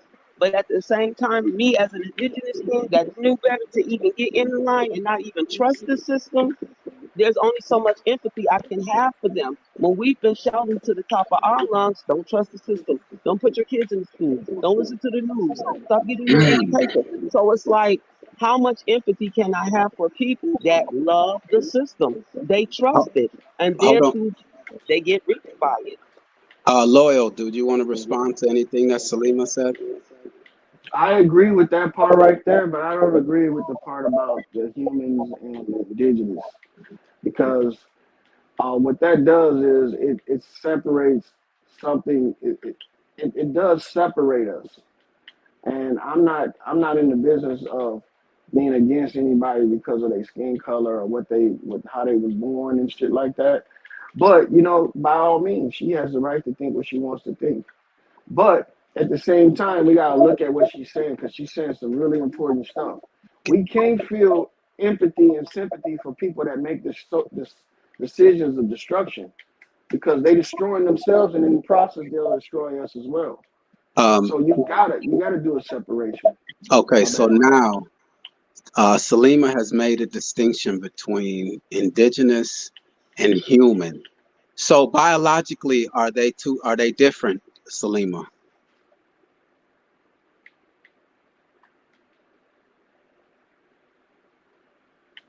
Salima? Yes, there is a difference. I'm sorry. Yeah, there is a Are difference. they're biologically different, correct? Yes, they are. So how are we able to procreate among each other then? Oh, with a lot of scientific experiments. What a lot of scientific Because I experimentation. see indigenous people with what you would call a human and they have children easily. Yes, that's true. That's true. So The how are we indigenous being is compatible? able to make that happen. Well, on the platform y'all see me in the house, I go on particular science about the Eve seed. And you would really have to check that out about the Eve seed because that's what all of these science are created for. CRISPR, stem cell, fertility pills, in vitro fertilization. Come on, what is this created for? It can't be for medical advances. Most of this was created so that the other species opposite of us could have children because they weren't having children like that. They weren't breastfeeding like that, and they weren't making us breastfeed their children to keep their breasts pretty. That despite that narrative, they really wanted healthy children and they weren't having them. That's why they were making us breastfeed their children. Wow. That's Not, two different species. That's why their husbands were procreating with the indigenous woman the minute they got here. If you're I'm already not saying. married to, if you're already married to a woman of your species, why are you mating with a different woman of your species, a different woman out of your species? And those kids from that species of the indigenous woman is always going to be healthier. That's not true, I sister. I am of the natural realm. That's not true, sister. And then on top of that, it didn't take that much science. It doesn't take science to put semen inside of a different female species. It doesn't No, take it doesn't. science to do that. No, it So doesn't. look, It doesn't take science to have sex. It takes science for a species that cannot normally produce regularly like I can, but that's a to make sure fallacy, that they sister. can. Come on now, Because I just you're listed saying 6 this. different drugs that they take to have babies. So either those drugs ain't real or somebody pulling the rigmarole or something. And what is the gift program? Why are black women being tricked out of their uteruses for these women to have babies? So obviously you don't know the history of my people as indigenous beings of what I'm talking about. I know this right here that you can't hate somebody and despise them and figure you're gonna be successful. And that's something that a lot of people are doing. They're thinking that by putting down this people, they can become a greater people. That's not how it works. It actually subtracts from what your motives are. And my thing is this right here with the females, the black females. All of that stuff is voluntary. It's not mandatory. And different races of people do the same thing. Loyal, They get the I'm same thing that done to them. going to respectfully ask Look, you so to stop talking okay, about the black woman because you just crossed the line that you have not. I don't know what species you are, but you basically finish crossed what I was a very gonna line of talking about the black woman. You have no contact with the say? black woman, obviously. So look, can I finish saying what I was saying? Okay, so check it out. As long as you don't cross that line. There's no line because there's no such thing as a black woman. That's a construct that they created. And if you studied this, you would know they created these constructs to separate the different species, period. The animals and everything. They separate the cats by saying one's a lion and one's a tiger. But in actuality, they're all the same, just like we're all the same. No, And there's no, I ain't going for that. Look, there's no such y'all thing. species have taught me. Y'all taught my mother. Y'all taught my grandmother. Y'all teaching my kids. Y'all teaching my grandkids. We are not the same species. Calm No, down. because you're lying. You putting out lies on the airwaves. You coming For from you a to say we location are of hate, and kumbaya, you ain't don't no realize it. kumbaya between us. You Ain't no coming from a saying. location of How hate, come I and don't need in vitro you don't see fertilization to where have a that came baby? from. How come I You don't don't need see where that fertility came pills to have a baby? We Hold is two on. different species. No, you're But not. Salima, at the See, same what you time, don't understand is, Salima, go at the ahead. same time, I did a live saying I'm all right with you being you. Is it all right that Loyal feels the way that he feels? Is that Actually, all I'm right? about to get off this live because Loyal just triggered me. He cannot speak about black women like that. I just said what we was. I am a black woman. I define who we is. Now, who he is, I don't know That's and I not don't care. So special, I sister. love you. That's not I special. love you. I'm dropping out. Y'all have a good one. Peace. Okay. And look, see, that's the same thing my man went through earlier. This is a trauma. See, the thing is we can't trauma bond. See, and I don't believe in trauma bonding because trauma bonding brings along hate. You see what I'm saying? And what that hate does is it makes you blind to the facts. And the fact is this: humans wouldn't be able to procreate with other animals if they weren't compatible. And that's the whole lie that they've been telling us, that we're incompatible. And the whole time they're playing with these compatibility sets.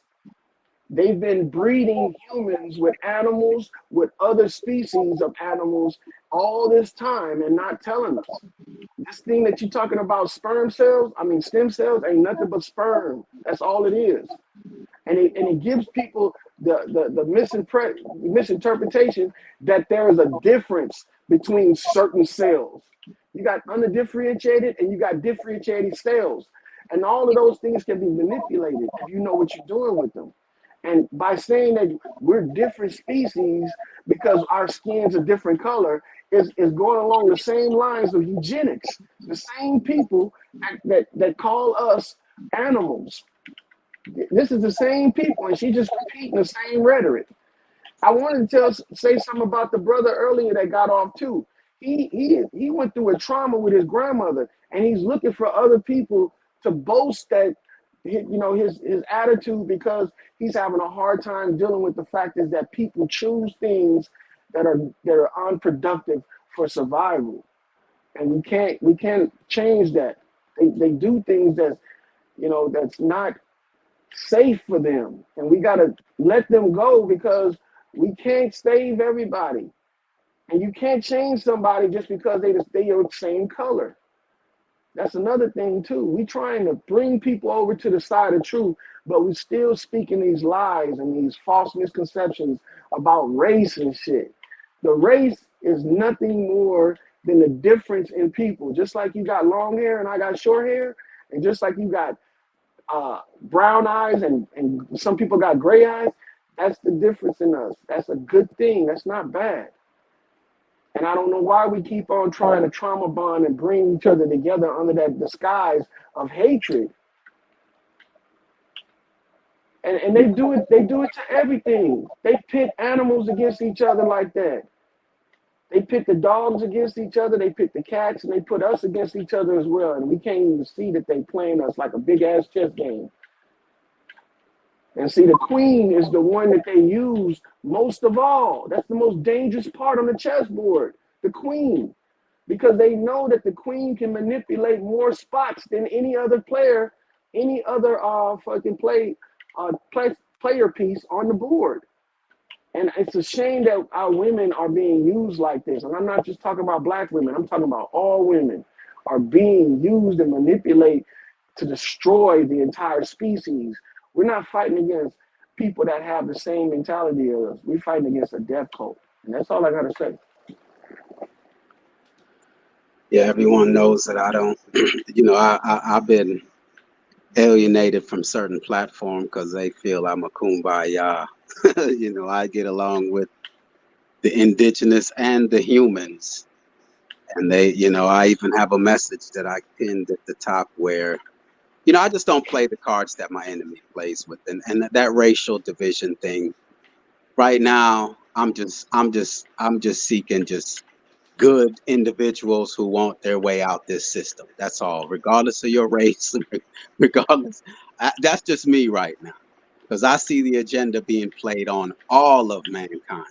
Yep. And so, you know, that's why I asked the question, if we're biologically different, how are we able to procreate? I just don't, you know, so it's, you know, because in the garden, you will see different color roses, but the bees pollinate all the different color roses. And it, you know, I don't know. It's just the one That's thing natural. the one thing that I seen today, though, it's, you know, people are not able to have a difference of opinion or a thought process. And that's kind of rough, you know. I mean, that indegruv, he felt that, you know, the three of us had a difference of opinion on a certain subject matter, and he couldn't handle it. He's not going to deal with it. And then here it is, Salima had a difference of perspective with you, and I don't get that part of it. I just don't get it. I'm totally all right with you having a different perspective than me.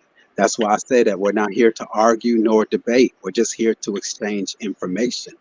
And it's I'm really serious about that. There's a lot of platforms out there that's into debating and arguing, and I don't take part in those platforms. That's possibly why I created my own, because I didn't want to argue or debate. I just want to exchange information.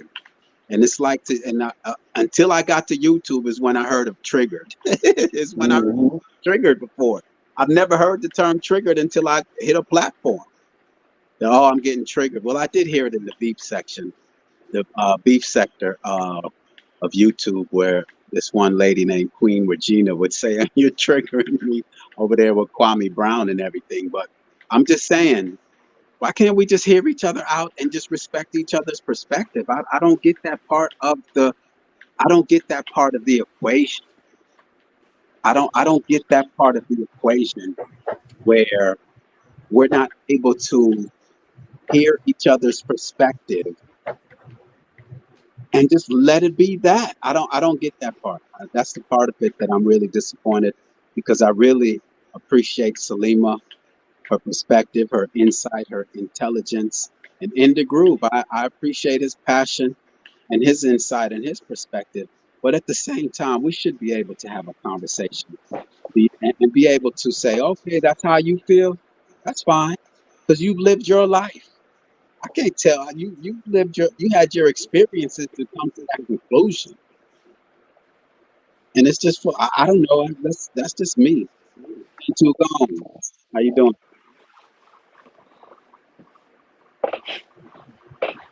Salute. Hi, McCoy.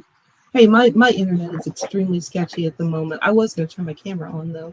I'm going to leave it off because I want to be able to keep the connection. But I really did. I'm sorry that Salima left.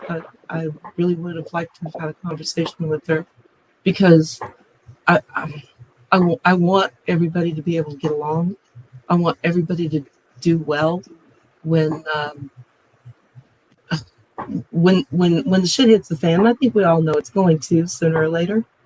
I want everybody to get along. I'm just saying that I've got this place. I want to be able to help people. I want to be able to provide for people. I just don't want them showing up unexpectedly. I don't want them getting hurt, because, when somebody just comes out and camps on my land, I'll be like, get the hell out, because I don't know who you are. I don't expect you.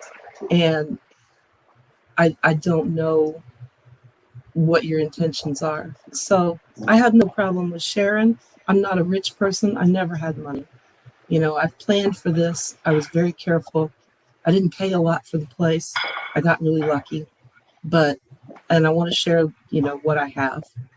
But I don't want somebody coming in and stomping on me either. Because I don't know if that makes sense to y'all. Just want to say peace to Mama Chula for yous in the building. The Pineal Network is in the building. Peace to you all. This conversation has been really engaging, so I apologize if I missed you all. It's just, Loyal. Loyal, have you hit panels before, Loyal? Yeah, I hit panels. Oh, okay. And I even have panels on my show and stuff like that. And Yeah. yeah. Okay. Well, When I do lives, I post the link at the top and stuff like that. Wow. Okay. Boom. All right. Because look, yeah, I had to. I've been trying to seek out different places to resonate with, because I'm not for everyone. Mm-hmm. I'm not for everyone, but I'm not gonna kiss nobody's ass either at the same goddamn time. So Right on. I keep it moving, because I have a family to be responsible for. I'm not here to change or teach or preach to anyone. And some people want you to be a part of their faction, to be a part of their cult, for lack Yeah. of a better term right now. I've never been that. I'm willing to stand on my own. If everyone is going one way, I'm willing to be the one that goes in the other direction. I define my standard and my value. So anyway, so Hey, okay. I wanted to say something to Jones, to Gene Two Gone. My Oh, bad. That feeling that you have that makes you feel cautious about certain things you go around. That's a good feeling. That's a perception that should be nurtured. So when you say that you want to share, but you don't want people just popping up on your shit, that's a good feeling. Don't even try and make it seem like you're a bad person because you seek seclusion, or you seek privacy, because that's what they want us to feel. They want us to feel like we're bad because we want to be individuals. So you're right. You spot on. So just go ahead and keep on doing what you're doing. Help those you can help, because believe me, the ones on the opposite side, they helping theirs. They doing what they want to do. So I know it No, sounds like I I'm appreciate it, counterproductive Laurel. with that shit, though, but still. No, go ahead. Drop your channel link too, so we can take a look. Because I think that'd be interesting. Gentoo gone. What you think of the fact that what do you think of the fact that Buzz Aldrin? What do you think of the fact that Buzz Aldrin, the astronaut that landed on the moon, his mother's name was Marion MOON. What do you think about that? I think they couldn't have. I think they couldn't have planned it any better, honestly. That is I remember listening to an interview with John Lear where immediately after the decontamination time that the astronauts used to have to spend, they asked what they remembered about walking on the moon, and I can't remember which one it was, and it might have been Buzz, but the only thing they could say, all I can remember is a pair of shiny black shoes. So I thought that was a very interesting comment for somebody who walked on the moon to try to remember what it felt like. Shiny black shoes. Yeah. Okay. And if I can say, I don't believe in coincidences, and that's a giant one right there. Listen, look, the mother of Buzz Aldrin, however you pronounce his name, the astronaut that walked on the moon, her name was Marion MOON. And the place where we live is called Moonsville. We actually, apparently, when they had the moon launch, there was a huge parade here, and this is a place with maybe only a couple hundred people, but they said there was close to 40,000 people. One of the astronauts was supposed to come, and they were going to have a big, a whole day where they watched the moon landing and everything. They made a big deal out of it here in Moonsville. I think you can even find newspaper articles about it. I just find that where it's just, because when I saw that, I immediately went to do research, and I'm like, that's a joke. This person who posted it, this man who landed on the moon, his mother's last name was Moon. That is, I mean, I have to just keep repeating myself on that. That is, you can't script it. I mean, you can't.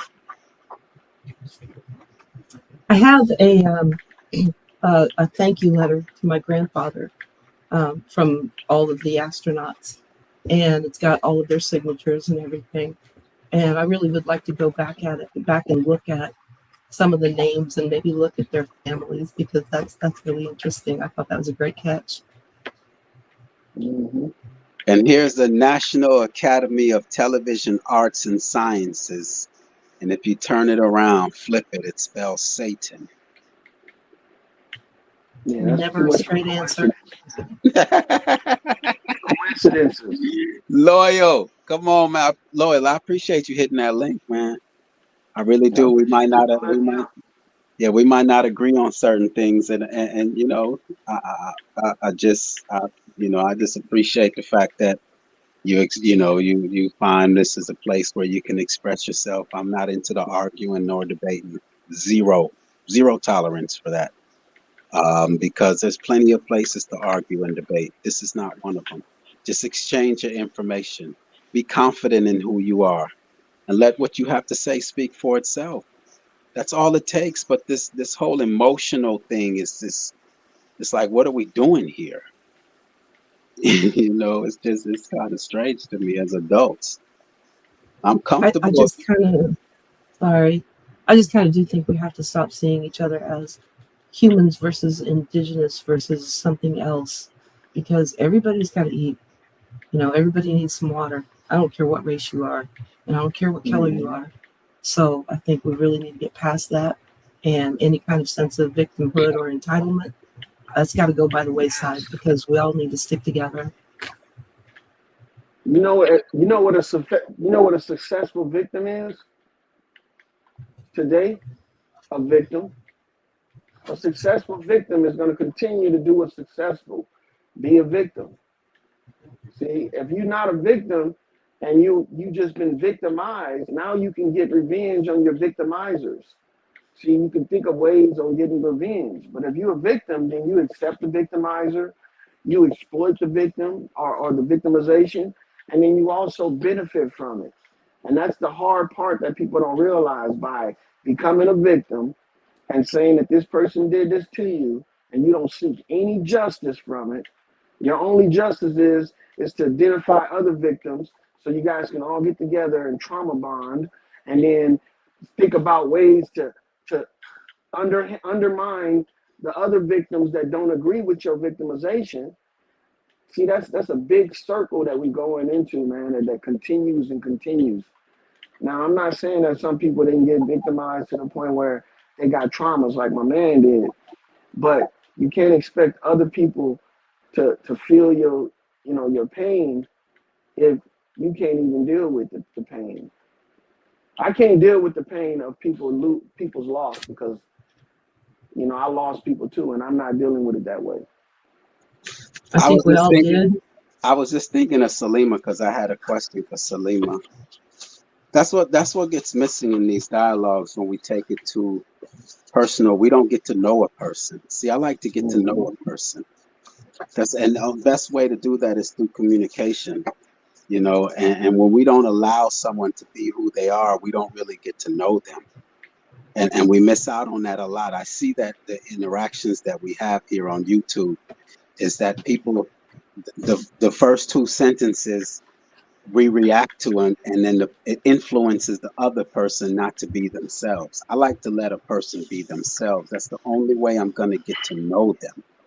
And so, like Gentoo Gone says, we got to stop with this human and indigenous. No, they don't have to stop. I'm not gonna carry that thought process, but everyone has the right to feel and think the way they think.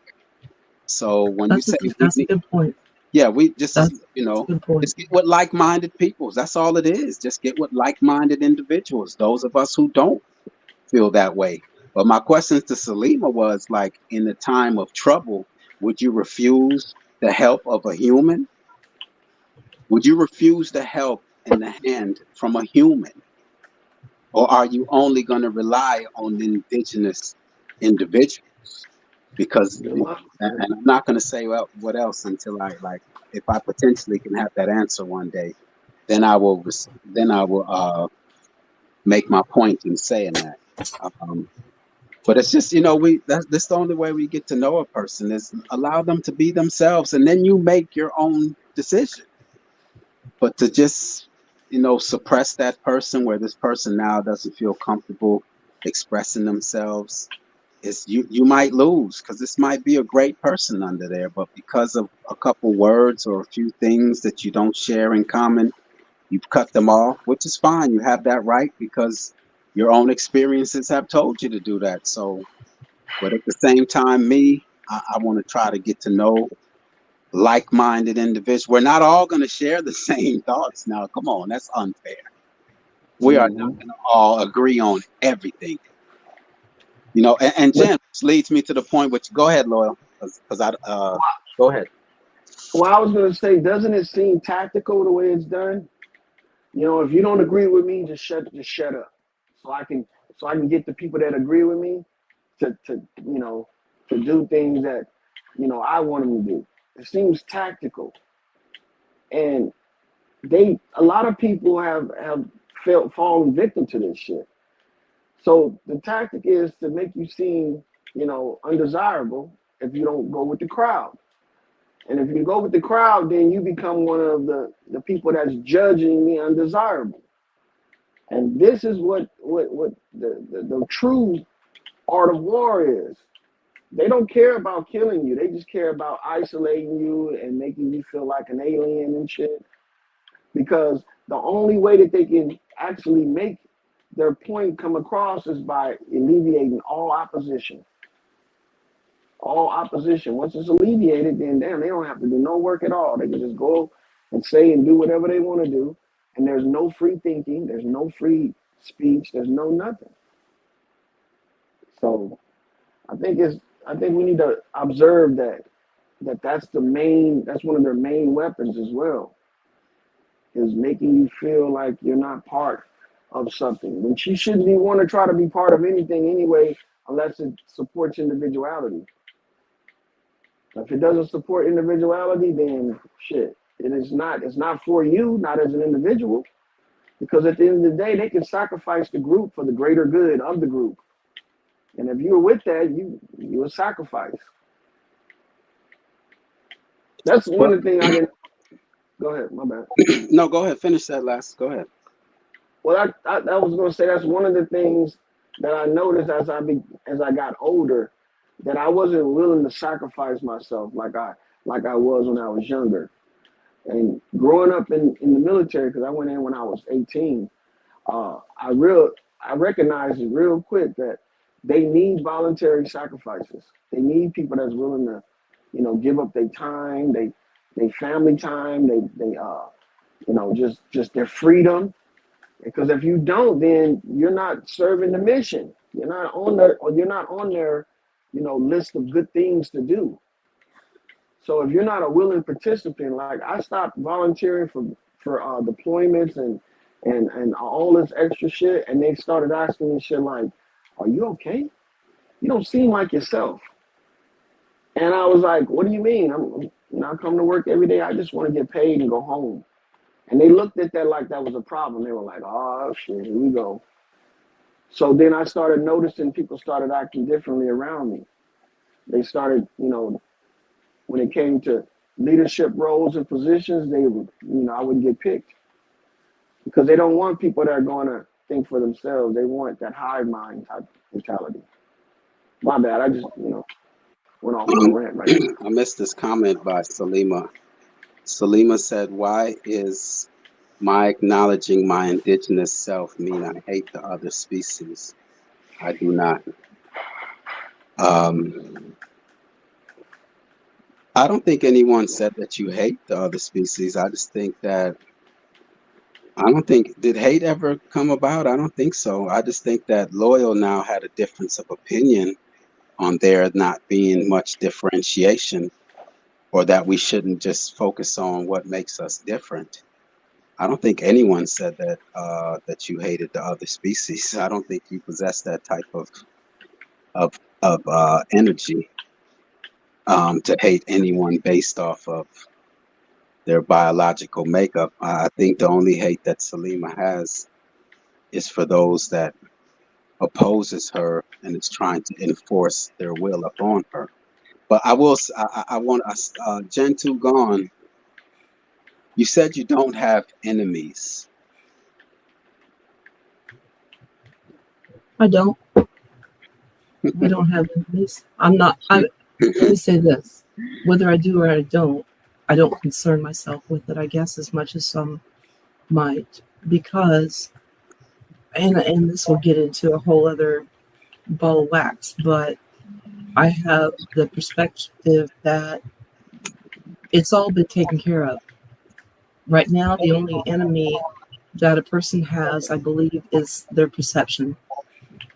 I know that there are people who don't want me to have what I have, or people who want what I have, or people who want to do me harm. That's possible, but I'm not going to sit around and worry about it because I can't do anything about it. All I can do is protect myself. So I can take everyday actions based on the information that I take in, and I can choose to put a positive spin on it or a negative spin. I choose to put a positive spin on it, and I don't believe that this world can affect me right now. And I think a big part of right now is the belief, because what we believe, we're the only ones who can manifest things. What we believe comes true. Yeah, I just wanted to touch on Salima is Salima. Now look, Salima, that was my biggest problem with Martin Luther King, was that he wanted us integrated. At least that's the message that they had him spend. I think it was somewhat. I don't see a problem with separation. I don't see a problem with separation at all. But we also all have the choice to travel and intermingle with whomever we want to intermingle with. But they say that kind of talk keeps separation. We should be separated, period, is what Salima has said. And I somewhat agree with the fact that I really do want to stay on this. Gentoo Gaunt said, I don't have enemies. So you say you don't have enemies, because I really don't disagree with Salima at all on that point that we should be separated. And especially not we shouldn't have been integrated under how we were integrated, where they told us we came from slavery. I mean, you have one child who feels bad and is his ancestors are slaves, and then you have the other child whose ancestors were the slave masters, and you put them in the room together. That's, and then civil rights, whites were spitting on blacks and we couldn't share. Yes, under that guise, that was terrible. Under that guise, that was psychological operation to its fullest.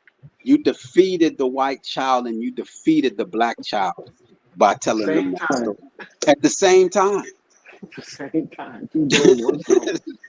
And that's just the thing. Did you experience that? Because I didn't. Did I experience what? Did I experience what? Not being allowed to drink from a particular water fountain or being separated from other people. I didn't. Although, I'm going to say something. I'm sorry. Hold on. What did you say, Gentoo Gaunt? I'm going to say something that's a little bit controversial, but and this is because I watched Big Dog Philly OG last night, and in second grade, I had to have my grandfather come to school because I was getting my butt kicked on a daily basis. I was coming home with my clothes torn, with my eyes scratched up, with my hair pulled out by a team of black girls. I didn't even know who they were, but they hated my guts, that's for sure, and they beat my ass every day. I'm sorry, I don't have a problem with it now, but it happened. They showed a picture or a video last night of someone dragging a desk out from under a black child, a white teacher, and it may have happened. I'm sure, they had their own experience, but I had a little black boy drag my desk out from under me, and I ended up with 4 stitches in my head. I don't even know why. I didn't know the kid. So, I mean, everybody's complaining about, well, this person kept me down and that person held me down. Well, I'm sorry, I got my ass kicked too, and I'm not going to go back crying about it now. I'm just going to move on. I love y'all. I don't even care what color you are. But don't tell me that I've been privileged my entire life. I just don't see it. I don't have enemies. I'm not going to make people my enemy. And that makes sense. But you see, only trauma can gain a large group of people and keep them mesmerized for long periods of time. Other things like love, happiness, they can't keep you attracted that long, because it's so accessible. Love and happiness is so accessible, but trauma is not. You a selected person if you traumatized. That means you a unique individual. You made it through the trauma. So that right there, it contains people and holds them for a long period of time. And this is what, is negative, because they can be used to get large followings to think a certain way. I mean, a lot of people make a lot of mistakes. A lot of people do a lot of wrong shit. But it's not the group in whole, it's the individual. Like I said, you need to be able to identify your enemy if you're going to strike and kill them. You just can't spray and pray that you hit them, because there's a lot of innocence involved as well. And that's why we need to prepare ourselves to observe instead of react. My bad. Go ahead, bro. Salima says, yes, she has a problem with us. Thank you for your affirmation. I don't think Gentoo Gaunt would have a problem with us and then be over there in Big Dog Philly OG's live stream. I just don't see that. And I don't think she'd be here on the panel with me. I don't know. You know, unless I you have wanted, I an want, agenda, Gentoo gone. But you have an no, agenda. I wanted to hear what they had to say. I told you long ago, and you know me. I listen. I go to everybody's panel. I listen to everybody, and I like to hear what they have to say. But when it devolves into us against them or vulgarity, or I hate this person and I hate that person, I'm sorry, I can't be in that camp. It's very unfortunate. It's a tool of our enemy. Well, Jen says that she doesn't have any enemies, but I know I know that racism is a tool of my enemy. They use it to divide us, to conquer us. If you read the 48 laws of power, you divide and you conquer. If you can divide the people, you can conquer them. Even within the household, if you could divide the husband from the wife, you have now gotten that household. So it's like, I just know that we've all been played. We have all been played. Okay, because I mean, when I tell you, I say it, I say it with full confidence that this man right here played the role of Martin Luther King. Okay, I say it with full confidence that this man right here is Snoop Doggy Dogg. All right. So when we play this race thing, it kind of makes us look. It makes us look kind of strange that our heroes are actually white. The Martin Luther King's is a Caucasian man, Prince Albert II of Monaco. Snoop Doggy Dogg is Prince Jehoiakim of Sweden. And Here he is that with his family. information has just become that information has just become privy to us that people can disguise themselves Here for is long periods of time. here's Snoop Doggy Dogg and his family. Right here, the two of them.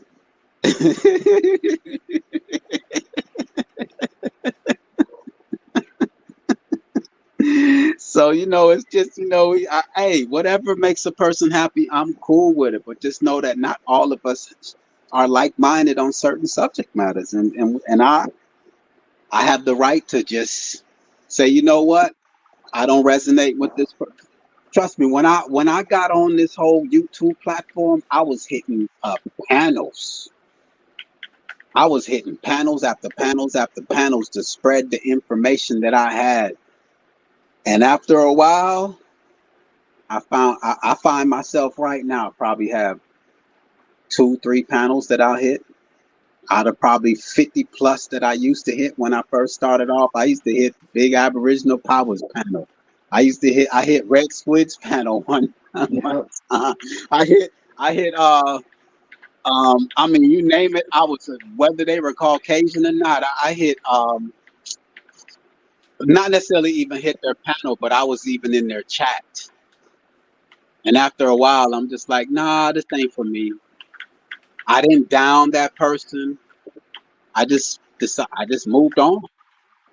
And that's what we all have the choice to just move on. And just, if this person is not for you, just move on. Keep it moving. There's 12 million content creators. I Googled it. I'm sure give or take 1,000 here and there, but according to Google, there's 12 million content creators. So here I find myself just hitting maybe 2-3 panels. Let me see if I can name them real quick. Damn, I can't even name the panels that I hit anymore. Damn. Look, come on. The same way, man. What panels can I hit? I do hit his panels here and there, but I don't hit anyone's panels regularly anymore. I've unsubscribed to a lot of people. I used to hit Big Dog Philly OG's panel. I don't go over there anymore. I subscribe to I just unsubscribe, man. And it's no knock on them. It's just they're not for me. That's all. I don't pay their StreamYard bill. I don't send them a Cash App to pay their StreamYard bill. I can't tell them who to have on their platform. I don't cash out the big dog Philly OG and say, yo, I don't want such and such over there, man. No, I don't tell Greedy Vegan who he can't have on his panel. I don't pay their StreamYard bill. Nobody, I haven't gotten the cash app to pay mine. Y'all ain't seen no cash app. I don't even ask you all to hit the like button. That's what I did last night. I don't I tell was anyone. like, you know what?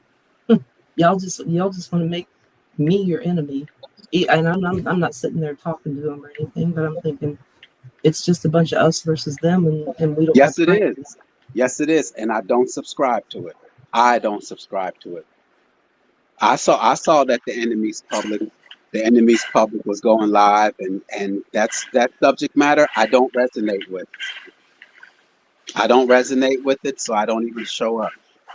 I'm not into that because I know it's propaganda being used by the enemy to create this division and agitation and anger and distraction. Because look at this. I'm telling you, look at this. What is their reason? What is their reason for having that man play the role of Martin Luther King? Deception, moralization. What is the purpose of them having that man play the role of Snoop Doggy Dogg? Demoralization, bro. So I'm not falling for their tricks, man. And you know what? It's these same people that have this racial division, and they'll be at the liquor store. Damn. They'll be at the liquor store, but yes, we should have division, and they'll go buy some poison. Alcohol is poisonous to your body. Poisonous. Harmful to your body. But this white race is just, this Caucasian race, man. They're just That's more deadly. That's more deadly. But drinking this 100 proof, 50% alcohol, just burn down your goddamn throat. It's all right, though. I just look, man. I just keep it moving, bro. Because it's one moment it's all right, and then the other moment it's not all right. So, to each his own. But Gen 2 gone, I'm not into the racial division. Zero. You know why, Gen 2 gone? Mm-hmm. I've shared it before. When I first came here from Jamaica, all right, it was the white children that shared their lunch with me. I was poor. I was impoverished. It's the white students that helped and shared their lunch with me. They let me wear their watches to have some sense of feeling good about myself. And after school, I went to their homes and played on their computer games. All right? It was the black children, indigenous children, that clowned my accent and clowned me for being poor. So I never subscribed to that's really interesting because I have wondered about that accent. Okay. I did not know you worked very hard to change your accent, haven't you? Yeah, I had to fit in. Yeah. So because they would always wait for me to say the number tree. In Jamaica, we say tree when the teacher asks what's 1 plus 2. No one will raise their hand so that they'll hear me say tree instead of 3, and then they'll start laughing at me. So I'll never subscribe. They can call me Kumbaya, and Big Dog Philly OG say I'm Kumbaya over here. Even let me pull this comment up. You know what? I kind of deleted it. Dang, I just deleted it too. Dang, I deleted that comment. But it's all right. So I never subscribe to that whole ratio. It's a tool of my enemy. It's a tool of my enemy, and I'm not going to play their game. I'm just not. They don't mind. I just really like that because, I'm 3rd generation Californian, and I had to work very hard to drop that Valley accent. I know you know which accent I'm talking about. So, oh yeah, Oh yeah, I was out Yeah. in Cali for 10, 15 years myself. 10 years, 15. Well, maybe like, yeah, more like 13 years. Yeah, I was out there, that Valley accent. Yeah, and then I had my grandpa, who actually wasn't my grandpa. I'm not quite sure how we ended up there, but he also worked for that particular defense contractor. But he was French Canadian, and he said "three." It was always 1, 2, 3. I remember.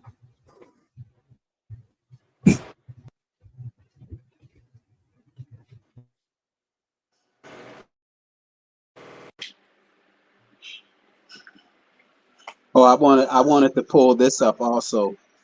Loyal, you there? Yeah, I'm here. Yeah, you see that right there? I can't see the it's being blocked. Let me see if I can get that up. Well, I'm trying to fit. What does it say her name is? Yvette Stevens. Yvette Stevens, yeah. What age is it saying? 16.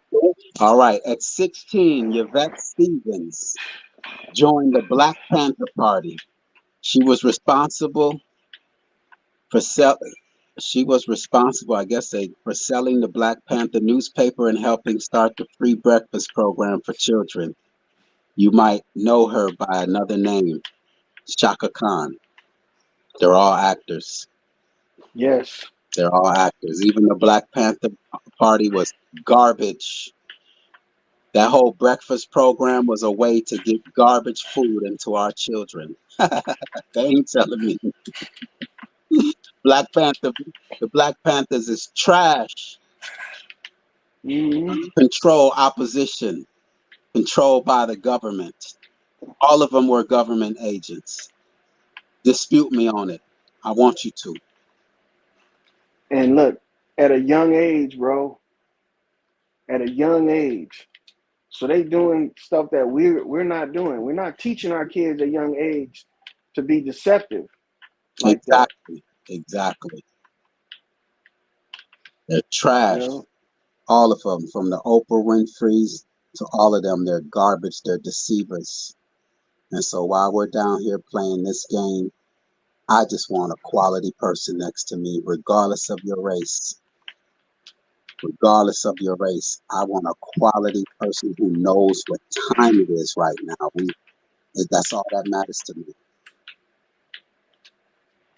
Those are gonna be far and few in between, bro. Oh, I know it. Sure. I know it, man. It's gonna be tough. And You that's can why tell there's an identifier though that you can find though. A person that isn't part of the group or doesn't want to be part of a group but wants to be in a sociable, relationship with one another.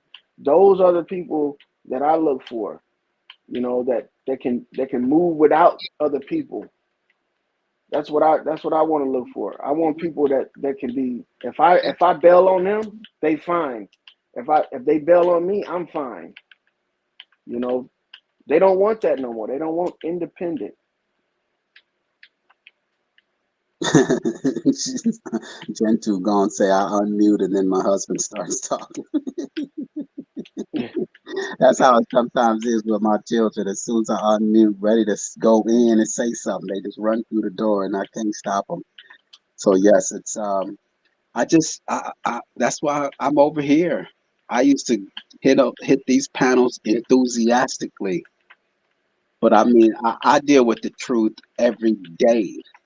I don't take any breaks. I don't want to talk about sports tomorrow. You know what I mean? I don't want to talk about entertainment. Truth is all that I have to offer. That's all I want to deal with is the truth. And I would go on. Too much of this. I would go on panels some days, and we're going in, man. This government, this system, we're going in. And then the next day, they're talking about the boxing match.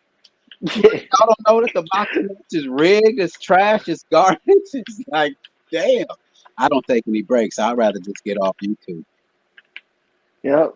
Don't say, it's like this. Don't say nothing if you ain't got nothing nice to say. Same thing with this truth. If you ain't got the truth to say, don't say it. Don't say nothing. But you can tell it's all entertainment. It's entertainment for a lot of people. Yes, it is. It's not real. It's content. I hear that all the time. Oh, this is great content. I'm not here to, I mean, it might end up being content, but my objective, I'm telling you, I mean, I met Sparky Lee, man. Sparky Lee. You all, to those of you all who don't know who Sparky Lee is whose channel that, for years, since 9/11, and then a couple of years later, I knew that Barack Obama and Osama bin Laden were the same character. I knew it. Damn. And so once I figured that out, I'm like, well, who else isn't real? So then that's where, and now I came upon Sparky Lee's work like a year plus ago, and some others like him. But Sparky Lee has brought it to the level where he's pointing out who they are. No one, like Charles Wells gave us this picture. Yes. Hold on, where is it? Charles Wells was just on the panel, and he gave us this image right here. Where is it? Right here. Okay. All right. Fine. But it still didn't take us to this. Yeah. Sparky Lee has taken us to who they are. So shout out to Sparky Lee. And shout out to Anna Perna, my co-host on this endeavor.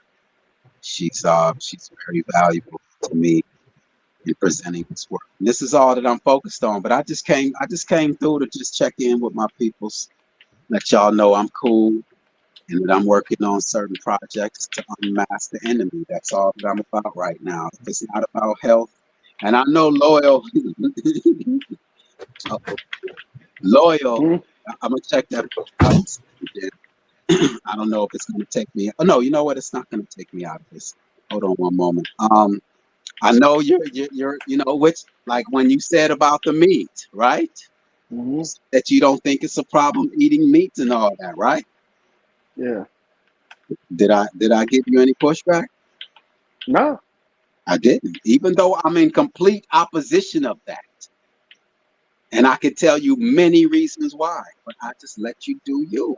You are entitled to how you feel, man. I want to know how you think. You know what I mean? So I think that, I don't know if that's just a skill, but we got to allow people to be who they are, regardless of what they think and their opinions on things, man. It's just, come on, how are you going to get to know a person? Because I'm in complete opposition of what Loyal said earlier in the conversation about it doesn't matter if you eat meat or not. To me, it does matter. But, Loyal has, and he's heard me speak on the subject, and and that it is what it is. It's not for me now to say, Loyal, man, I can't deal with you, Loyal, man, because you feel that way, you think that way. Nah. That's what gets me too, man. I don't understand the mentality like that. Nah, man, you gotta be you, man. I don't pay none of your bills.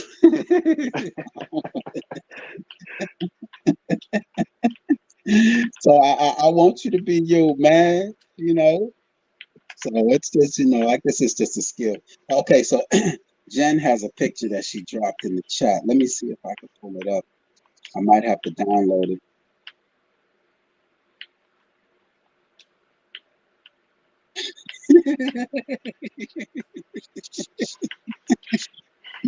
See, Jen, they do these type of things just to throw us off. Yeah, but I'm gonna share it. I'm gonna share it.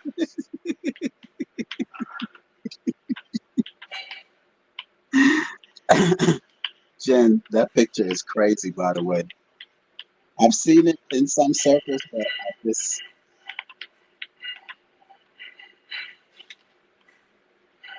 Yeah, you hear many theories that Barack Obama is the Antichrist.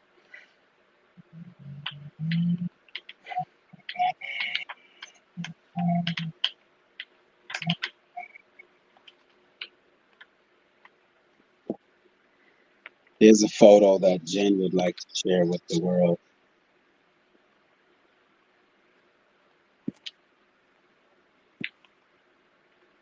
Brought to you by Jen Too Gone. Damn. God damn.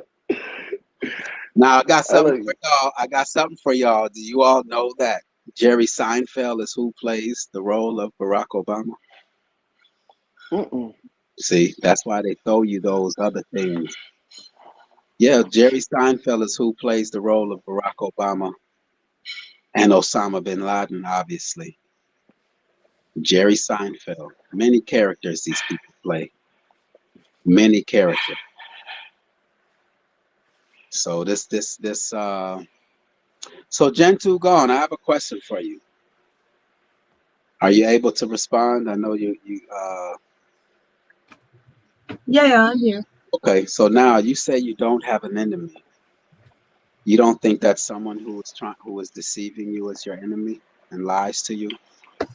That's just it. I don't feel like anybody. I mean, yes, they lie, but I have the ability to see beyond that. So they're detritus. They're not an enemy.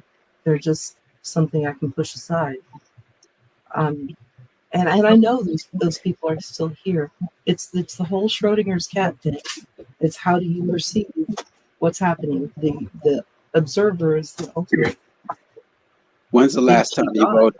When's the last time you voted, if I may ask? 2020, and I'll never do it again. All right, so look, 2020, you went out and voted for one man.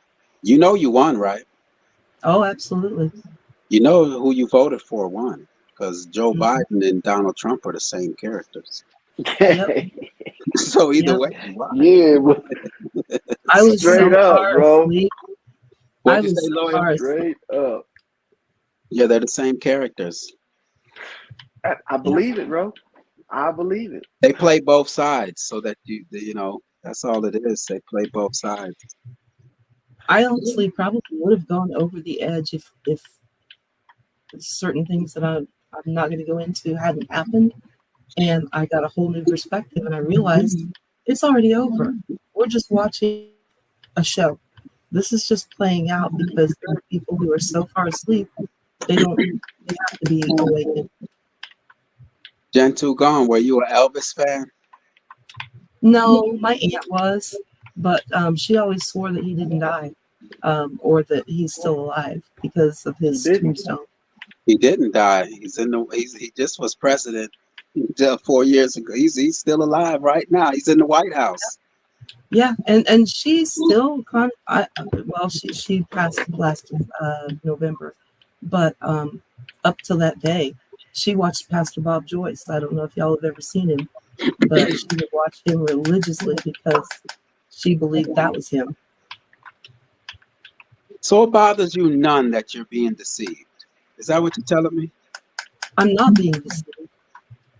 I fully know what's happening. I know what's going on around me. When did you come to that realization that you're not being deceived? Oh, it took a little while.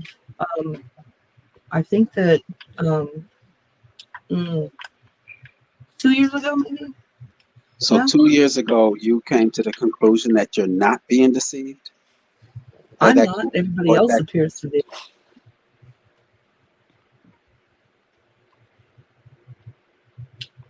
I mean, quite honestly, these motherfuckers ain't real. I'm sorry, but it's just a movie playing out in front of you. Wow. Okay. I mean, someone who lies to me and wants me to put a mask over my 2-year-old is just my enemy. It's just that simple. It's just that simple to me. If they're trying to get me to do something that's unnatural to me, that will destroy me, they are my enemy. And that's true, but everybody has free will. That's what it all comes down to. Is that you have free will. You don't have to go along with it. Oh, see, you might lose your job. It's the truth. Yeah, ultimately, and that's what Salima was speaking on earlier. Yes, we have free will, but at the same time, we've been lied to and deceived. Yeah, and you can let it eat you up, or you can move on, knowing that you have free will. That's like putting someone in a cage and saying they have free will. You know what? You have a point. I mean, and Salima was right too. Even though I've never been I've never had money, but I am privileged because I was able to plan for what's happening now. And I mean, I knew it was coming. So I planned for it. I've got the place. I work at home. Yes, I'm privileged. So I don't have to worry about, conforming to those things. But if that's the case, then I'm privileged too, because I'm retired. I did a job that I like doing my entire young life. And then when I got the opportunity to retire where I don't have to work, that's a privilege. Everything in the system is a privilege. The only thing that's not is natural. And I think that people are trying to compare the two. It's like apples and oranges, though. You can't have a natural life and not work for it. But you can have a public unnatural life and get it for free. So it's which one do you want to do? Do you want to suffer all your life under the disguise of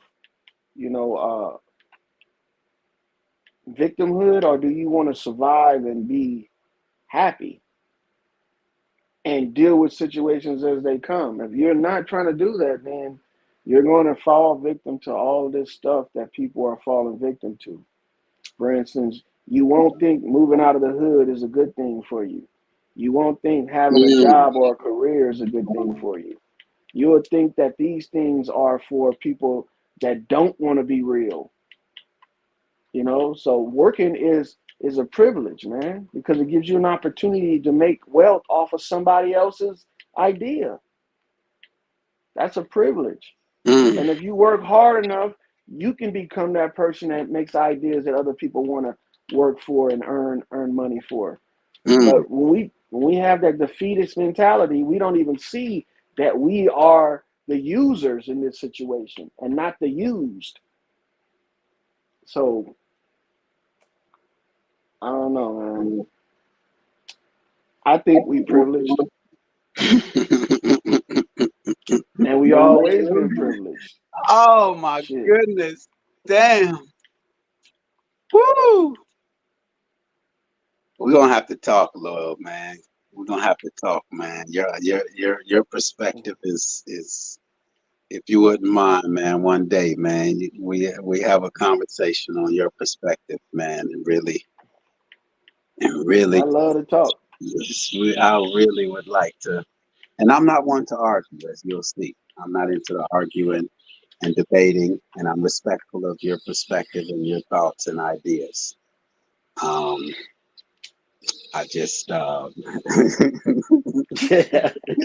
know it's fringe. It's a fringe conversation when you start talking to me, because people don't think that you can turn this lemon into lemonade.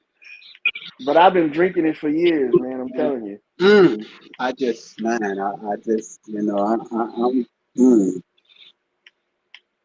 Yeah, but I see seven serpents. Seven serpents says the etymology of enemy is one hateful toward and intent on harming someone. Yeah, the bill that I did on Do We Have an Enemy, I went through all the definitions and attributes of an enemy. And it was overwhelming that we do have an enemy. And that's why I'm intrigued by the fact that Gentoo Gone says that she does not have enemies. That's really... I don't believe that there aren't any enemies. I just believe that I have the ability to sidestep it. I'm sorry, say that again? I just believe that I have the ability to sidestep their intentions. Okay, so so you are acknowledging that you do have enemies, but you just have the ability to sidestep them. Right. They don't have an effect on me. Okay, because your statement earlier said you don't have any enemies, is what you said. Okay, yeah, and you can call that a duality, but in my mind, I don't have. So if I walk out and leave my house in the morning, and thankfully I don't have to, but when I leave my house in the morning, if I believe there's someone out to get me, I'm the one that makes that come true. Because we're the only ones that can manifest anything. So if I believe I have an enemy, somebody's going to be out to get me. If I walk out and I believe that I'm master of my domain, quote unquote, I don't have a problem. I'm not going to sit and worry about it because I think it only diminishes my good life. I don't want somebody to have my good life. You say you have children, correct? Grandchildren? I've got grandchildren, yeah, and Okay. I'm so blessed that my daughter and her husband are fully awake, and they Awake to don't what? subscribe to the Awake. problems. Awake to what? That there is an agenda. That Okay. they Okay. Hold know on. that this the Hold CB on. wasn't real. Hold on one moment. Okay. So you say they're awake, and then you said they're awake to an agenda. Okay. Okay. So who's Oh my gosh, it's hard to explain this. I know that it's put out there as a wake-up call for people. I don't need it, so I don't worry about it. Other people do need it, and they woke up to it, which is great. And I think other people are still waking up to it. Does that make sense? waking up to what? Their false reality, I guess. You False quick with reality. it. Jen Straight sensed up. where I was going with it. And She spot on, bro. Ain't it? Yeah, but at the same time, though, that's why we have to really know exactly what, because there are people like me that are out there listening, and it has to be a level of consistency. Otherwise, we're going to call you on it. So, Okay, and that's fair enough. um, Because, like I said, everything around me is fake, and I don't worry about it. Other because people are just now figuring that out. when you say there's an agenda, you know that there's someone carrying out an agenda. Let me put it this way. I believe that the agenda is nothing more than a show.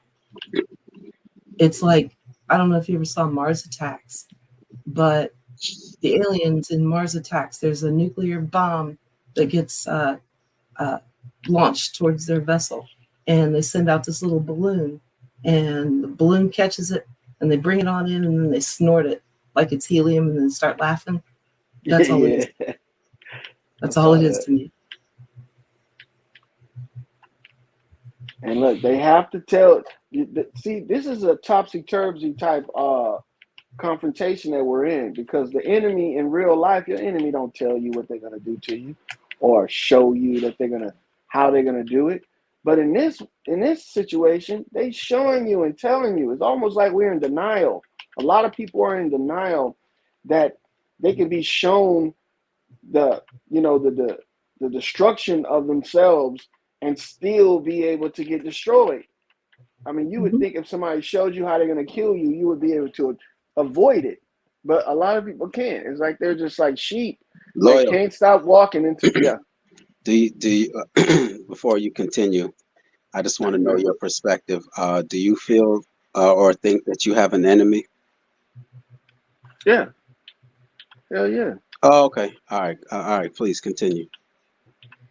So they keep walking into the slaughterhouse because they're pre-programmed to do so. And plus, not only that, even though they get to the slaughterhouse and they can see inside and the other sheep are being killed, they can't stop because the momentum of the sheep behind them.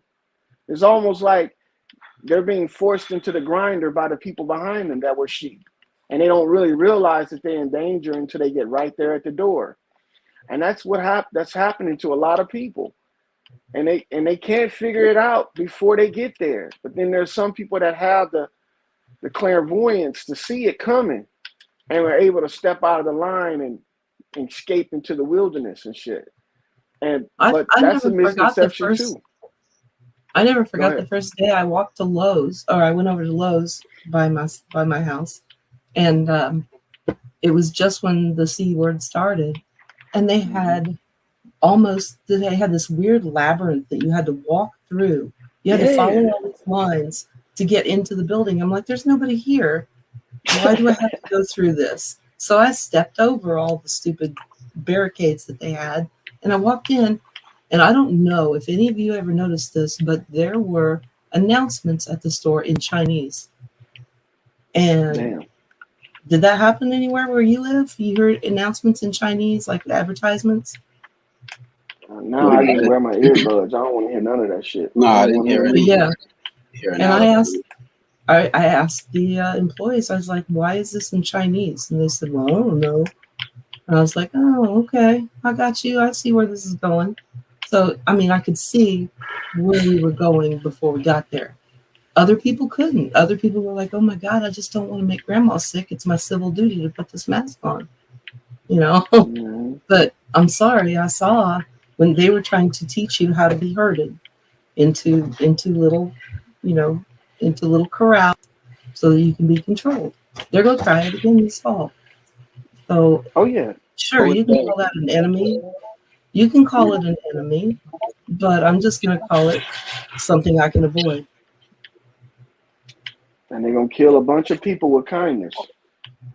Yep. They're gonna kill a But bunch those of people with kindness. those people have free will. Yep, they sure the fuck do. And look, Oh and see, my my thing is this gosh. right here. My thing is this right here. If they can use the willing sheep as weapons against you, we should develop the mentality the used can be used as well by the victims that they're using them against. I'm telling you, bro. We gotta Everything's a become weapon. more strategic, man. When they shut down the Everything's a grocery stores and say you can't go in the grocery stores without a mask or some type of vaccine card or some shit like that, you got people that are still going to be going to the grocery store. Why not Oh use yeah, them for your benefit? yeah. I see no Because they're problem with that. we got to understand the tactics in subliminal and mental warfare. It's not about what the damage that they can do to you. It's about the way that they think, the way they make you think the damage is done. You see And what I'm it's the saying? way you So, handle it. yep. Yeah, but in that scenario, the problem doesn't go away though. It does for you though. It does for me. The And problem eventually doesn't go away. It just gets they're gonna bigger. run out of tools. Eventually they're gonna run out of Because tools, and at all the they're gonna same have to time, deal with is us. look, at the same time, you're contributing to the problem. How? That's a good Here's, one. here's why. But yeah. Okay, go Okay, go ahead, Gentoo. Go on, my bad. No. I want to hear more about that. Yes, because and I had Me the too. same kind of dilemma, by continuing to purchase things, even if I didn't have to go and wear a mask directly or whatever. Am I still buying into it? But Yeah, it's just you're still contributing to the problem. You buy. oh Yes, yeah, you're not directly going into the store, but your money is. exactly. So I mean, But it's Exactly. not your money though. This is the problem. okay, hold It's on, not your loyal, money. loyal. Hold on, Yeah. loyal. Uh-huh. Hold on a second, because we're not Go gonna do the whole technicality. Well, it's not your money. Well, whatever resource you were gonna use to give to some sheep that you called a sheep to go Uh-huh. get your groceries, okay? Yeah. Whatever resource that was, whether you want to call it your money or whatever. How Uh-huh. would you? Okay, I'll just go ahead. Say what you're gonna say because I I don't want to have you forget what you was gonna say either though. Well, I was gonna say when it comes to dealing with the money situation, it's not your money because you're returning it back to source when you buy stuff. I If you understand. want to, go I ahead. got that, but what I'm saying is you're still contributing to that business still being in place. So you haven't seen like lately that most of the people that are still wearing the mask are the ones that are being poisoned, right? Eventually the poison's gonna take its effect, and then eventually they're not gonna have anybody to poison. You see what I'm saying? So it's like we're a bunch. Let's look at it like this: a bunch of snakes in the pit, right? But only 10 of them are viperous. Only 10 of them are venomous. If you kill the 10 venomous snakes in the pit, do you still have snakes in there? Yes, you do. But they're not venomous anymore. And I'm saying that these sheep that they're using are the venomous snakes in the pit with us. And if we kill those venomous snakes, it still looks like it's a pit of snakes, but it's not venomous snakes. You see what I'm saying? So, oh no, I got your point, but my point was that, you know, ultimately the main thing, I'm losing my words here. Ultimately, or the objective would be just to not support that place. and starve. Go somewhere else. Yeah, You might pay that's a true. little. You might pay a I little more, totally or it might be a understand. little further away. But you know that's making you know, in my opinion. But I mean, to just say you're going to use you're going to use And people may not have that luxury. It's a luxury to choose where you shop. It's a luxury, Yeah. because it's farther away, because it's more expensive, this, that, and the other. And yeah, I mean, you can do that to a point. But quite honestly, like I said, it doesn't, I believe it doesn't matter now. I think that it's all been taken care of. And this is something that Michigander and I talked about last week. We know where we are. We know the battle's already won. Wow. We know that things are going to be okay. It's Wow. just a matter of there's going to be some fallout. There are going to be some folks who can't wake up, and they're going to fall by the wayside. And I'm sorry for that, but I think it's a whole hell of a lot better than what would have happened had these timelines not reduced. I'm trying to understand Mama Bear's statement, and she said it. Mama Bear said it again. Mama Bear says, you have to understand you have a lot of people that can't look like you, that ain't you, or that nuts. I'm not understanding that. And they are still coming here to this day. Okay, and then said, let me say this again. You have a lot of people here that kind of not look like us or look like you. They are still coming in here to this day. I'm not understanding that statement at all.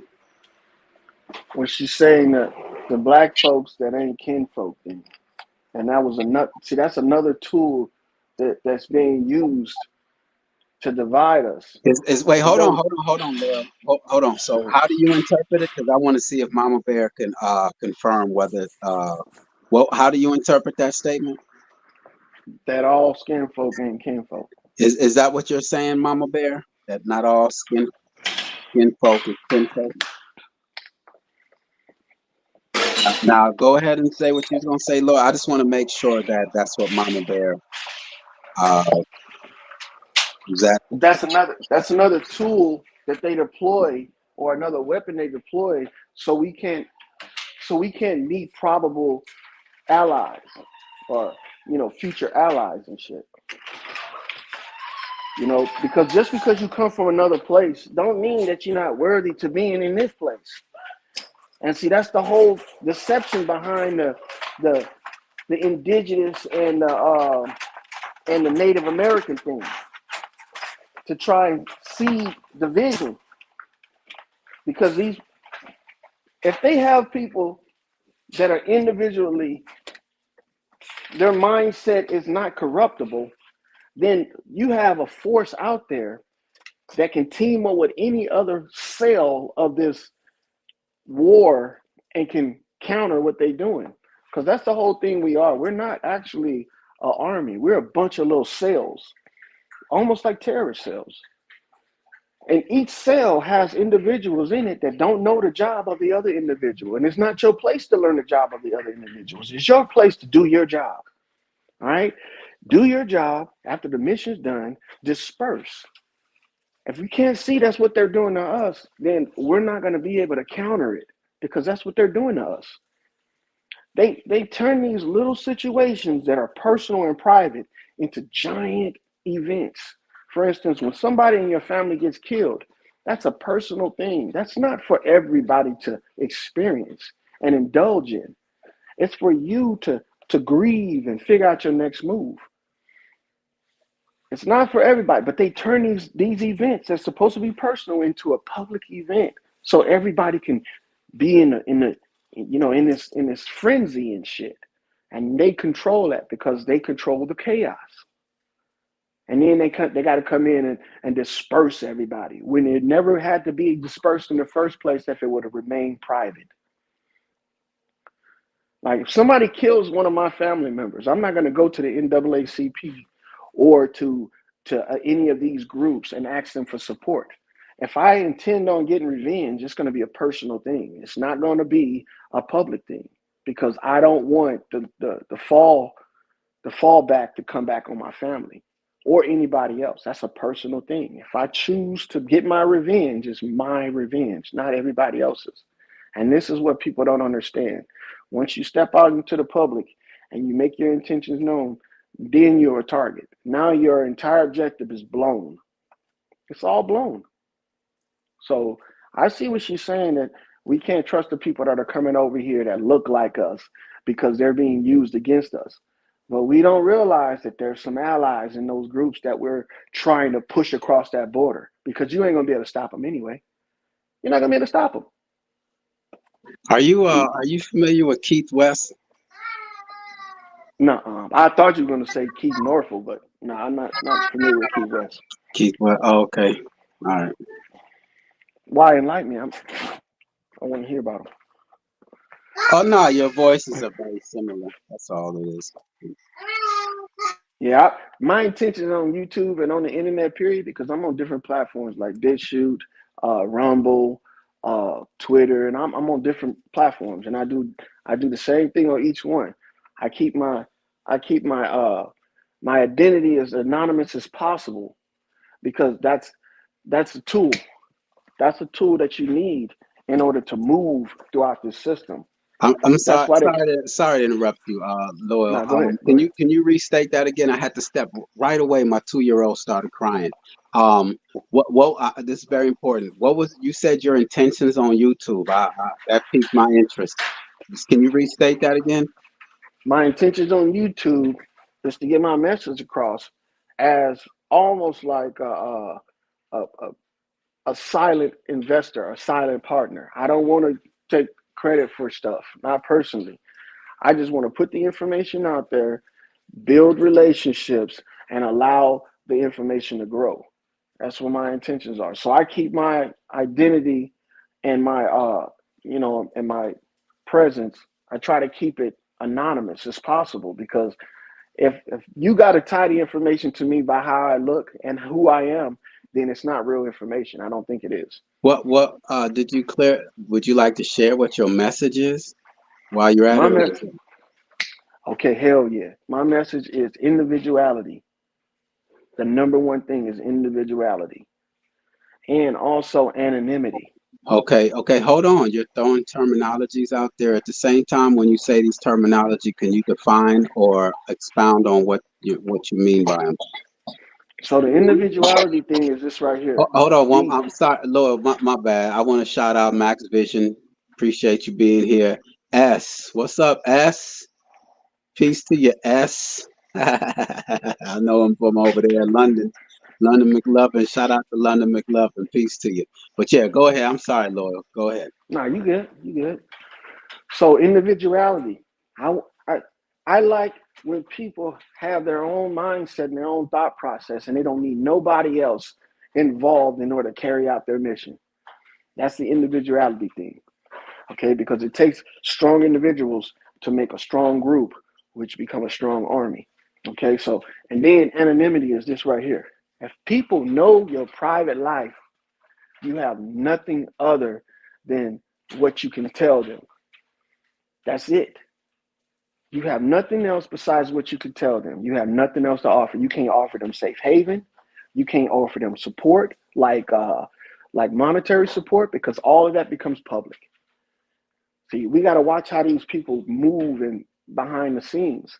They move behind the scenes, like for Antifa, for instance. Who was running Antifa? Once the name George Soros got out behind Antifa, everybody was like, they bad. But as long as he was hiding that stuff, Antifa's a movement. Black Lives Matter is a movement. But once the the supporters, the behind the scenes supporters were revealed. Now people recognize that, man, maybe this is not good for me. See, so we got to move the way people that are moving against us move. That's the only way we can max their success with ours. I really, really resonate with that, Loyal. I appreciate that viewpoint, because when all this started, I watched, and my husband. Can I just Yeah. state for the record that I don't resonate with that? But go ahead. Okay. No, I do Cool. because as part of, I don't know, I'm going to call it my boot camp. I watched Antifa riots every single night. And that was 2020. Yeah. Watched it every single night. I paid, I don't know how much money to certain YouTubers just for showing me live streams so that I could listen and I could hear the words that they said. I could hear the chants that they made up. I watched all of their movements and I realized it was all a psyop. It was the funniest thing, because one night, and I swear it was probably 2-3 o'clock in the morning. I don't know what time it was in Portland. But I actually heard, I watched the quote unquote Antifa actors out there, and the police jumped up on the little van that would take them out of there every night. And one of them threw their hand up and they're like, "Hey, see you guys tomorrow." And all the police were like, "Hey, yep, see you guys too." And they were just buddies. They were buddies at the end of the whole thing. That was just a psyop. And I loved it. I fell for it hook, line, and sinker. And I appreciate everything I learned from it. But when I saw them be like, "Hey, see you guys tomorrow," yeah, I knew it was all a psyop. So I didn't worry anymore. Mama Bear said, "I am done. I did hear what I needed to hear. I'm out." That's cool. Yeah, I just want to do away with my enemy completely. That's all that I resonate with. Anyone who knows me, I just want to chop their head, burn them to ashes, and blow them in the wind. Never to hear from them again. That's my thing. So they're weird, they're strange, they're perverted, you know. So that's what I resonate. Nothing you, Loyal. I'm just saying that's the only thing that I resonate with is I just believe it's already been handled. And that's what Michigander and I talked about last week too. It's already been handled. This is just something that's being shown to you, or shown to people that haven't figured it out. I don't think we have to worry, except for having free will and making sure we take care of ourselves. And to me, I'm past the worrying stage. I'm saying it's more of, you don't think that we need to do anything though? For yourself, yeah. I don't believe there's anything that you can do against. Okay, so hold on one moment. You heard that, Loyal? She said there's nothing that we can do. No, for nobody else. No, for yourself, yeah. No, that's what I'm referring to. I'm referring to myself. I'm not referring to anyone else. I'm saying, okay, her original. Can you make that statement again, Gentoo Gone, that you and the Michigander had a conclusion? You said it's already done. Something along that line. It's already done. It's over, as far as what we understand. I don't know if you know about Project Looking Glass. I make it a point to know about these things, but the Looking Glass already has determined what the future is, and it's good. It's a good thing. Everybody's waking up. This is awesome, and I don't worry. What I'm saying is, you said that. I just want to focus on the fact that you said that it's all already done. Yeah. That it's over. Is that what you're saying? Yeah. Okay, absolutely. So when you say it's already done, so that means that there's nothing that needs to be done then? Is that what you're saying? What would you do? No, I mean, except exactly what you said earlier. Exactly what you said earlier. You said, "I'll be that one.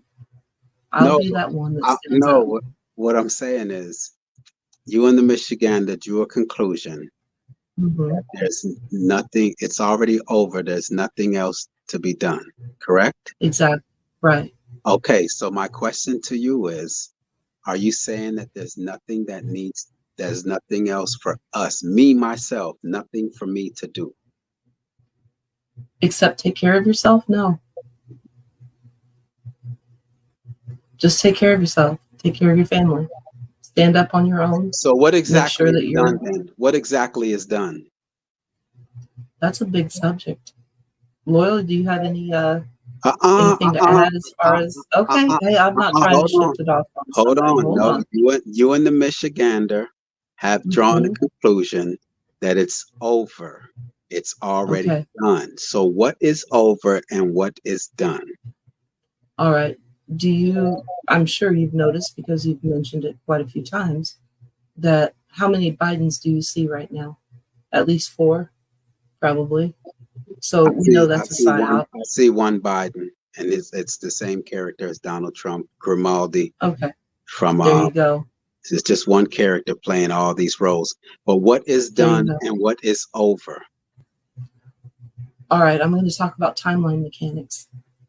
Timeline mechanics, the way, if we're talking about string theory, the way that there are possibilities in every single dimension. Okay, I don't know if that makes sense. Hold on one moment. Hold on, Jen. I'm sorry. Okay, so you and the Michigander drew the conclusion that something was done and something is over. Right. There was a timeline that we were on. Okay.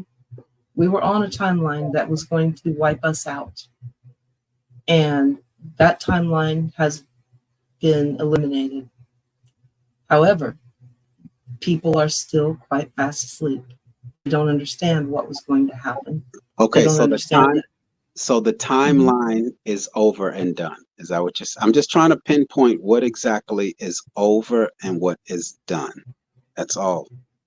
Okay. So I could take it to my family, my 5 children, and tell them, look, it's over. Everything is done. We don't have to worry. Everything is done. It's over. Okay. So Hillary was supposed to have won in 2016, right? Everybody pretty much understands that. But she didn't. And hold on. You're making quite of an assumption. Who was supposed to, when you say who was supposed to win, what do you mean Hillary was supposed to win? What do you mean by that? That was the original timeline. That's not the original timeline. What's the original timeline then? The original timeline was for Donald Trump to win. Okay, then enlighten me, because I'm not sure where you're going. In 2009, there was a Serta mattress commercial that had 2 sheep on it. That Donald Trump was in the commercial. One sheep had an 11 on it, and another had a 9 on it. And the sheep said, "You were made for this." And on what day was Donald Trump elected president? On November 9th, 11/9. And what does he throw up all the time? 666.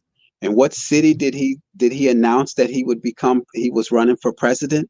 In the 216. 6 times 6 times 6 is 216.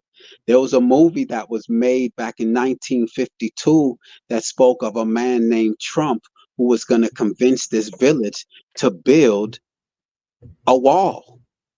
Donald Trump's father's name is Fred Christ. His mother's name is Mary. Yeah. Donald Trump was 77. He was 77, 7 months and 7 days old when he took oath of office. So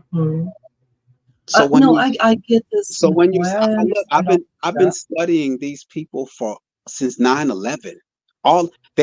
If there is a presidency, it's already 50 years in advance. And they're not going to abandon their plans. For who? Who are they going to abandon their plans for? But that's just the thing. Hold on. I mean, yeah, you saw something that's going on behind the curtain. And that's awesome. Because it's all been going on behind the curtain. This is just a show. These are actors. Yes. So that's why when you say things like they were supposed to, I want to know, like, where are you privy? Because they're going right according to their plans. They're not going off to their. And that's just it. I think it's small thinking. that particular plan, that is a tiny, tiny portion of On, what was planned. on January 17th at Georgetown University, a week before Donald Trump took his oath, Anthony Fauci was at, like I said, Georgetown University, which is a Jesuit university. And he said the upcoming administration would be facing a pandemic. Yeah. Event 201. And they weren't wrong. Event 201, where they simulated a coronavirus outbreak. They ran a simulation, and a month later, here it is. If you read the book by Dean Koontz on page 333, they said, in the Eyes of Darkness, the name of the book is called The Eyes of Darkness. On page 333, it said there would be a virus in 2020 out of Wuhan, China. So, I mean, it's just when you say things supposed to, it's just like, no, things are the way that they planned them to be. Exactly, McCoy. Exactly. I mean, everybody thought Hillary was going to win. Hillary thought that Hillary was going to win. They did everything they could to change that timeline, but it didn't happen. Okay? When they did not change that timeline, it all came down to a few chess moves. Okay? You've got one player here, you've got one player here. This player is winning. They see that the game is ending in only 7 moves. Okay? The only thing that can happen is that the loser forces a few moves out of the winner. And that's what's happening right now. They're forcing a few moves, and then we're done.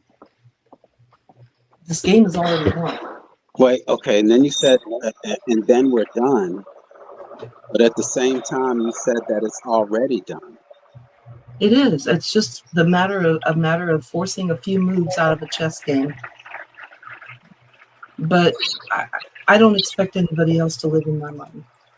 Just like I can't quite fathom where you're coming from with, and with all the numbers and well, I mean, one of my biggest resources is the Book of Revelation. Okay. Exactly. In the Bible. Exactly. In the book Yes. the Book of Revelation tells us their plans.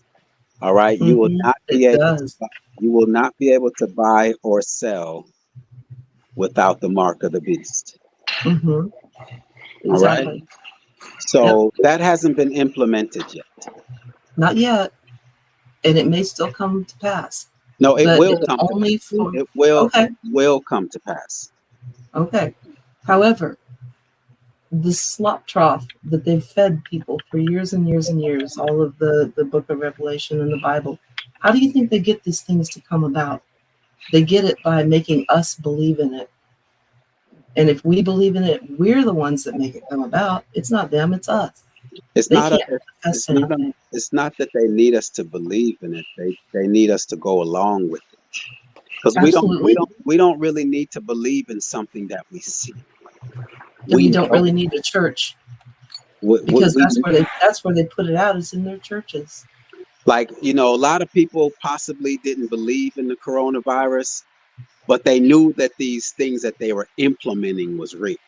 Shutting down the store, taking your temperature at the door, putting a mask on. Would it have made an impact if it wasn't real? I'm sorry, what'd you say? Would it have made an impact on anyone if it wasn't real? It wasn't real. Would people? Yeah, I know, but would people have started questioning things if they didn't actually make you wear a mask going into the store or to the doctor's office? If they didn't cut off physical therapy? I think people were questioning it, but they didn't have a choice, so they went along with it. They did have a choice. Hold on a moment. Okay.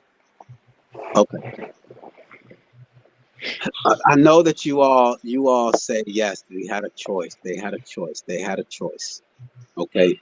But you have a child whose mother and father is paying thousands of dollars for them to attend university. You think that investment, all of a sudden, that person's going to be like, nah, we're just going to sit this semester. It's that same pressure. It's that same pressure that Loyal was speaking on when he was saying the pig or whoever was being led to slaughterhouse. But yet here's these other pigs now that are behind, that are pushing. Even if that pig wanted to turn around, it's like all these other ones are pushing them to go along with it, and it's too late. If So your it's, child is old enough to attend university, they're 18 and they can make their choices, can't they? you all make it sound so easy, and that's you all make it sound It's not. so easy. It's not. Someone all their life has went to medical school. You know how many years it takes to go into medical school? That's I you, do.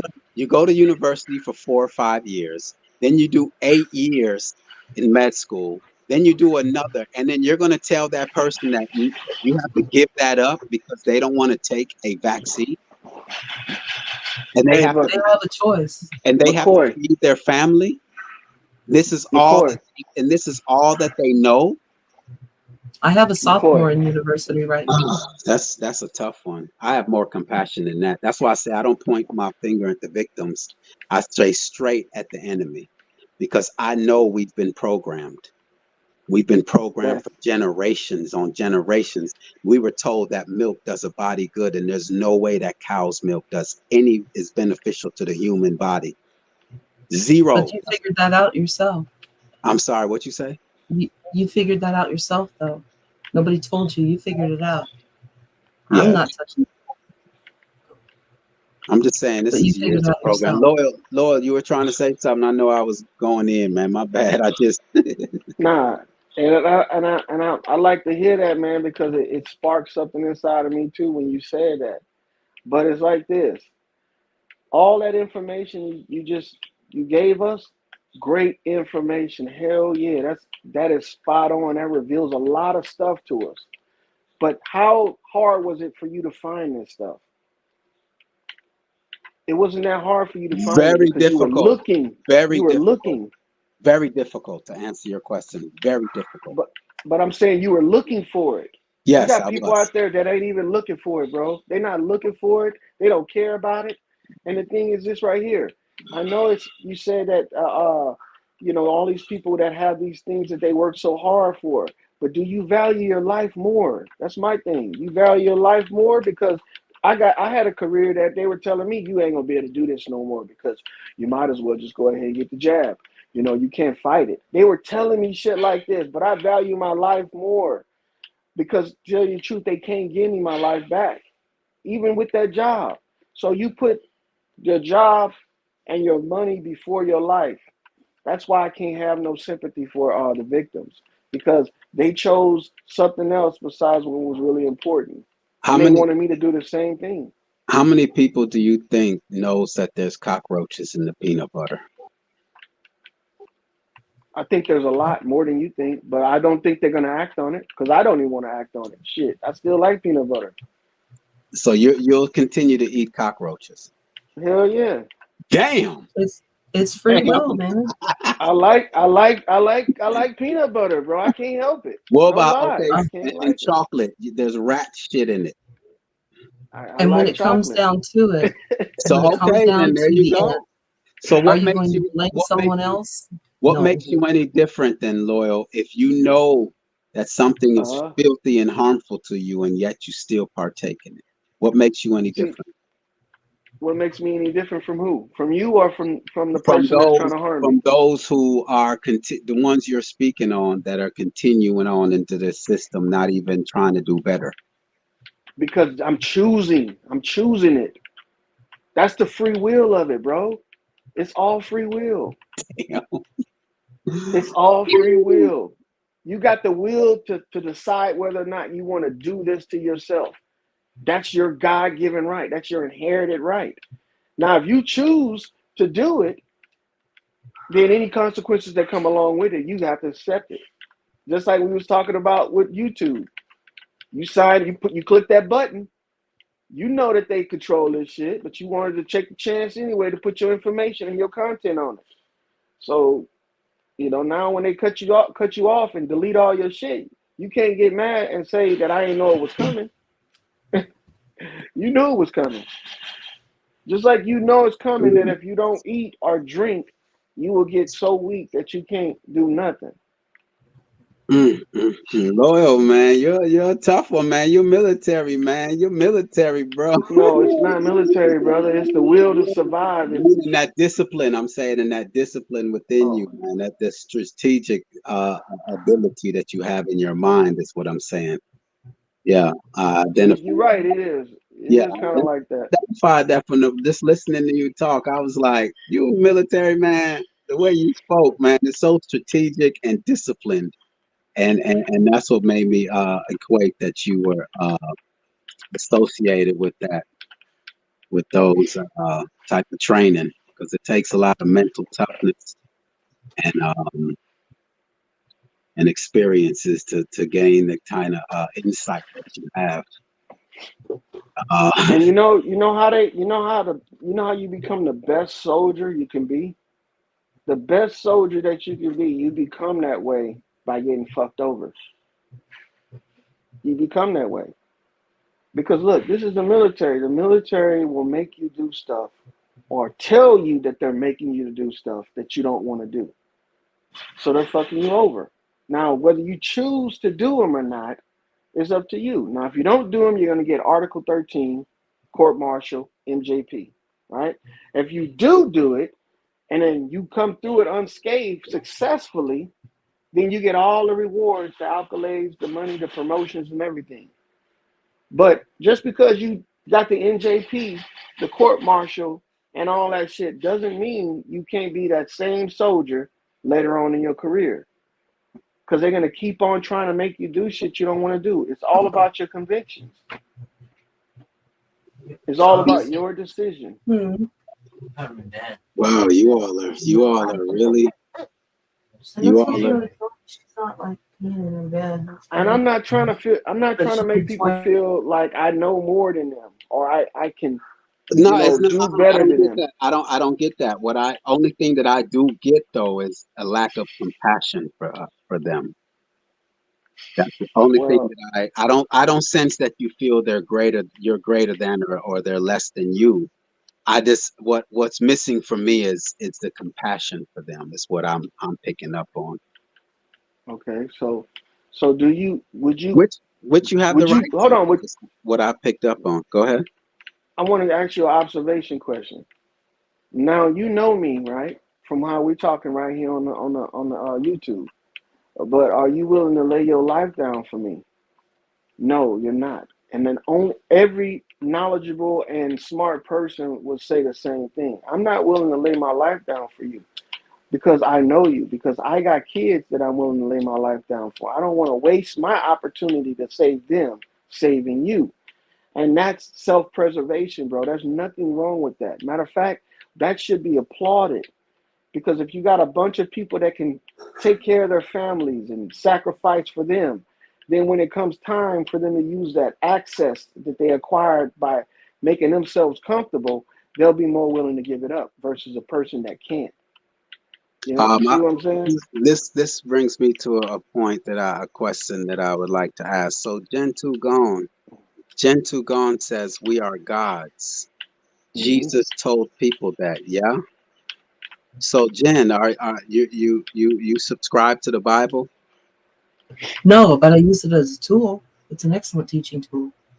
Loyal, you subscribe to the Bible? Yes, I do. Okay. I subscribe and I study the Bible. Not only do I study it the way it's written, I study it in other languages too. No, that's fine. You subscribe meaning like it has value to you and you have somewhat belief in the words. It's as if it's real.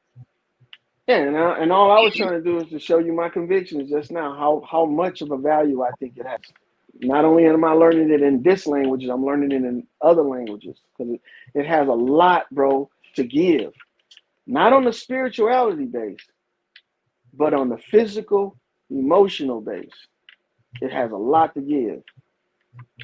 See, because I've interpreted the Bible totally different from a lot of people. For instance, Jesus ain't a man. He's actually a quadruped. Abraham's not a man. He's I would like to hear hold on. Okay, Jen, what'd you say Jesus was, Loyal? A quadruped. Okay, and then Jen responded to that. What'd you say, Jen? Please tell me more. Oh, that's what you said? Okay, I thought you was like in agreement with him. No. Okay, go ahead, Loyal. Okay, so in the Hebrew language, Jesus is pronounced Jesus in two syllables. Ye and Sus. All right. If you do the etymology on what Jesus means in those two syllables, it means thou pig. That's what it means. Thou pig. And that's the only way Jesus is spoken in the Torah or the Talmud. And that's where the Bible comes from. It's not talking about Jesus as a man. It's talking about him as a quadruped. Okay, Same thing with Abraham. hold on one Go ahead. moment. All right, Yeah. King James was he was the king of where? France, right? No, he was the king of Aragon and Castile, which is all of England right now today. England. Okay. All right. Yeah. Okay. So you said Jesus was a what though? A what? A quadruped. Okay, what is a quadruped? It's a four-legged animal. All right, boom. So then now when you break down Jesus, you said? Jesus. Yeah. And that meant what? Thou pig. Thou pig. Okay, so Yeah. four-legged animal, thou pig. Yes. Okay, continue. And Abraham is the same thing. Abraham in Hebrew was Ha-Abram in Hebrew. And so when they say Ha-Abram, they're actually talking about the ram. That's what they're talking about, the ram or the ram. So Okay, the way the Hebrew Bible is written out in a combination of syllables, like two syllable words. And the only way you can know the meaning of it is to understand the context of it. So Abram can be a ram, and it can also be a substance from the ram. Same thing with Jesus. Jesus can be a sow, or it could be a substance from the sow. And when I talk to people that know the Bible, this is the one question I ask them. If Jesus was a baby and Mary was a woman, out of all the places she could have had her baby, why did they say the baby was born in a manger, which is a barn with all these other animals? Now, I know people are going to say, well, it's because they had no more room. Bro, she could have had the baby in the living room of anybody's house. She could have had it in the garage, in the storage room. She could have had it in the bathroom of somebody's house. But she had to have that baby in the manger because they're not talking about a human. They're talking about an animal. Oh man, did you do a build on this on your channel? No, I didn't do a build on this yet. Oh man, this is some Gen 2 gone. Does any of this resonate with you? In a way, It's not going with a lot of people. I would say in a way, because I like to go back to not just the Old Hebrew, but also the Aramaic. And I know going back to the Yod-He Vav-He, or the Yahweh, I guess we call it Yahweh because it's easier for us to say. But there was Yod-He Vav-He. And if you think back, that was, when it comes to Yahweh or the God of the Bible, that was just a reptilian. Those were the sounds that they made and the way the names were pronounced. So these were people who, these were not completely human folks that we're talking about here. The Bible's mostly, I think I've told you before, Bible's mostly aliens. So yeah, the Yahweh was nothing more than a serpent. He was one of the Elohim, and he was not even a very nice God. He was quite ugly, actually. So yeah, I definitely understand what Loyal's talking about. There are a lot of things that could have happened differently, and probably did happen differently. I think it's all very, very interesting, especially to listen to his perspective on it. But The reason why I haven't done a build on this is because I got a lot of Bible studiers in my that subscribe to me right now. This is my second channel, and a lot of them don't subscribe to this, so I don't want to get into a religious argument about them. But No. but I do give little inputs and insights on some of this stuff so people can look it up for themselves. Have you Because ever read anything by Michael Heiser or listened to anything by Paul Wallace? no, I didn't even know who those gentlemen are. Okay. Well, I was just curious because there's a different way, like you said, of looking at the Bible literally. And when you look at it literally, it's not a religion at all, I guess, unless you pay somebody to interpret it for you. And that's what the preachers were supposed to do. But what they've done is they've joined this death cult, and into joining this death cult, you have to agree to deceive your substance, if I can say that. See, we're food, man. I'm like Lizzo right here. Lizzo French said, "Wow, wow moment." We are food. You don't understand that. We're food. We're food. See, we're food, man. To yes. who? Yeah. For who? For who? To the gods. Quote unquote them, your enemy. For the gods. Yes. We're food for the gods. We're food for the gods, bro. Now, okay, hold on a second. Now, if we're food for the gods, why would they promote abortions and not having more babies? Because the aborted babies are food too. Wouldn't they want? No, I'm saying like, okay, why have us wearing condoms and not having and procreating? If we're food for them, I would think they would promote us having more and more and more babies so that they would have more food. Do they have? Is it that they have too much? Is it that there's too much food so they got to control it? No, it's not necessarily like material food. They love love sadness. It also contributes to the control mechanism as well. No, so check it out. You ever heard of opposition reflex? No, I haven't.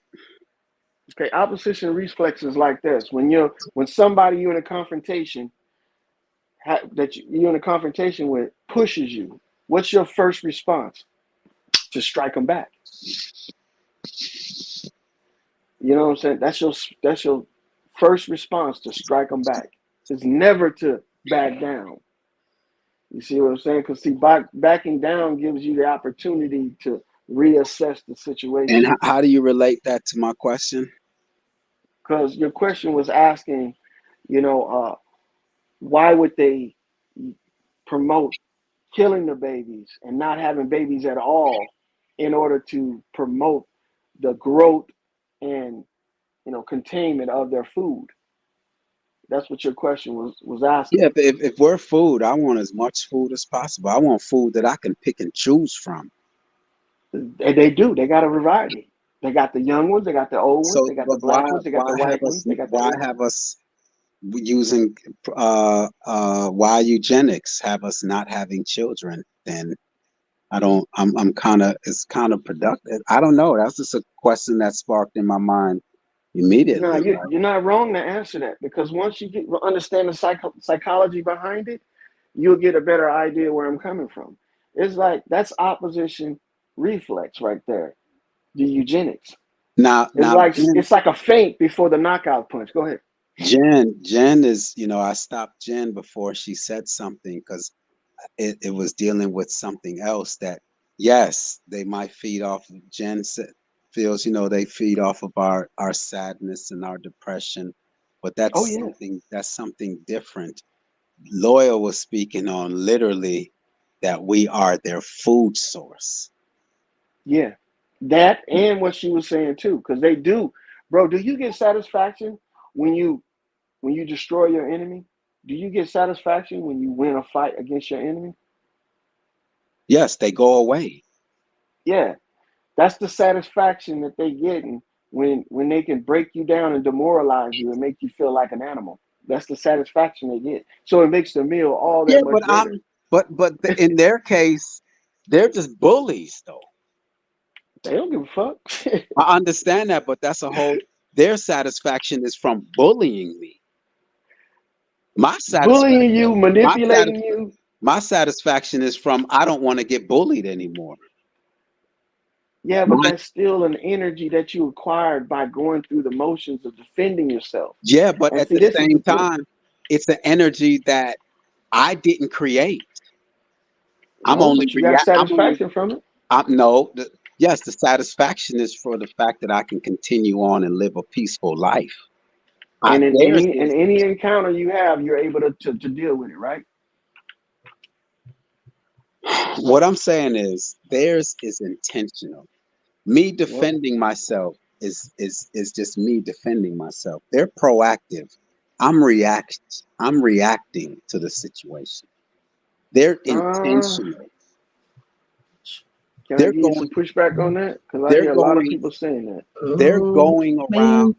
Look, I mean, look. They're out here trying to put a mask on my child's face. All you have to do is say no, man. Yeah. No, I'm trying to, just paint a picture for why I'm telling Loyal that theirs is more proactive. Mine is more reactionary. Yeah, you're right. But in the process of being proactive and make you reactionary, they make you a proactive actor too as well. Because now everywhere you go, you're going to be looking for somebody to give you pushback on not wearing a mask, so you can defend yourself. So it makes you stronger as an individual. Oh man, you are man. Ooh, you are a tough one, man. You're No, tough. I'm not, bro. Look, I'm No, not not tough. in a I'm doing bad a way. simple. Not in a bad way. Don't take it as a bad way. Meaning that you're making some great points. That kind of tough, man. Not tough as in. No, I'm meaning like, man, I know. you have some good points is what I'm saying. Meaning I can't really, some of them I can't really oppose is what I'm saying. Yes, you can. You can do If the it makes same sense, shit. if it makes sense, I can't oppose it. I'm not one of those. I'm not an egomaniac. If what you're No, I'm saying, not talking about oppose it. I'm talking about you can see what I'm talking about yeah, even better. yeah. And if it makes sense, I'm just gonna be like, oh, okay, damn good point. Boom. So Because that's I what I never Look at want to it this make the way. point if people don't know how the point was made. I never want to make a point if people don't know how the point is made. Because then they can't exercise the same abilities that I do. And see that right there, that right there is empathy. I do empathize with people when they can't make decisions for themselves. But when they make the decision for themselves flat out, yeah, no more empathy, baby. Because see. you had Even Candy said, "Man, yes, Loyal making some great points." That's all that I was saying. Like, damn, you I pretty. love it. I think he Yeah, just illustrated the difference between empathy and sympathy, and that's a very, very hard yeah, so, definition to crack. He did an awesome job of that. yeah. Empathy I versus sympathy. salute to him. I mean, I just. but I when I talk to people about this stuff, I want them to not only know what I'm talking about, but be able to have the same discernment. Because I notice that people don't have the discernment that it requires to defend against this shit. Because you got to defend against it physically, mentally, spiritually, everything. And I'm not I trying to think throw too people that off on the religion either. Man, look, stick with it. Oh no, me! I burned religion years ago. If it's up to me, I would burn every synagogue, every temple, every Bible, and I wouldn't even warm myself with it. In the wintertime, I wouldn't warm with the pages of the Bible to keep myself warm. It's trash. It's garbage. But no, we all can have our own perspective on things. I'm just sharing mine. I'm not here to I Yeah, just. just that's I just think understandable. that you talk about your enemy. Your enemy feeds off of anything negative, and even your hatred of a certain thing, or saying I hate My this and enemy. I don't like that. They love that No, stuff. my Oh enemy. yeah.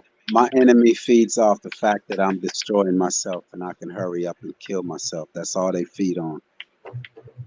Well, they feed on your emotions too. It's all vibration. They And just it's want me to hurry up and die. That's all they want me to do. No, they don't, brother. No, in my They don't. opinion, from my perspective, in my opinion, They want me to hurry up and die and not to have Yeah. any more children. Do you guys realize that if two people have one child, if everyone in the world, if a man and a woman had only one child, you're cutting the population in half immediately? But look, check No, it out. no, it was a question. Do you realize that if a man and woman only had one child, you have immediately cut the population in half? And if you do that over generations, you are damn near. But how is that the case though, bro? Which Because means you're how is talking it okay? about when you have one child, right? Mhm. That makes 3 people from 2. And if that one child meets up with another person and they have one child, that makes 3 people, that makes 2. I mean 2 people, that makes 3. So now we got 6 people. So we're adding, not subtracting. And No, right now we you're have a growth dividing. decline. You're actually dividing. Two How? became one How did 2 become 1? because So you over saying when the time, parents have the child, they when immediately die? no, they will eventually die. Of course, Over everybody will. over time, though. But what I'm saying is, you're dividing. You're not multiplying. You're not Now, adding. It's just division. I mean, it's just okay, so look, you have children at the age of 20. That's usually the average time frame. Some people have them earlier, some people have them later. But the average time frame is at 20, okay. right? And you have that child at 20. By the time you're 40, your child is having a child at 20. By the time you're 60, your child may be having another child, and another child, that child might be having a child too. You see what I'm saying? So it's not subtracting, dividing, it's adding. All right. It's the reason why they train us to do this is because the conditioned mind only wants to accept a finite period of time. And this is how they got us with the aging process thing. See, the conditioned mind only thinks that you have a life expectancy of a certain period of time, when we are the most advanced machine on this land. All living things are. See, because look, there's no time frame on how long we're living. If you're left undisturbed and there's no accidents that occur with you, is there a set time frame that you can't survive? No, there isn't, bro. Because if you think about it, look at your heart. It's a perpetual motion machine. It will pump and beat for as long as you breathe and think. If that makes sense. And see, this is what I've been trying to Shout out, show people. shout out to Look Within in the building. Salute to you, Look Within. Yeah, I just fired up a live just to talk to my peoples in the sense of And I'm seeing glad you what was did. on people's minds. And but going forward, I'm really focusing on this Unmasking the Enemy project. Um, and I deal with health and awareness, becoming independent. Those are really my only talking points. But I just and I seen Loyal came up here. I'm like, damn, I can't shut this down now. You know. Well, I'm always in your chat, bro. You don't realize it. And You know. oh no, I see you out in the chat, but for you to hit the link, that's a whole different. That was a whole different. So nah, Well, man. you never asked me to explain myself before. Oh yeah. Oh, okay. Well, No, you never that link. asked me that. Oh, okay. Well, yeah, you was writing some things today that I guess it Yeah. got my attention, and I was like, well, you know. So now I'm glad you're here, man. And Gen 2 gone. Appreciate Gen 2 gone. Just appreciate y'all. This y'all don't have to be over here, and y'all choose to be over here, and I really I'm thankful for that. Nah, man, you created the atmosphere, bro. Don't be humble. I mean, I would be proud of this shit that you just done to get people over here to want to explain themselves to you, because the average person, like, I don't gotta explain myself to you. You see what I'm saying? So you created that atmosphere, man, and you're gonna draw more people to you, bro. I'm telling you, because I haven't met too many people that you know, have that calm demeanor, bro. Because I I don't have it too definitely, much, tell you the yeah, truth. He said, I, because you don't have right, I don't.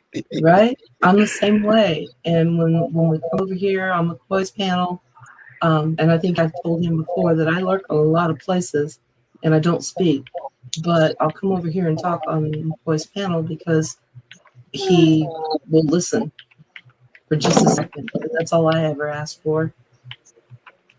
I definitely appreciate his take on reality.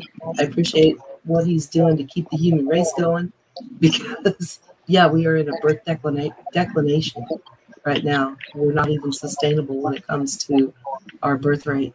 So I think that this is an awesome place for people to be able to just say something like that. It's amazing. Definitely Mhm. appreciate you, and I'm going to take off. I'm going to watch in the chat for a bit, but thank you so much again. And Loyal, dude, appreciate meeting you. Yeah, Loyal got to drop. Appreciate you too. Loyal, you haven't wrote nothing in a while in the chat, man. I gotta definitely. I didn't know you. I didn't know you did content, man. I didn't, man. So I'm gonna have to sub up to you, man, and I'm gonna come over there because I've unsubbed from a few. Oh, Seven Serpents is the panel that I'll hit. That's Mhm. definitely one person right there. I'm glad Seven Serpents. Seven Serpents. Earlier, I was saying that places that I go.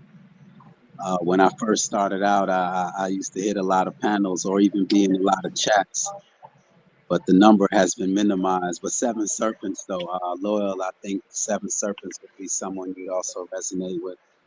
Oh yeah, man. Highly intelligent, very intuitive, very knowledgeable, max vision, remote viewing class.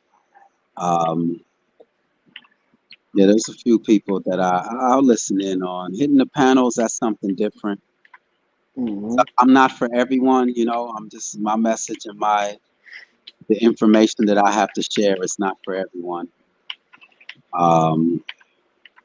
But I still listen in on people's, you know, hear a different perspective. You know, I can have things in my mind, and I need to know what's out there. You know, a great leader needs to know who he's working with or who they're working with. So, and you That's know, right. they say that saying that not everyone's going to make it. Well, my goal is 100%. You aim for 100. If you get 90, all right. But if you aim for 90, you might get 80. So my goal is 100% of us is gonna make it. So that's my intention. So. Yeah, optimism is a virtue, bro. It's a virtue. I'm optimistic, but only for certain things, and I try to make those things, you know, something that I could really, you know, solidify and hold on to, because I don't think everybody gonna make it. They didn't prove that shit over the years. Come on now. Let me see if make sure everybody modded up. I've been so engaged in this conversation. Usually I'm checking on. Dang, oh, forgive me, y'all, if y'all walking around here. Look within, ain't got no mod stick. Oh man, look within, man. Salute to you. Appreciate you. Who else? Salute. Pineal Network. My bad, Pineal. Oh my, yeah, man. Usually I'm on it, but this conversation has been like crazy. It I has usually, been a good one though. yeah, I usually go check the chat out, man, and and I haven't this whole time, man. I have not looked in the chat for the 6 hours plus that I've been in here, man. Wow. And look, this ain't choreographed. This is all organic, man. And see, this is how you should be. I mean, there's no objections on what people are saying, and there's no threats and shit like that. I've been on many panels, and guys, they'll threaten you and tell you can only say certain things. And Isn't that I crazy, man? understand it. Yeah, that's crazy. That's crazy to me. They doing YouTube job for them. As adults, you're not able to accept a person's thought and be all right with it. That's crazy to me. Yeah, bro. It's like you don't look, it's like this. You got a guy that's a thief. You don't want him to say, "Hey, I steal from time to time." You just want him to keep it to himself. And then when your shit come up missing, people want the surprise. They like the surprise. It's like they like, look, you ain't gonna do it to me unless you surprise me with it. Come on now. Nah, bro. If you Yo, telling me you a thief, I'm gonna put all my valuables away. yo, loyal man, drop your link in the chat, man, so we can, or just write something in the chat real quick, man, so we can, man, because I mean, I'm telling you, your No, bro, perspective. this is your shine, bro. This your channel, man. No, do your thing, man. If anything, we should be trying to get people to come to your channel. Look, man, look, see. This is how I don't tell anyone to hit the like. I don't tell anyone to share, and I don't tell anyone to subscribe. You know why? Because I'm not for everyone. I'm just not. I'm not promoting myself, bro. I'm not. Oh, you could have fooled me because you brought four people together from different spectrums of life, and we all had conversations in like 4 or 5 hours. That was pretty cool, bro. Yeah, because I'm not for everyone, man. You'll find me. You know what I mean? They'll find me, man. Yeah, that's Yeah, exactly how I man. feel. Yeah, I don't do that. I don't, because someone might, you're in there telling people to subscribe, and then they come over here and they're like, "Damn, all that dude talk about is the goddamn enemy, man." He ain't for me. Bro, I always get that shit. I always get So that shit. I'm not for everyone, man. So, and I'm all right with that, man. I always get that shit. I had a lady tell me one time, she was like, "You a hypocrite because you talk about the government at the same time you talk about how good it is." I was like, "Come on, man. Exactly. See what I'm saying? So I'm just trying to survive in this piece." yeah, man. So nah, man, I don't do all that promoting in this, but I think people, man, a lot of people would resonate with are resonating with it. You have great perspective, man, and I'm thankful that I like conversation where even though someone doesn't share the same ideology as me, I like that. I'm cool with that. It doesn't frustrate me. It doesn't Me trigger neither. me. It doesn't anger me. It doesn't stress me out. It's just wow. I get to meet someone who has a different perspective, and I can get to know why they think that way, and that's great. I mean, I just don't see it. But then you have some people who can't handle it, man. And see, they can't handle it, and they'll dox you. They'll dox you, and they'll try to exploit your personal life to make you feel inadequate. Who are you to tell them your opinion? You know what I'm saying? Yeah, That's why they allow us to make names, different names on this platform, and be our authentic self. This was never meant to be a personal thing. It was never meant to be a thing where you bring your private life into it. But a lot of people do that because they run out of interesting things as their authentic self. But that's why I said you'll never run out of content, bro. If you thinking about shit like this, because man, the box is deep, the hole is deep. Oh, yo, man. I'm telling you, man. Last week, that unmasking the enemy, mm-hmm. that presentation, that broadcast that was made. It's like I don't want to do nothing else. I really 11 don't. hours, huh? Huh? No, not that one. That was a week in review. Not that Oh, one. okay. The day before, the unmasking the enemy presentation. That one was like 6 hours, or it was a little less than 6 hours. And I've gotten a lot of good feedback on that one. I'm telling you, I'm addicted to the presentations, man. I open the panel and we can talk and chop it up, but at the same time, I like to present. Mm-hmm. I want to present I get on here, people want you to just believe their word. No, I want to pull up some videos and some and really drive home my point as to why I'm saying what I'm saying.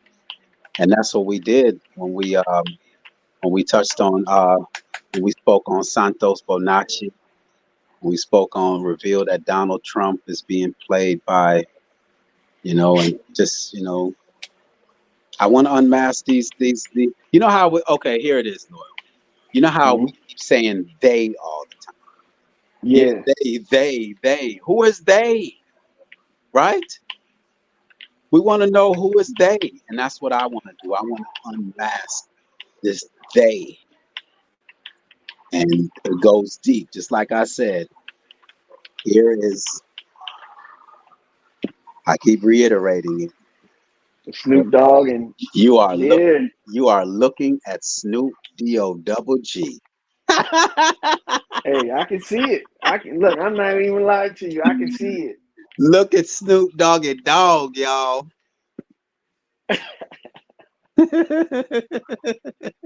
Look at Martin Luther King, y'all. Martin Luther King.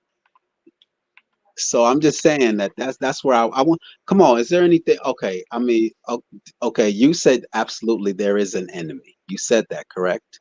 Mm-hmm. All right. So who do you see as this enemy?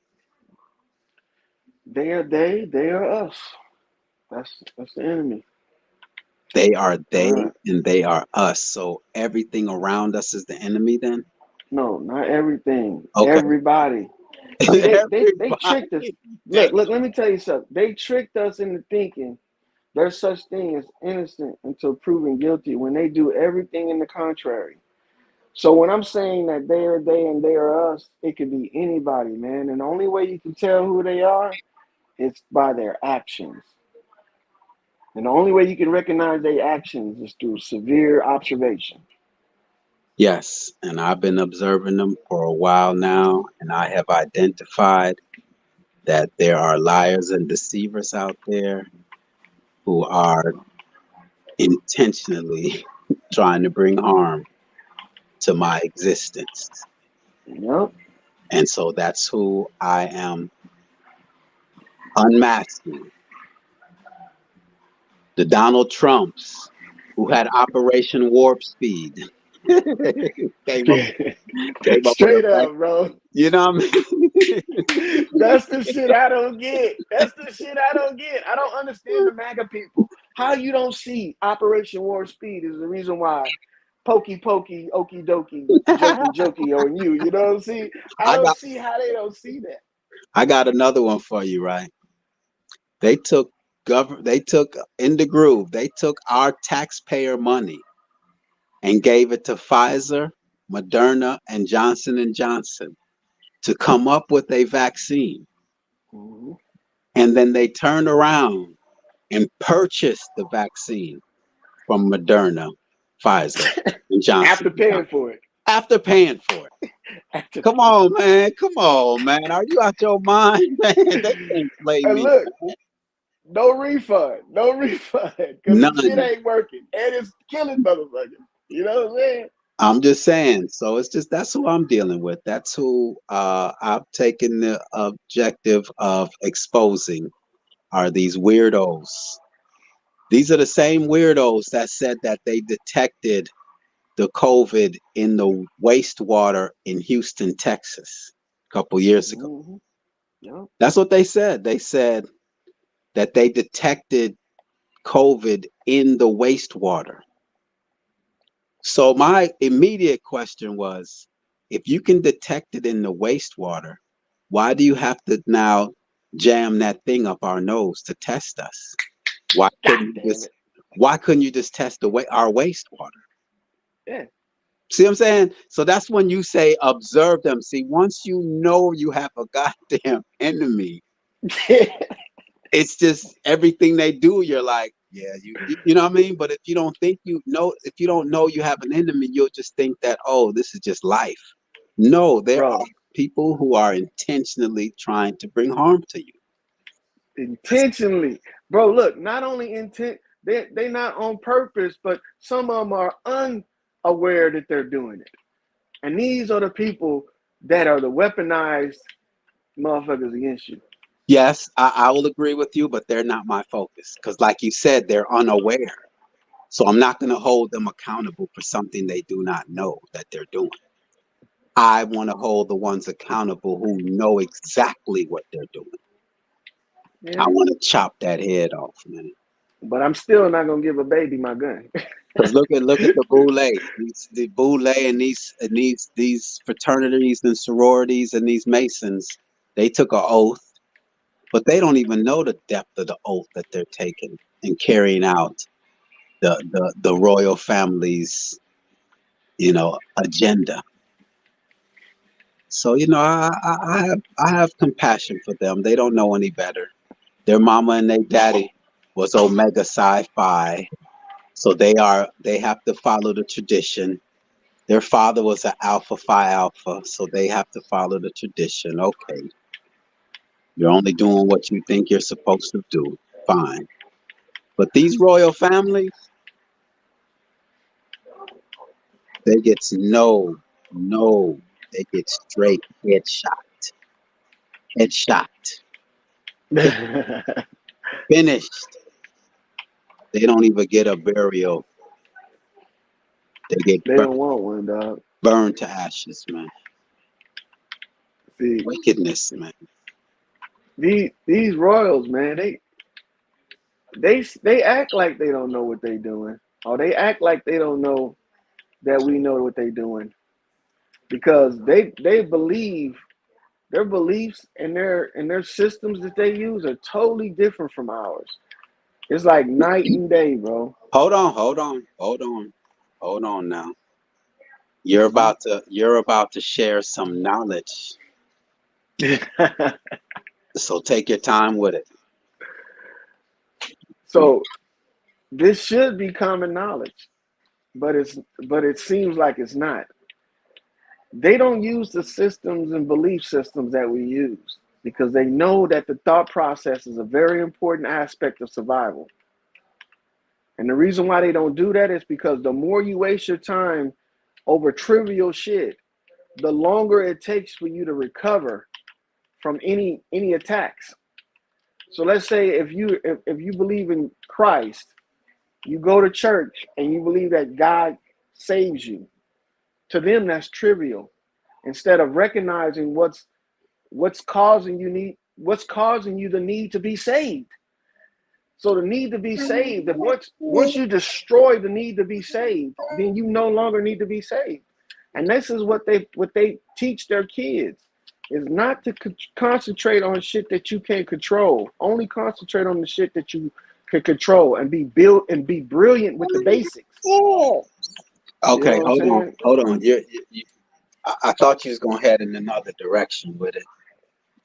But Like you was actually gonna tell us what their objective is and the way that they think. What is their objective? What is their objective? It don't matter to me. And even if I knew, I wouldn't tell you anyway, because that's one more thing you got to worry about. What I want people to get out of these conversations we have is the fact is that they make their own life decisions. So you can't, at the end of the day or at the end of your life, blame anybody for what they've done to you under your permission, unless they murdered you hands down. Wow. So if they put a knife in your chest or put a gun to your head, you can't blame them for the decisions you make, bro. You can't. Wow. And that's trivial shit right there. Wow. Because there's only a couple modes you can live in this life. You know that, right? There's peace mode and there's war mode. That's the only two modes you can live in this life. Wow. And we were specifically created like that, bro.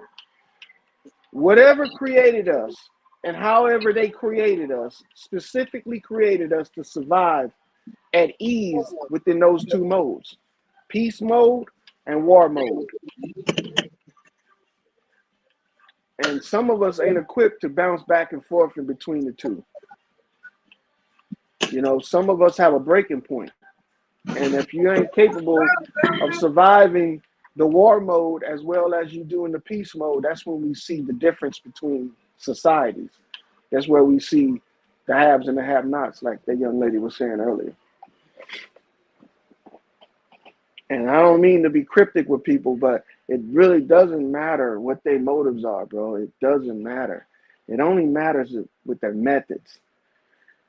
The way that they implement their controls is what we need to break. We need to break that code. If we can't break that code, then shit, they can do whatever they want. We're going to fall victim to it.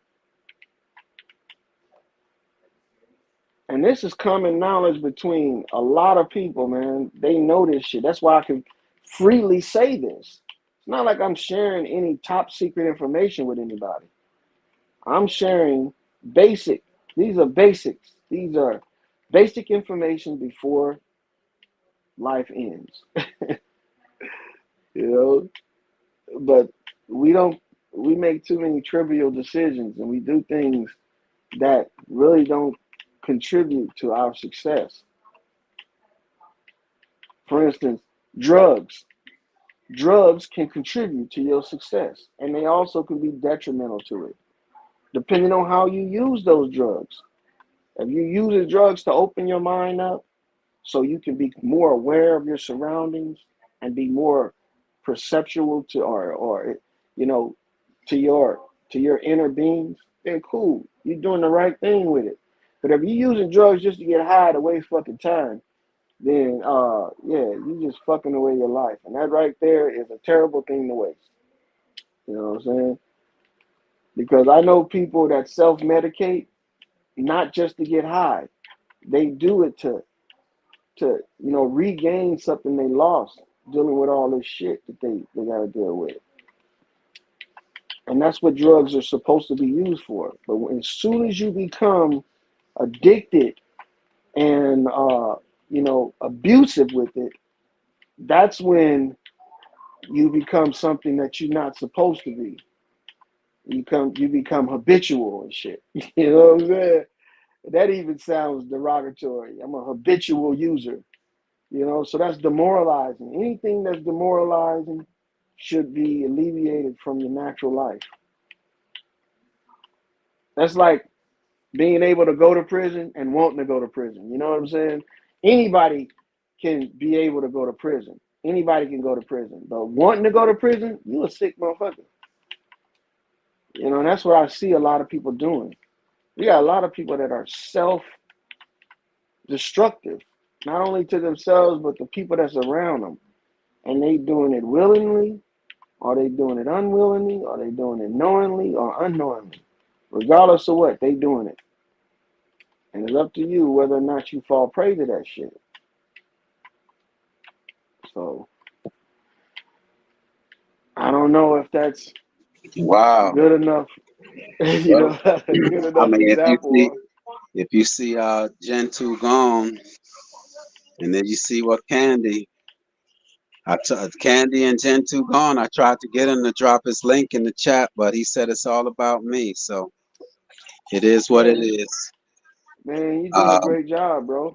Yeah, I'll be over there though, Loyal, definitely, man. As long as you know, man, I'm not into debating or arguing. I'm just here to exchange information. That's all, man.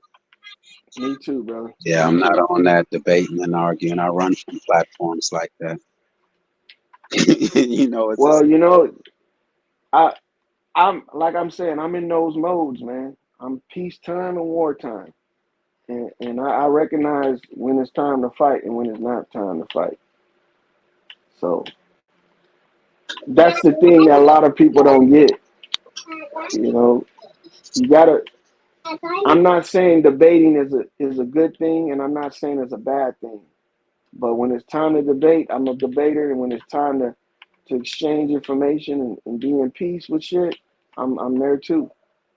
And I can discern whether or not we in those modes. He's just so chill with it, y'all. Golly, I wish. Me, I'm ready to, man. I'm ready to hunt these. I'm ready to, man. What? Bro, you don't think I'm on the hunt? I'm I'm on the on, hunt, man. man. I'm on their heads, man. That's it, man. That's why after, like I said last week, I normally do a live on Saturdays and Sundays at 10 a.m. And I Mhm. just haven't been inspired, man, because my mind is just strictly focused on exposing these clowns that have been playing us for generations upon generations. But I just tapped in today, and I'm so glad that I did. I got to speak, regardless of whatever, information Salima dropped. I appreciate Salima's perspective and her insight. In the groove, Gen 2 gone. Loyal, I'm so thankful, to hear your voice and to, I like your demeanor, man. It's on fire. Bro, the honor's all mine. I'm Yeah, telling you. man. I'm trying to think who else hit the link. Was there anyone else that I missed that hit the link? It was Yeah, my man earlier that lost his grandmother. yeah, In the Groove. Yeah, I spoke on In the Okay, Groove. So yeah, okay. In the Groove. Gen 2 gone. You and Salima, I think it's been us four.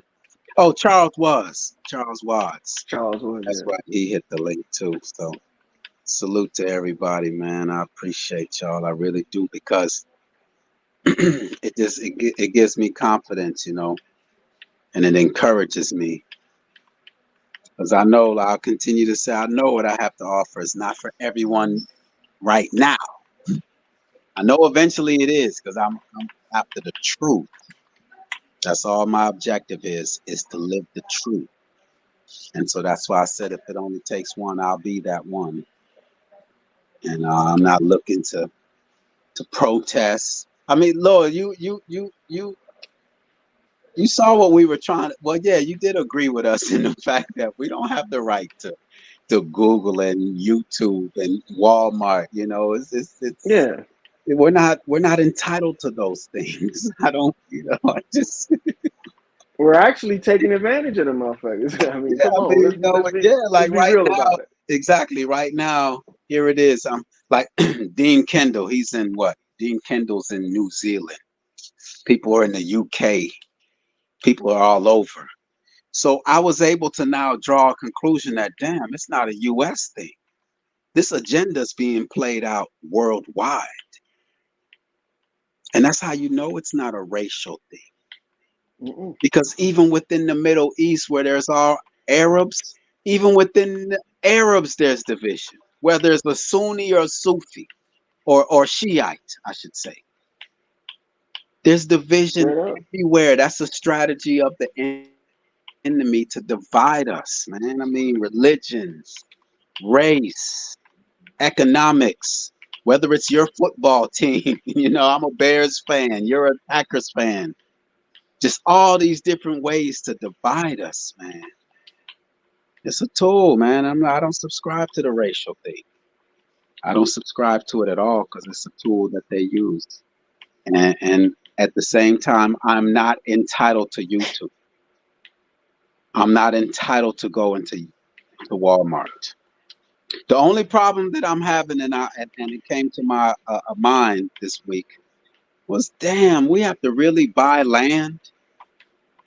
We really Yeah. have to buy land. Now that I have a problem.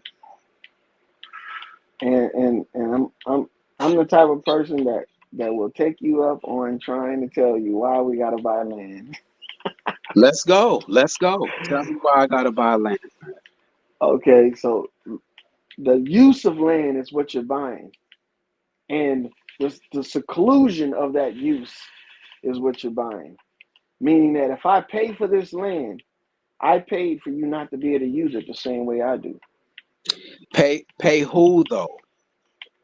Uh, you who do you mean pay who? Oh, you talking about who owns it? You said Nobody owns it. no. I'm using the exact words that you just said. You said Uh-huh. that I'm paying so that you. Can't use it.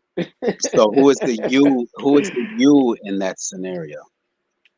Okay, so the you is anybody other than me.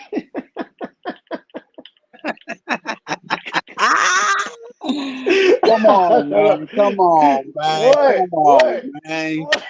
And I knew you was gonna laugh at that shit, but that's the God honest truth. Anybody other than me. If you are you, that means that I don't want you having the same access. It's just like me sharing my woman. I But don't want you to have access to my woman like that. who do we pay it to, though? Who do we Okay, pay now it to? that's the question right there. Okay, We pay it to Gentoo they Gone or says they, you pay the previous owner. yes, which is Okay, but they or then the they and they previous or us. I just don't. I just don't. Who are we paying? Who are we paying to buy? Okay, Gentoo Gone. I got you. The previous owner. All right. Hmm. Okay, the previous owner. So you agree with that, huh, Loyal? The previous owner. Yes. Is that okay? Well, not even the previous owner, the previous tenant, because that's what we are. We're all tenants. You know, even if you bought your house and you own your house, you're still a tenant. So, because you can't take that damn house with you when you're gone. But I see what the dilemma is with that, because what it is that the fact is that true ownership is not something outside of this vessel. True ownership is this vessel. So like the sister was saying, she plopped down wherever she can get. She's recognizing the fact that no matter how many places I bar, I'm only gonna feel at home in this body until I'm not living here anymore. And that's how it works. So it's all perceptual how you look at it. So if you want true freedom, all you gotta do is free your mind. You know, you don't really have to free your body. You just gotta free your mind. So the same thing applies with land. You know, ownership of something is a great part of possessing it, or possession of it is a great part of ownership. You know, if you possess something, and I know that seems contradictory to what I'm saying, but when you possess something, you only own it as long as you hold it. After you set it down, it's fair game. It's fair game. Mm. So when people are saying that, you know, they don't have ownership of their land, or somebody stole it from you, how do you get shit back from people that steals from you? You take it back or you steal it back. So as long as you're living and as long as you're thinking, you have the ability to reacquire anything stolen or that you perceive is stolen from you. But it depends on how people perceive that. If you perceive it as, oh, why should I have to fight for it? Well, you should have fought for it while you had it. You know what I'm saying? You should have held on to it a little bit longer, a little bit tighter. And nobody would have been able to take it from you. So that also makes a full circle back around to, what is your will allowing you to be done? What is your will allowing you to be done? Because we all have a will, and your will is only powerful when you impose it on something or somebody. So has your will been done? Has thy will done? Or however they said, thy will be done? No, if it hasn't, then keep on trying to make it be done. Sure. You know, it ain't gonna get done, you know, without your efforts. Anything natural ain't free. It's Tell all us, the unnatural shit that's free. tell us about your channel, man. For those who just came through, tell us about your channel and what you're about. Okay, I'm about opening people's abilities to find shit. Like I'm what would you would call an information detective. So I'm into, you know, making other information detectives so they don't have to rely on my work. So when I try to explain stuff to people, I want to give them sources and avenues of how they should do it to find it. So that way I'm not the only one that's doing this. And my channel is something of an enigma because it's my name. That's what it is. I don't have some type of what they call a niche, because I delve off in everything: the government, the military, law enforcement, religion. Right now, I'm on my religious thing because I see a lot of people are starting to rely more on religion now. So I'm on my religious kick with my channel, and I don't support following anything that I do. I support recognizing what I'm doing and making your own following or making your own ideas from it. Because the stuff that we read, man, it's all, man, we are omnipresent. And this is why I'm on this kick. We are omnipresent. And we are gods. Because the subconscious, bro, is a form of mechanism that receives everything it comes in contact with. Any stimuli that's created in the environment where your subconscious can perceive it is recorded.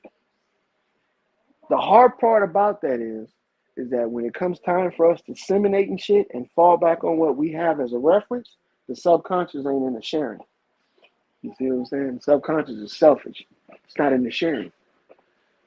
So what you got to do is you got to break that selfishness within yourself in order to access the information the subconscious has. You can't access mine. You can only access your own. So my channel is a variety of a bunch of code breaking shit that's going to help you be able to code break yourself, because that's what you need to do. You need to jailbreak yourself in order to see in yourself better than what you see yourself. And the only way you're going to be able to do that is stop depending on other people. Stop depending on them. That's it. I get a retirement check every month. So people would say this right here: you depend on the government for your retirement check. No, that's something you earn. Nobody fucking made me get up every day and go into work and deal with that bullshit. I chose to do that. So anything that comes from that, whether it be positive or negative, is something I brought about. See what I'm saying? Now, what I do with it is what really matters. If I take my retirement check, go out there and buy a bunch of dope, that's my choice. But does it really affect anything? Does it really do anything? Now, if I take my retirement and I pay for my home and my family and I try to live a decent life, I've just now disrupted the order of things. If anybody gets that, I just disrupted the order of things. Because this is what people do when they get free shit. They exploit it. They take advantage of it because they know they always gonna be able to get it. You gotta cherish the diamonds in your treasure chest and shit. Can't treat them like the damn crystals and shit. You gotta fucking treat them different. And the same thing goes with this life and understanding shit. When we start delving off into helping other people, man, we gotta treat that shit differently the way we deal with other people. That's why I don't want to draw no attention to myself and share the information with myself like I'm a silent investor. That way I can't karmically take any, blame for what you do with the information. Because it is power. It's powerful, man, to know who to fucking strike and when to strike them. That's deadly, tell you the truth. That's deadly. And most people don't know how to handle that power, man, to know how to get people, how to do things to people, and how to justify it to yourself, because at the end of the day, you're the only one that matters inside your head. Not the people that you're trying to reach, not the people you're trying to hurt, because you don't sleep in their mind at night. So I know I kind of got off track with that, man, but I start feeling a certain kind of way when I start talking about myself. Hey, that's cool, man. That's how we get to know you. That's, I'm the one that posed the question of what you're about, what your channel is about. So that's you was doing what I asked of you. So you're good, man. No, man. I mean, that's hey, I'm telling you, man. I'm over here smiling, man. I'm glad to have gotten to meet you, man. You really, likewise. you really Yeah, man. So now when I see your messages in the chat, I definitely know exactly where the type of individual is coming from now. You know, it's not just some random thoughts, and I know they're it's a unique, not unique because it's Definitely not unique. yeah. That's why I stopped saying. That's why I had to correct myself. But it's I'm telling you, because bro, you would, I say 10 years ago, if all of the shit that's happened to me right now or within the last 3 years, bro, I would have fell victim to it big time. if what? Say that 10, again. Say that again. 10, If 10 what? years ago, if the shit that happened to us 3 years ago, Uh-huh. all this CV-19 shit, if it would have occurred Yeah. 10 years ago, Yeah. I would have fell victim to it big time. I was not ready. I was not ready for this shit 10 years You would ago. have been pushing people out the way to go get that booster, huh? Oh hell yeah, I would have been throwing them down and probably trying to make them get it too as well. You know what I'm saying? Oh But man, you would have been telling people, man, put your mask on, buddy. see, that's the thing, man. We got to be open for these changes in ourselves. Exactly. Exactly. That's why I don't have any contention for anyone. That's one of the Mm-hmm. reasons why. Is because things change, your perspective change, your thought process changes, it grows. The way you feel today or think today could change tomorrow. So it's like just Yes. hear people out, man, and just no one is forcing you to agree with that person, but just at least hear them out, just like you'd want someone to hear you out. I mean, Yeah. it's just, I mean, to me, it's just a two-way street, man. But some of these highways is only one way. It's only You one know way. why? Because if they take another highway, they're gonna get lost, bro. Too many turns, they get lost. You know what I'm saying? That's why they say it's my way or the highway, huh? So there you go. Now you see. So oh, vitamin G. Yeah, I'm about to shut it down though in a minute though. Vitamin G. Vitamin G said, "Hi guys, how many how many hours you been at it? I was ready to listen to the replay." So yeah, I'm about to. But Vitamin G, loyal came through. I'm Salima always here, man. Tell you the truth. Salima came through, but no, I'm saying on the panel, dropping a Oh yeah. lot of information, a lot of great perspective in the groove.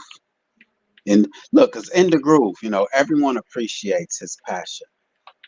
Mm-hmm. There's a frustration there, you know, like, because it is a great injustice that's been done, Oh lying yeah. to us and deceiving us and pressuring us. This guy Biden was pressuring these businesses that if people aren't vaccinated, man, they should lose their jobs, man. Yep. And see, look, people never had an easier time to become unemployed than that time frame right there, bro. So my thing is that was a lesson that people should have picked up on, because my job was in danger too. If I didn't work 27 years for the government, I wouldn't have never been able to retire. You know what I'm saying? So if I was in the same position as them, I would be on the chopping block too as well. But when they told me I was on the chopping block, I was like, well, damn, shit, I just go ahead and retire. Fuck it. You know what I mean? I'll take a pay cut. Wow. Yeah, but if I wasn't, I would have had to walk away from this shit with nothing, bro. So don't think that I don't feel you guys' pain. I feel it, man. That's rough, man. Seeing children being sent off to school with masks on their face, man. Mm-hmm. That's That's what really crazy. matters Going right there. walking in the Walmart, you see a 2-year-old in the basket has a mask on their face. Yeah, That's we really dropped the crazy ball to on me. that one. Huh? What you say? We really dropped the ball on that Come shit. on, man. It's crazy, man. And then you said 6 month old, they're saying people from 6 month old all the way up to 18, the chances of something really extreme happening was like 0.0001. And yet Damn. they still produced a vaccination for them. Come Just to on, man. let you I know mean, that it wasn't about your health. And this exactly. is the shit. Man, look, when you hear a dog bark on the other side of a fence, are you gonna jump that motherfucker? I don't care if the dog sound like a punk. I'm still not gonna take the chance. It's like people hear the tiger creeping through the woods, and they still be like, "No, no, that's nothing. You know, that's nothing." And then when that motherfucker jump out on, I thought it was nothing. Yeah, you should have paid attention to the warning signs. That was rough, man. And then you got people like Juvenile telling us to backs that thing up, and all our childhood heroes telling us that, you know, to be responsible. Don't think just of yourself. It's a guilt trip, dog. It was psychological warfare, man. That's why I have compassion for the people who did take the jab, man. I understood, man. You know, it's tough, man. It's a tough dilemma, man. Tough dilemma. Hey, let me tell you this. Remember when you was a little kid? I want to ask you this. Did your parents ever let you go through stuff so you can see that they was correct? Like, don't touch that hot thing, you know, don't touch that hot pot. And then they back up and let you touch it a little bit, and you be like, "Ow, see, I told you." So this is the thing that we have to do as society. We gotta let that burn. You know what I'm saying? We gotta let that burn, because that's the only way people are gonna learn that lesson. You know what I'm saying? We told you not to touch that pot, but you touch it anyway. Now you got burned a little bit this time. Next time it might be worse. Look, this my. I know people say I'll be asking all these questions, but this is my last one. This is my last one, because my children and everyone just got in. I gotta get them ready. But what would you consider yourself being woke, right? Quote unquote. Nah. Woke. Okay. I consider myself waking up. Still waking up. All right. I'm glad you put it that way. Actually. All right. When did you start waking up? Or what prompted you to start waking up? Okay, what prompted me? I got scared one time, bro. When I saw. Hold on one moment. Let's clarify. Okay. What we're waking up from or waking up to. I don't want to just assume. So yeah. I'm assuming you're talking about what's recently been going on, right? Yeah, just the fact that they've been lying to us, you know, just deceiving us, and you know, coming into I the knew knowledge. a long time ago, bro. Like I said, 10 years ago, I would have fell for this shit, right? But it was a progression up to that 10 years. So when I joined the military when I was 18, I believed the hype. I was like, America all the way, you know, land that I love, God and country. That's what I believed. 18 years old, bro. Damn, wait, hold on. It wasn't just, yeah, man, if I just join the military, yeah, man, they'll pay for my college education and I'll get the what is that grant where I can buy a house. It was, you was American to your soul. Oh yeah, bro. Wow. Straight up. Look, you know why? Because look, this is what I saw. I never been to another country, but I knew I would never want to live anywhere else. Never been to another country, but I know I never wanted to live anywhere else. When I joined the military, I found out why I felt like that. There is no other place like this place in the world. No lie. I've been to Africa. I've been all over Europe except for Spain and all that shit. I've been by Russia. I've seen how they live from a distance, and I don't want to experience that shit. I've been to South America, Mexico, all the way down to the straits over there by Panama. I've been over there. I've done all that shit, bro. But I'm not through experiencing it. You know, I didn't learn enough to be an expert at it. But I knew there was no other place I wanted to be besides here. So when I started getting older in the military, I realized is that you only as smart as you want to be. Meaning that if you act like a smart ass, they'll put you in smart ass positions. So where you have to prove it, right?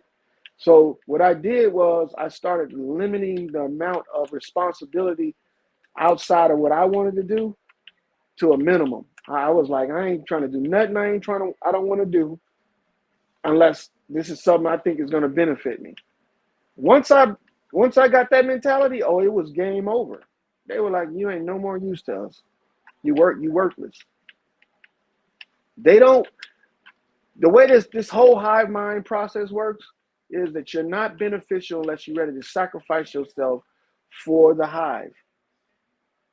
And this is the whole thing I feel like it's about with this death cult. It's like if you ain't willing to sacrifice yourself, then you can't become a sacrificer. You know what I'm saying? Because that's what they want. They want people that's willing to sacrifice themselves and others at the drop of a hat. So if you ain't willing to sacrifice yourself, you're not useful as a sacrificer. So they won't let you go anywhere. They'll keep their thumb on you until you're done. That means like when you're dead. So when I started understanding that, when this shit came along, man, it was like ding ding ding ding ding ding.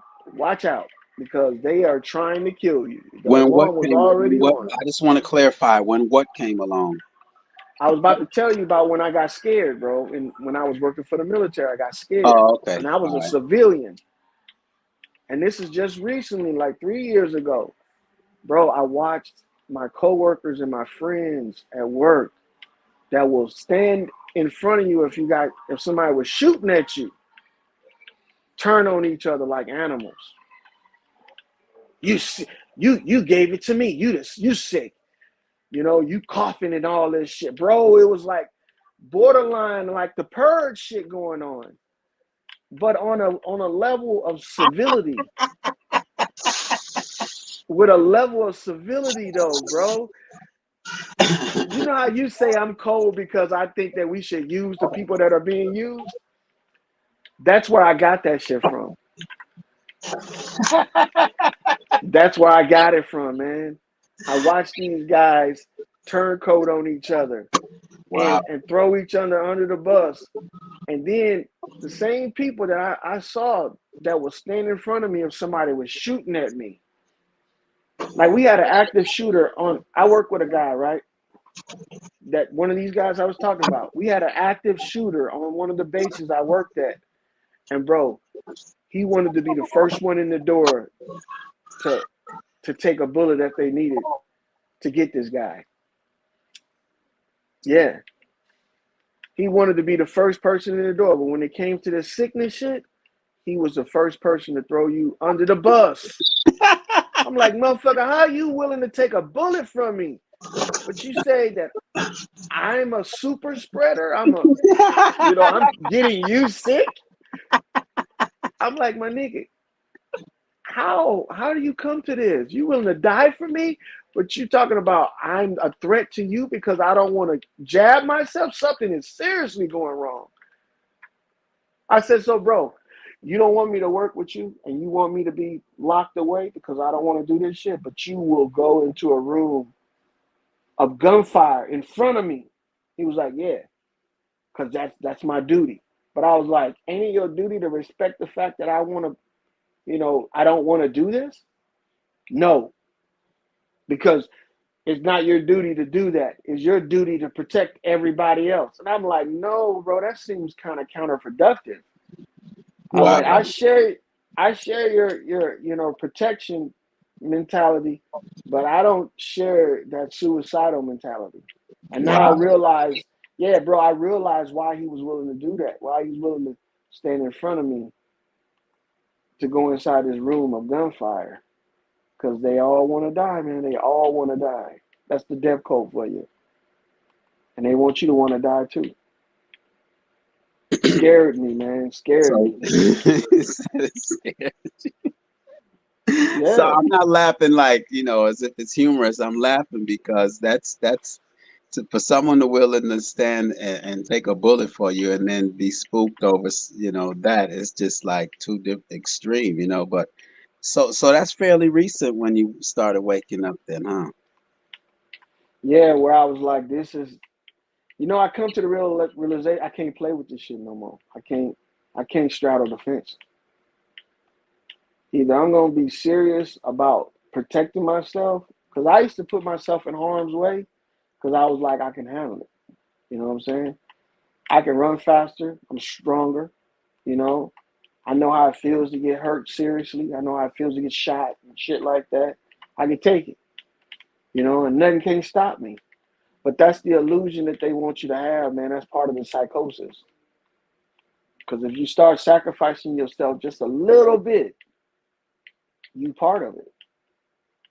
Because other people look at you like, man, this dude willing to. Because I looked up to that dude, man. I was like, this dude would really put himself in harm's way for me. That meant something. But then he would crack under this pressure right here. Put the mask on. You know what I'm saying? Who the fuck is you? You put your mask on. What the fuck you talking about? Put your mask on. You're endangering us all. I'm like, God damn. That scared me, man, because if he'll turn on me like that for this situation, he'll be lining up to come and kill me. Wow. He'll be lining up with them motherfuckers to come kill me. That's something I really, really resonate with, because I had control of a huge building. It was a call center. And they decided all of a sudden they never bring anybody home except those who absolutely can't work at home.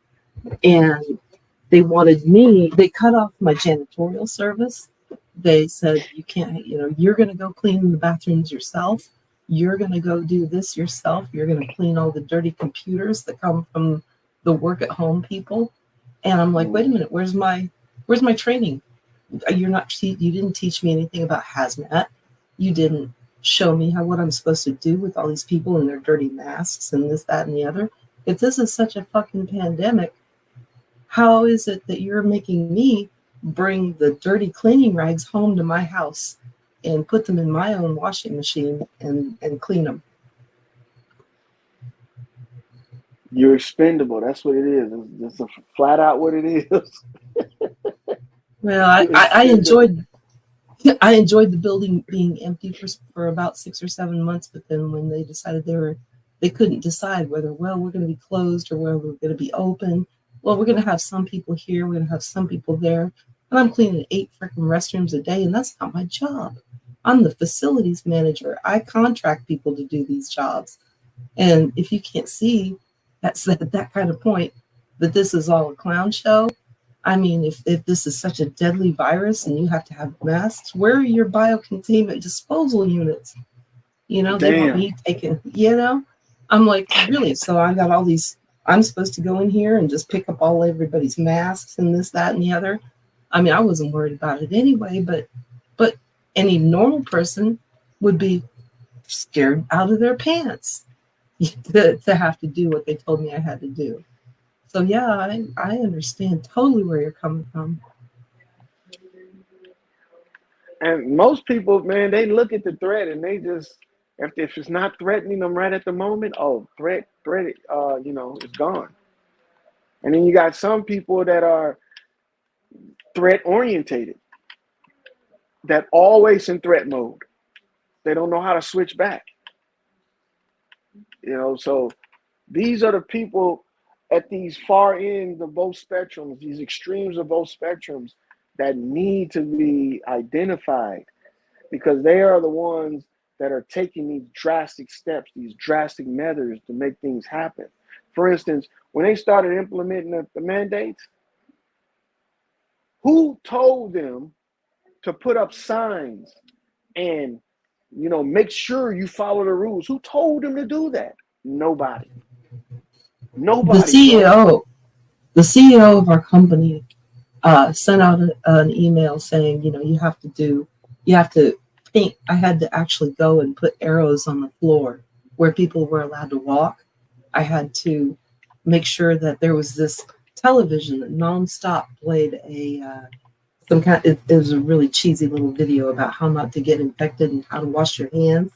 And I also had to put up, I had to make sure people only came in one way, they walked another way. And if I saw two people in the hallway walking together, it was my job to tell on them.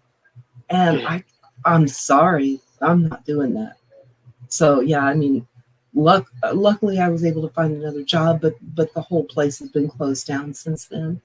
But yeah, if people can't see those things, I don't know how to help them. Yeah, because they don't need to come out and enforce any rules on us. We doing that for them. We're doing that shit for them. And then when we say no, it's what we were told to do.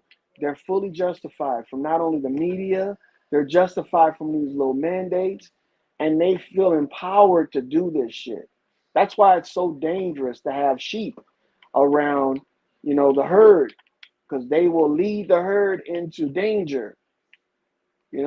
Sheep should never be the primary, the primary herd. They should be part of the herd, but they never should be in numbers that they can lead the herd down a trail of disaster.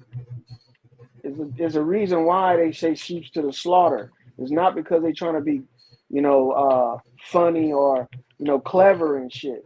It's because sheep will literally lead each other to die. In nature, they will do that shit. And see, that's I what think they that's wanted. why we need shepherds. Yep. Shepherds or sheepdogs. If you can stand up and be a shepherd at this time, I think that's probably one of the most notable things that you could do.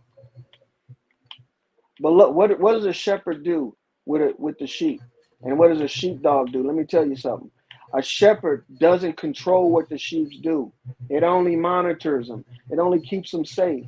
It only gives them recommendations on where they should go. The same thing with the sheepdog. The sheepdog don't bite the shit out of the sheep. The sheepdog stays into the flock and manipulates it. And when it's time to strike, that motherfucker comes out of hiding and destroys the enemy. That's why I say anonymity and secrecy is your biggest weapon. Because, bro, if they know you, they can identify you and they can come and get you. If they don't know you, they got to look for you. Absolutely. So if you can hang out in the background, if you can hang out in the background and be that shepherd, keep your sheep safe, you're doing good. Yeah, that's not scary shit right there. That's tactical. Because a lot of people say, "Are you scared? You just don't want to fight." No, I do want to fight, but I want to fight smart. All right, I want to work smarter, not harder. I want to fight smarter, not harder. And I can't defend you if I'm controlling you. So there's only a few types of directions I would give somebody if I'm trying to defend them. Do as I do. That's what I would give them. Do as I do, because I'm not going to lead you astray, because I don't want to die myself. Do as I do. If I'm going around the corners and I'm checking my six and I'm cutting the pie and I'm moving stealthy and I'm identifying people, do that. Don't just be walking around the corner, all willy-dilly with your hands in your pockets and shit, drawing attention to yourself, speaking out of turn and saying shit that lets people know that you're in opposition of the threat. No, man. You become a soft target like that. And that's all I be trying to push to people. I don't be trying to push to people, be docile, be this, be that. No. If you want to find out how I survive, watch me. Watch me. Watch what I do. Do what I do. That's how I survive. It's not that I'm smarter than anybody else. I'm not. Far from it. But I hope I didn't take away from anything you were trying to get out of that question, man.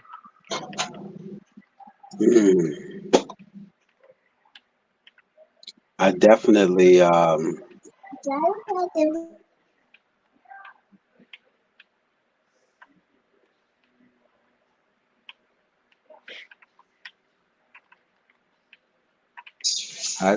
mean, what you're saying, it makes sense. And you know it makes sense. I need it to make sense. I need people to understand it. It's real. It's just that some of us feel a sense of urgency. Yeah. You know, some of us, so I'll speak for myself. I feel there's a sense of urgency to spark, you know, spark and create a fire. Mm-hmm. And so that's somewhat my objective also, is to be a spark, to create a change. You know, I think I'm ready, you know, and You so are ready, bro. I You are just ready. I just want to be that. But at the same time, what you're saying makes sense though, because now I'm making myself a target, because they know my thoughts now. They know my objective. They know my intentions. So that's what has me contemplating right now, is what you're saying. Because So check it out. I do have 5 children that are dependent on me, and here I'm just putting myself out there, and you know. But go ahead. Have you ever heard of the fringe? Being on the fringe? They Yeah, I've say heard that stuff too. like that to make you seem like you're sketchy and shit. People say stuff like that, like you're straddling the fence, you're on the fringe. But guess what? A person that's capable of manipulating their environment can do. They can survive. Because tell you the truth, the enemy already knows that they're at war with you. It doesn't take them to be able to reach you to know that they're at war with you. They didn't already learn this shit a long time ago. So, but the thing is that they take pride and pleasure in knowing that there's not too many people that know they're at war. So whether you give out the information or not is irrelevant. But how much you expose yourself in doing it is the important part. I mean, like me, people know me from my voice and that I used to work with, and they don't feel the same way about me talking like this about the system and government and shit. Matter of fact, and some of them are fucking dangerous, if I can say that, you know. But the reason why I'm not a target with them is because it's like this: would you rather be a spy or a soldier? As a spy, you have all these tools at your disposal. As a soldier, you only got the equipment that's issued to you. You general issue. You know what I'm saying?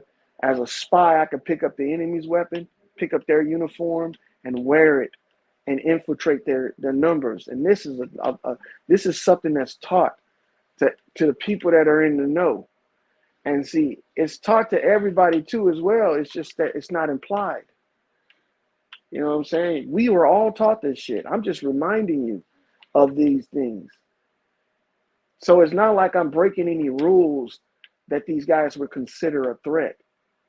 But if I get out there and start leading the charge on the marching and all this shit, and fucking, you know, funding people to go against these systems knowingly and openly, then yeah, I'm a threat. And the only way you can deal with threats is to eliminate them.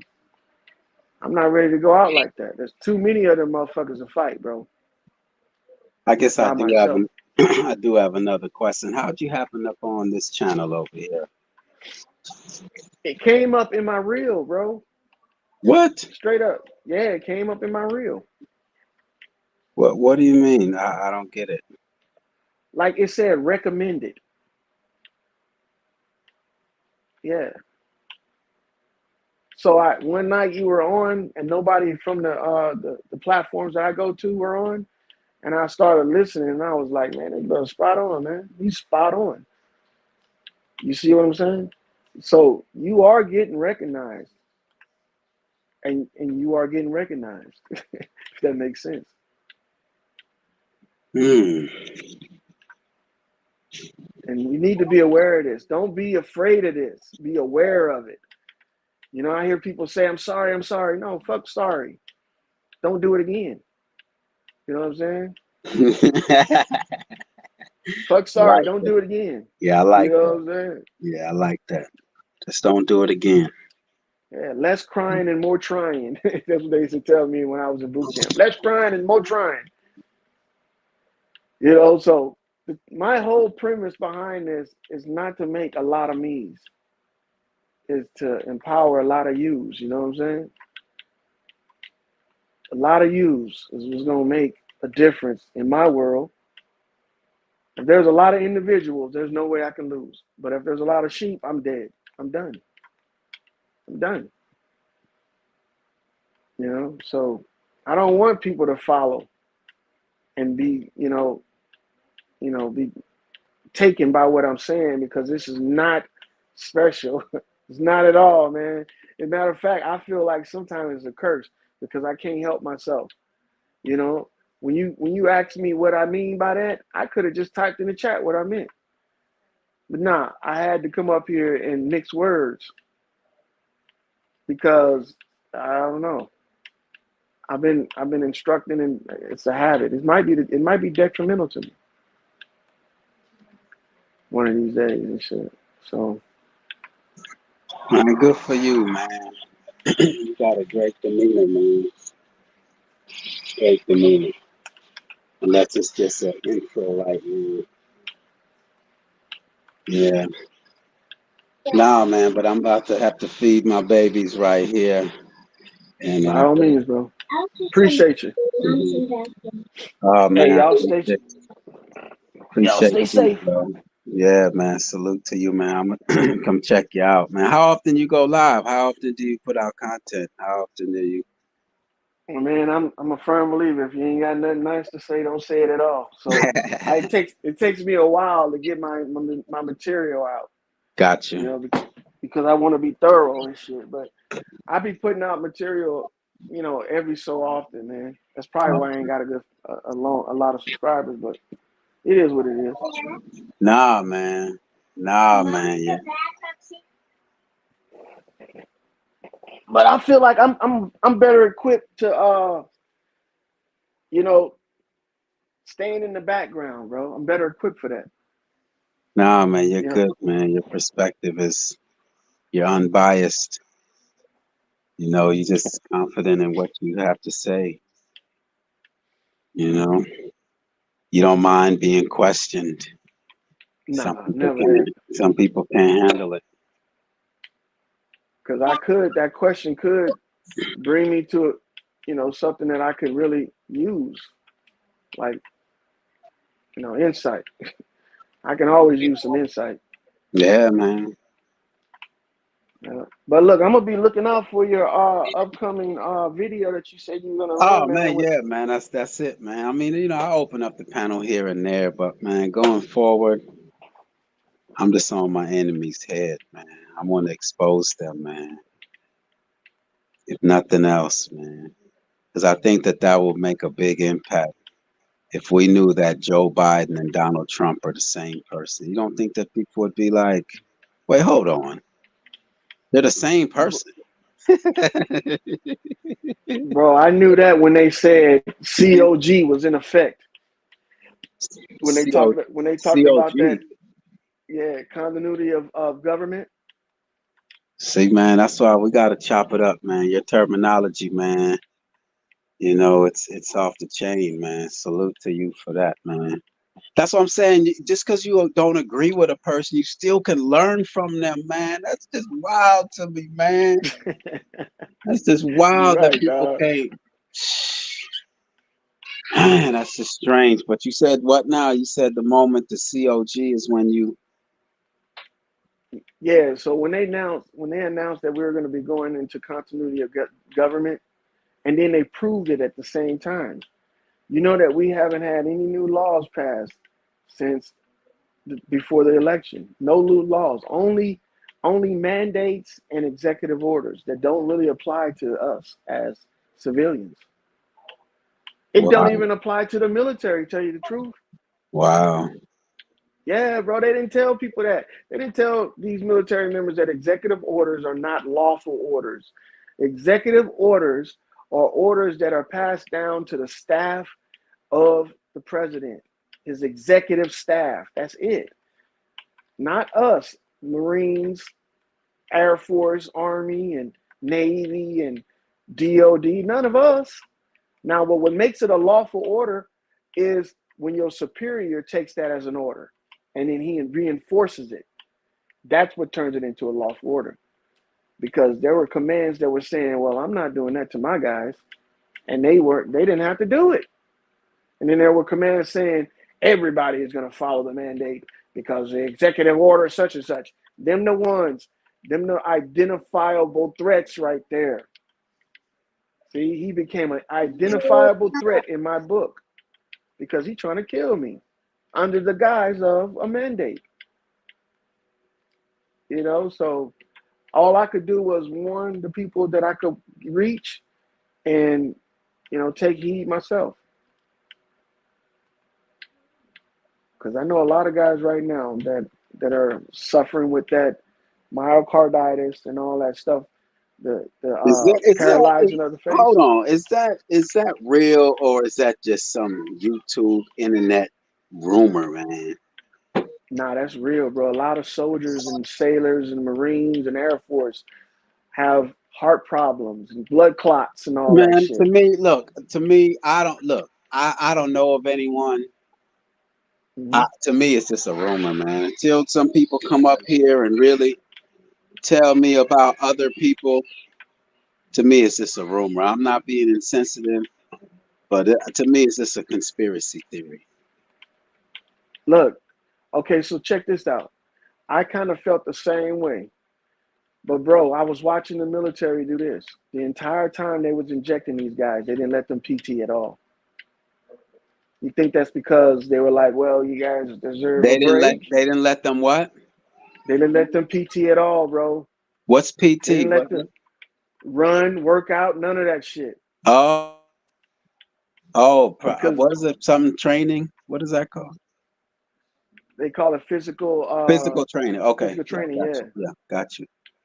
So look, they stopped all physical training the entire time the vaccines was going through the military because they knew these guys were going to have myocarditis. They knew that they were going to have heart problems if they get out there and be trying to be really active while on these vaccines. Wow. That proved it to, bro. They shut the gym down on base. Wouldn't allow nobody to go in there, man. Wow. See, now this type of information, man. Proof, bro. It's needed, though. It's needed. You know how long I've been saying that stuff, though? I've been saying that shit. And look, people feel like this. Well, they deserve it. You know what I'm saying? That's what I was saying earlier. That's why I was saying I have compassion, man. I have compassion. I mean, they do deserve it, but don't stop talking about it. Come on, no, man. I don't. They don't deserve it, man. No one deserves to be lied to and deceived, man. No one deserves that. No one deserves that, man. I don't feel that. That's just my opinion. So how many people got to get sick from one thing before you say that one thing? Yeah, but they did a great job of suppressing the information, man. Come on, we can't even talk about it on this platform, man. And what's our means of getting in touch with other people worldwide?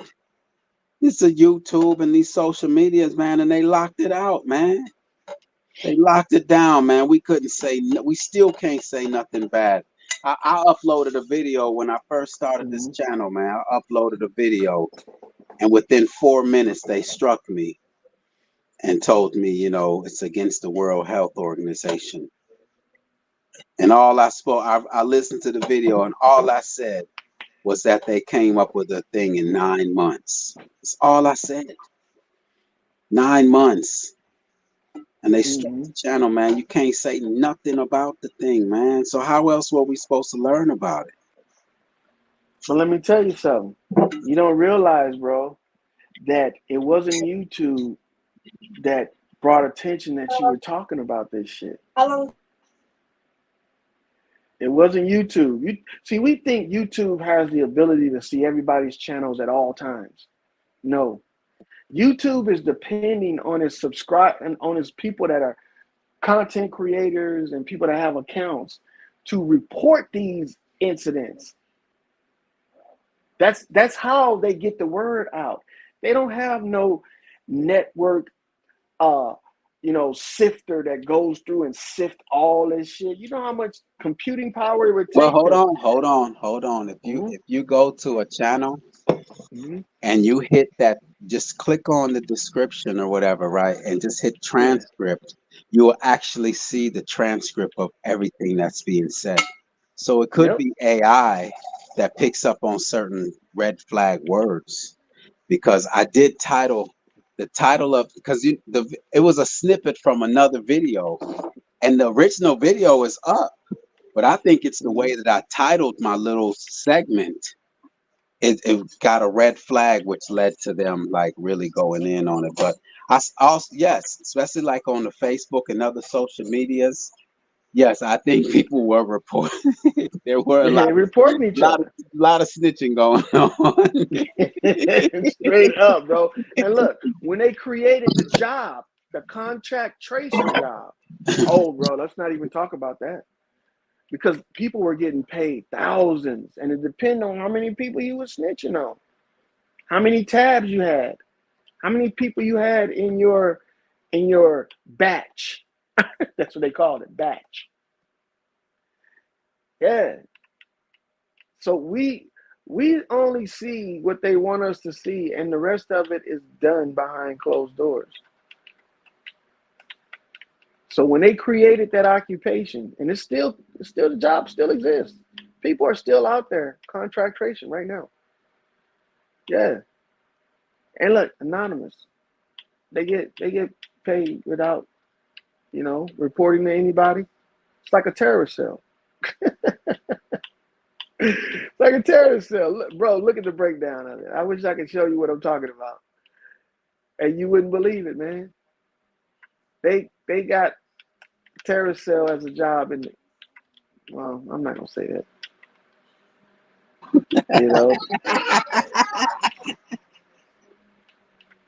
Yeah, I mean, come on, bro. I've been trained in force protection, anti-terrorism force protection, and I can recognize a cell when I see one. I don't even have to see it. I could just hear the description of it and know that's what they're talking about. Oh, they talking about terrorist cell. Yeah, man. But that's neither here nor there. We're gonna get off track what you want to talk about before I can explain that to you. But I would love to hit your panel and talk about that one day, about how to identify terrorism, because it's not what we think it is. And this is common knowledge. This is shit that, some military members that get trained on this shit, they don't even understand it. But the trainers that train them, they know about it. And that was my job for a little while. I was a trainer for a while. So, this is not top secret information. And it's not going to give you an advantage over anybody except for yourself. It's going to give you the advantage over yourself. Because if you think using their tactics against them is going to be beneficial to you, it might be at the beginning. But in the overall, it's only meant to protect you and your closest. Because you can avoid going down those roads that are going to be targeted. Because they are targeting certain roads and avenues that we're using on a daily basis. And if you can't recognize them, you caught up in it. You're going to get caught up in it. And YouTube is like this. I recognize that, YouTube, this is a platform for people that want to express themselves, but it's not a platform for you to share your life. Not like that. Not like we did it. We went overboard. And I'm not talking about black people. I'm talking about all people. We went overboard. We shared some of the most intimate parts of our life on this damn thing. So we are assisting our own fucking monetization. Not monetization, monitoring us ourselves. We're assisting in that. When you tell somebody where you're at, you're on vacation and you putting vacation photos of yourself on the internet and on social media. And if I was a criminal, I would be saying, "Oh, so they out of town, huh?" Oh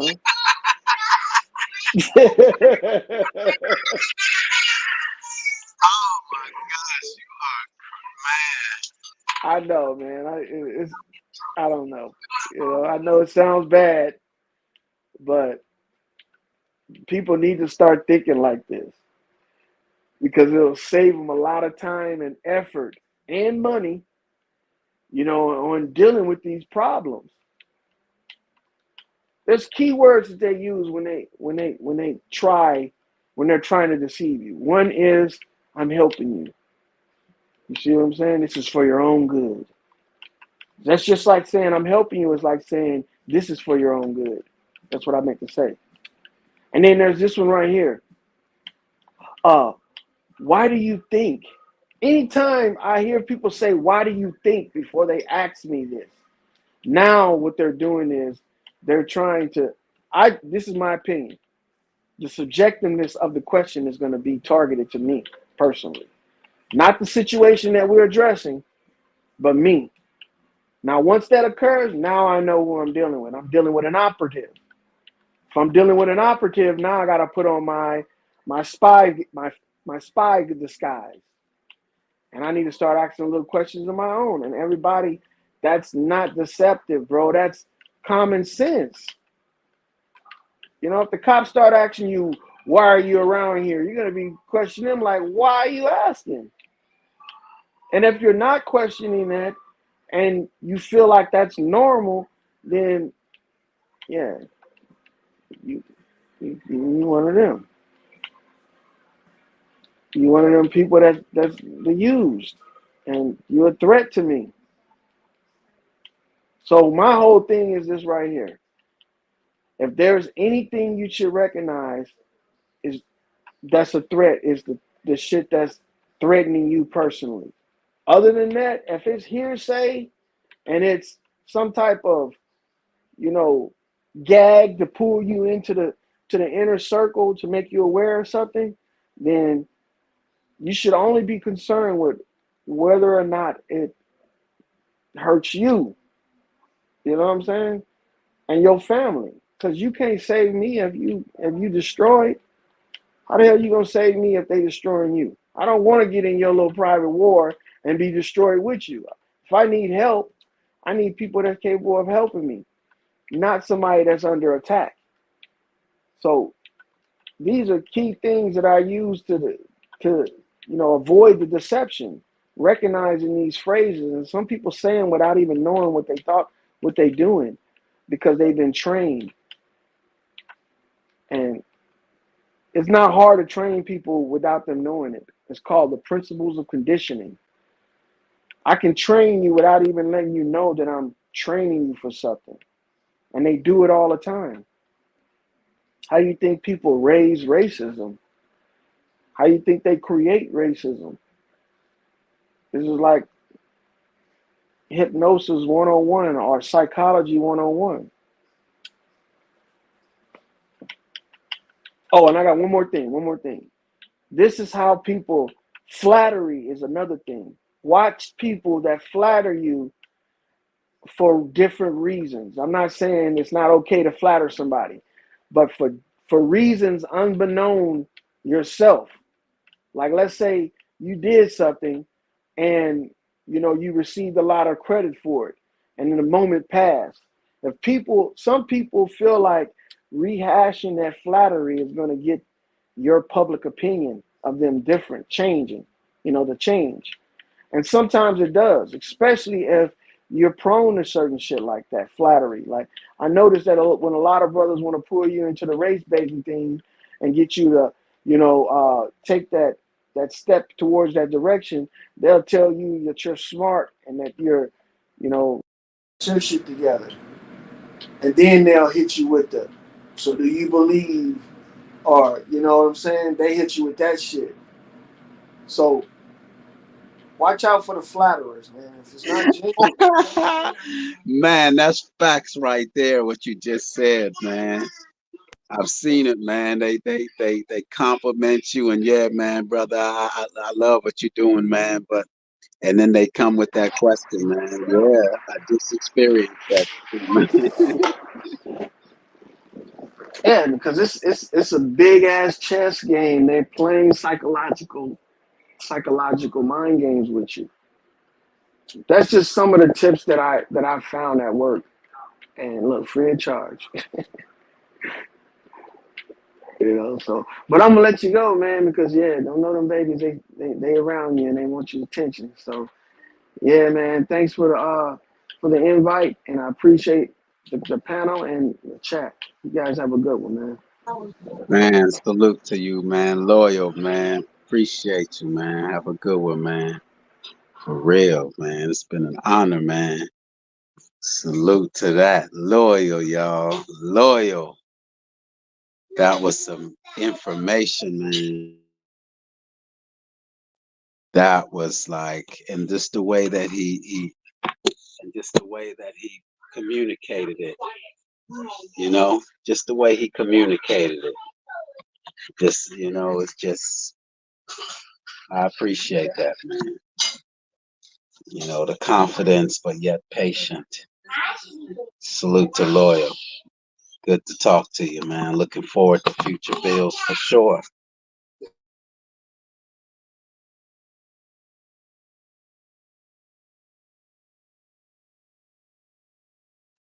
So yeah, I appreciate y'all for real staying around with the realest McCoy, man. I'm here, man.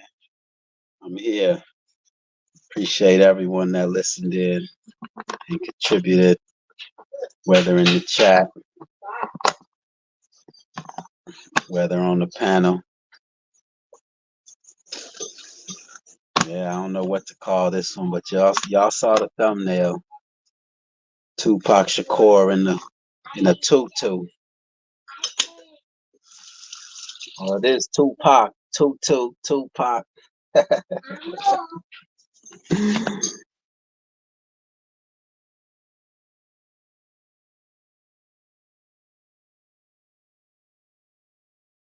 So yeah, I ain't gonna hold y'all much longer. Appreciate y'all for spending y'all Sunday with me.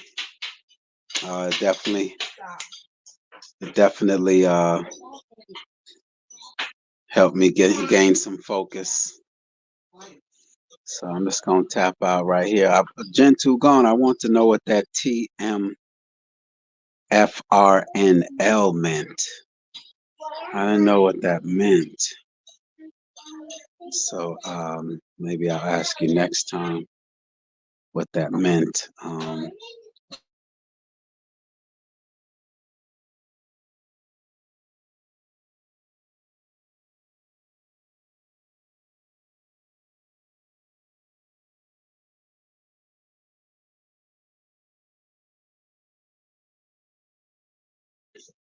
So yeah, you all have a good one. Appreciate y'all.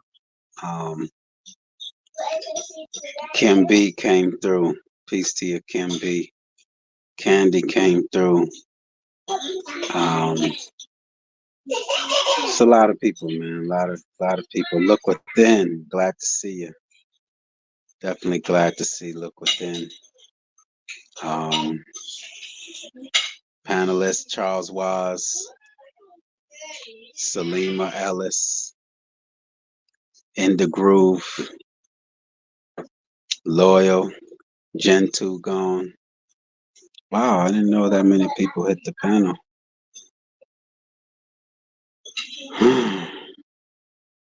Y'all have a good rest of y'all night, day, wherever you are in the world. Good rest of y'all week. Hopefully I can get on that, how to get with Sparky and see if we can make a presentation next Saturday. Unmasking the enemy.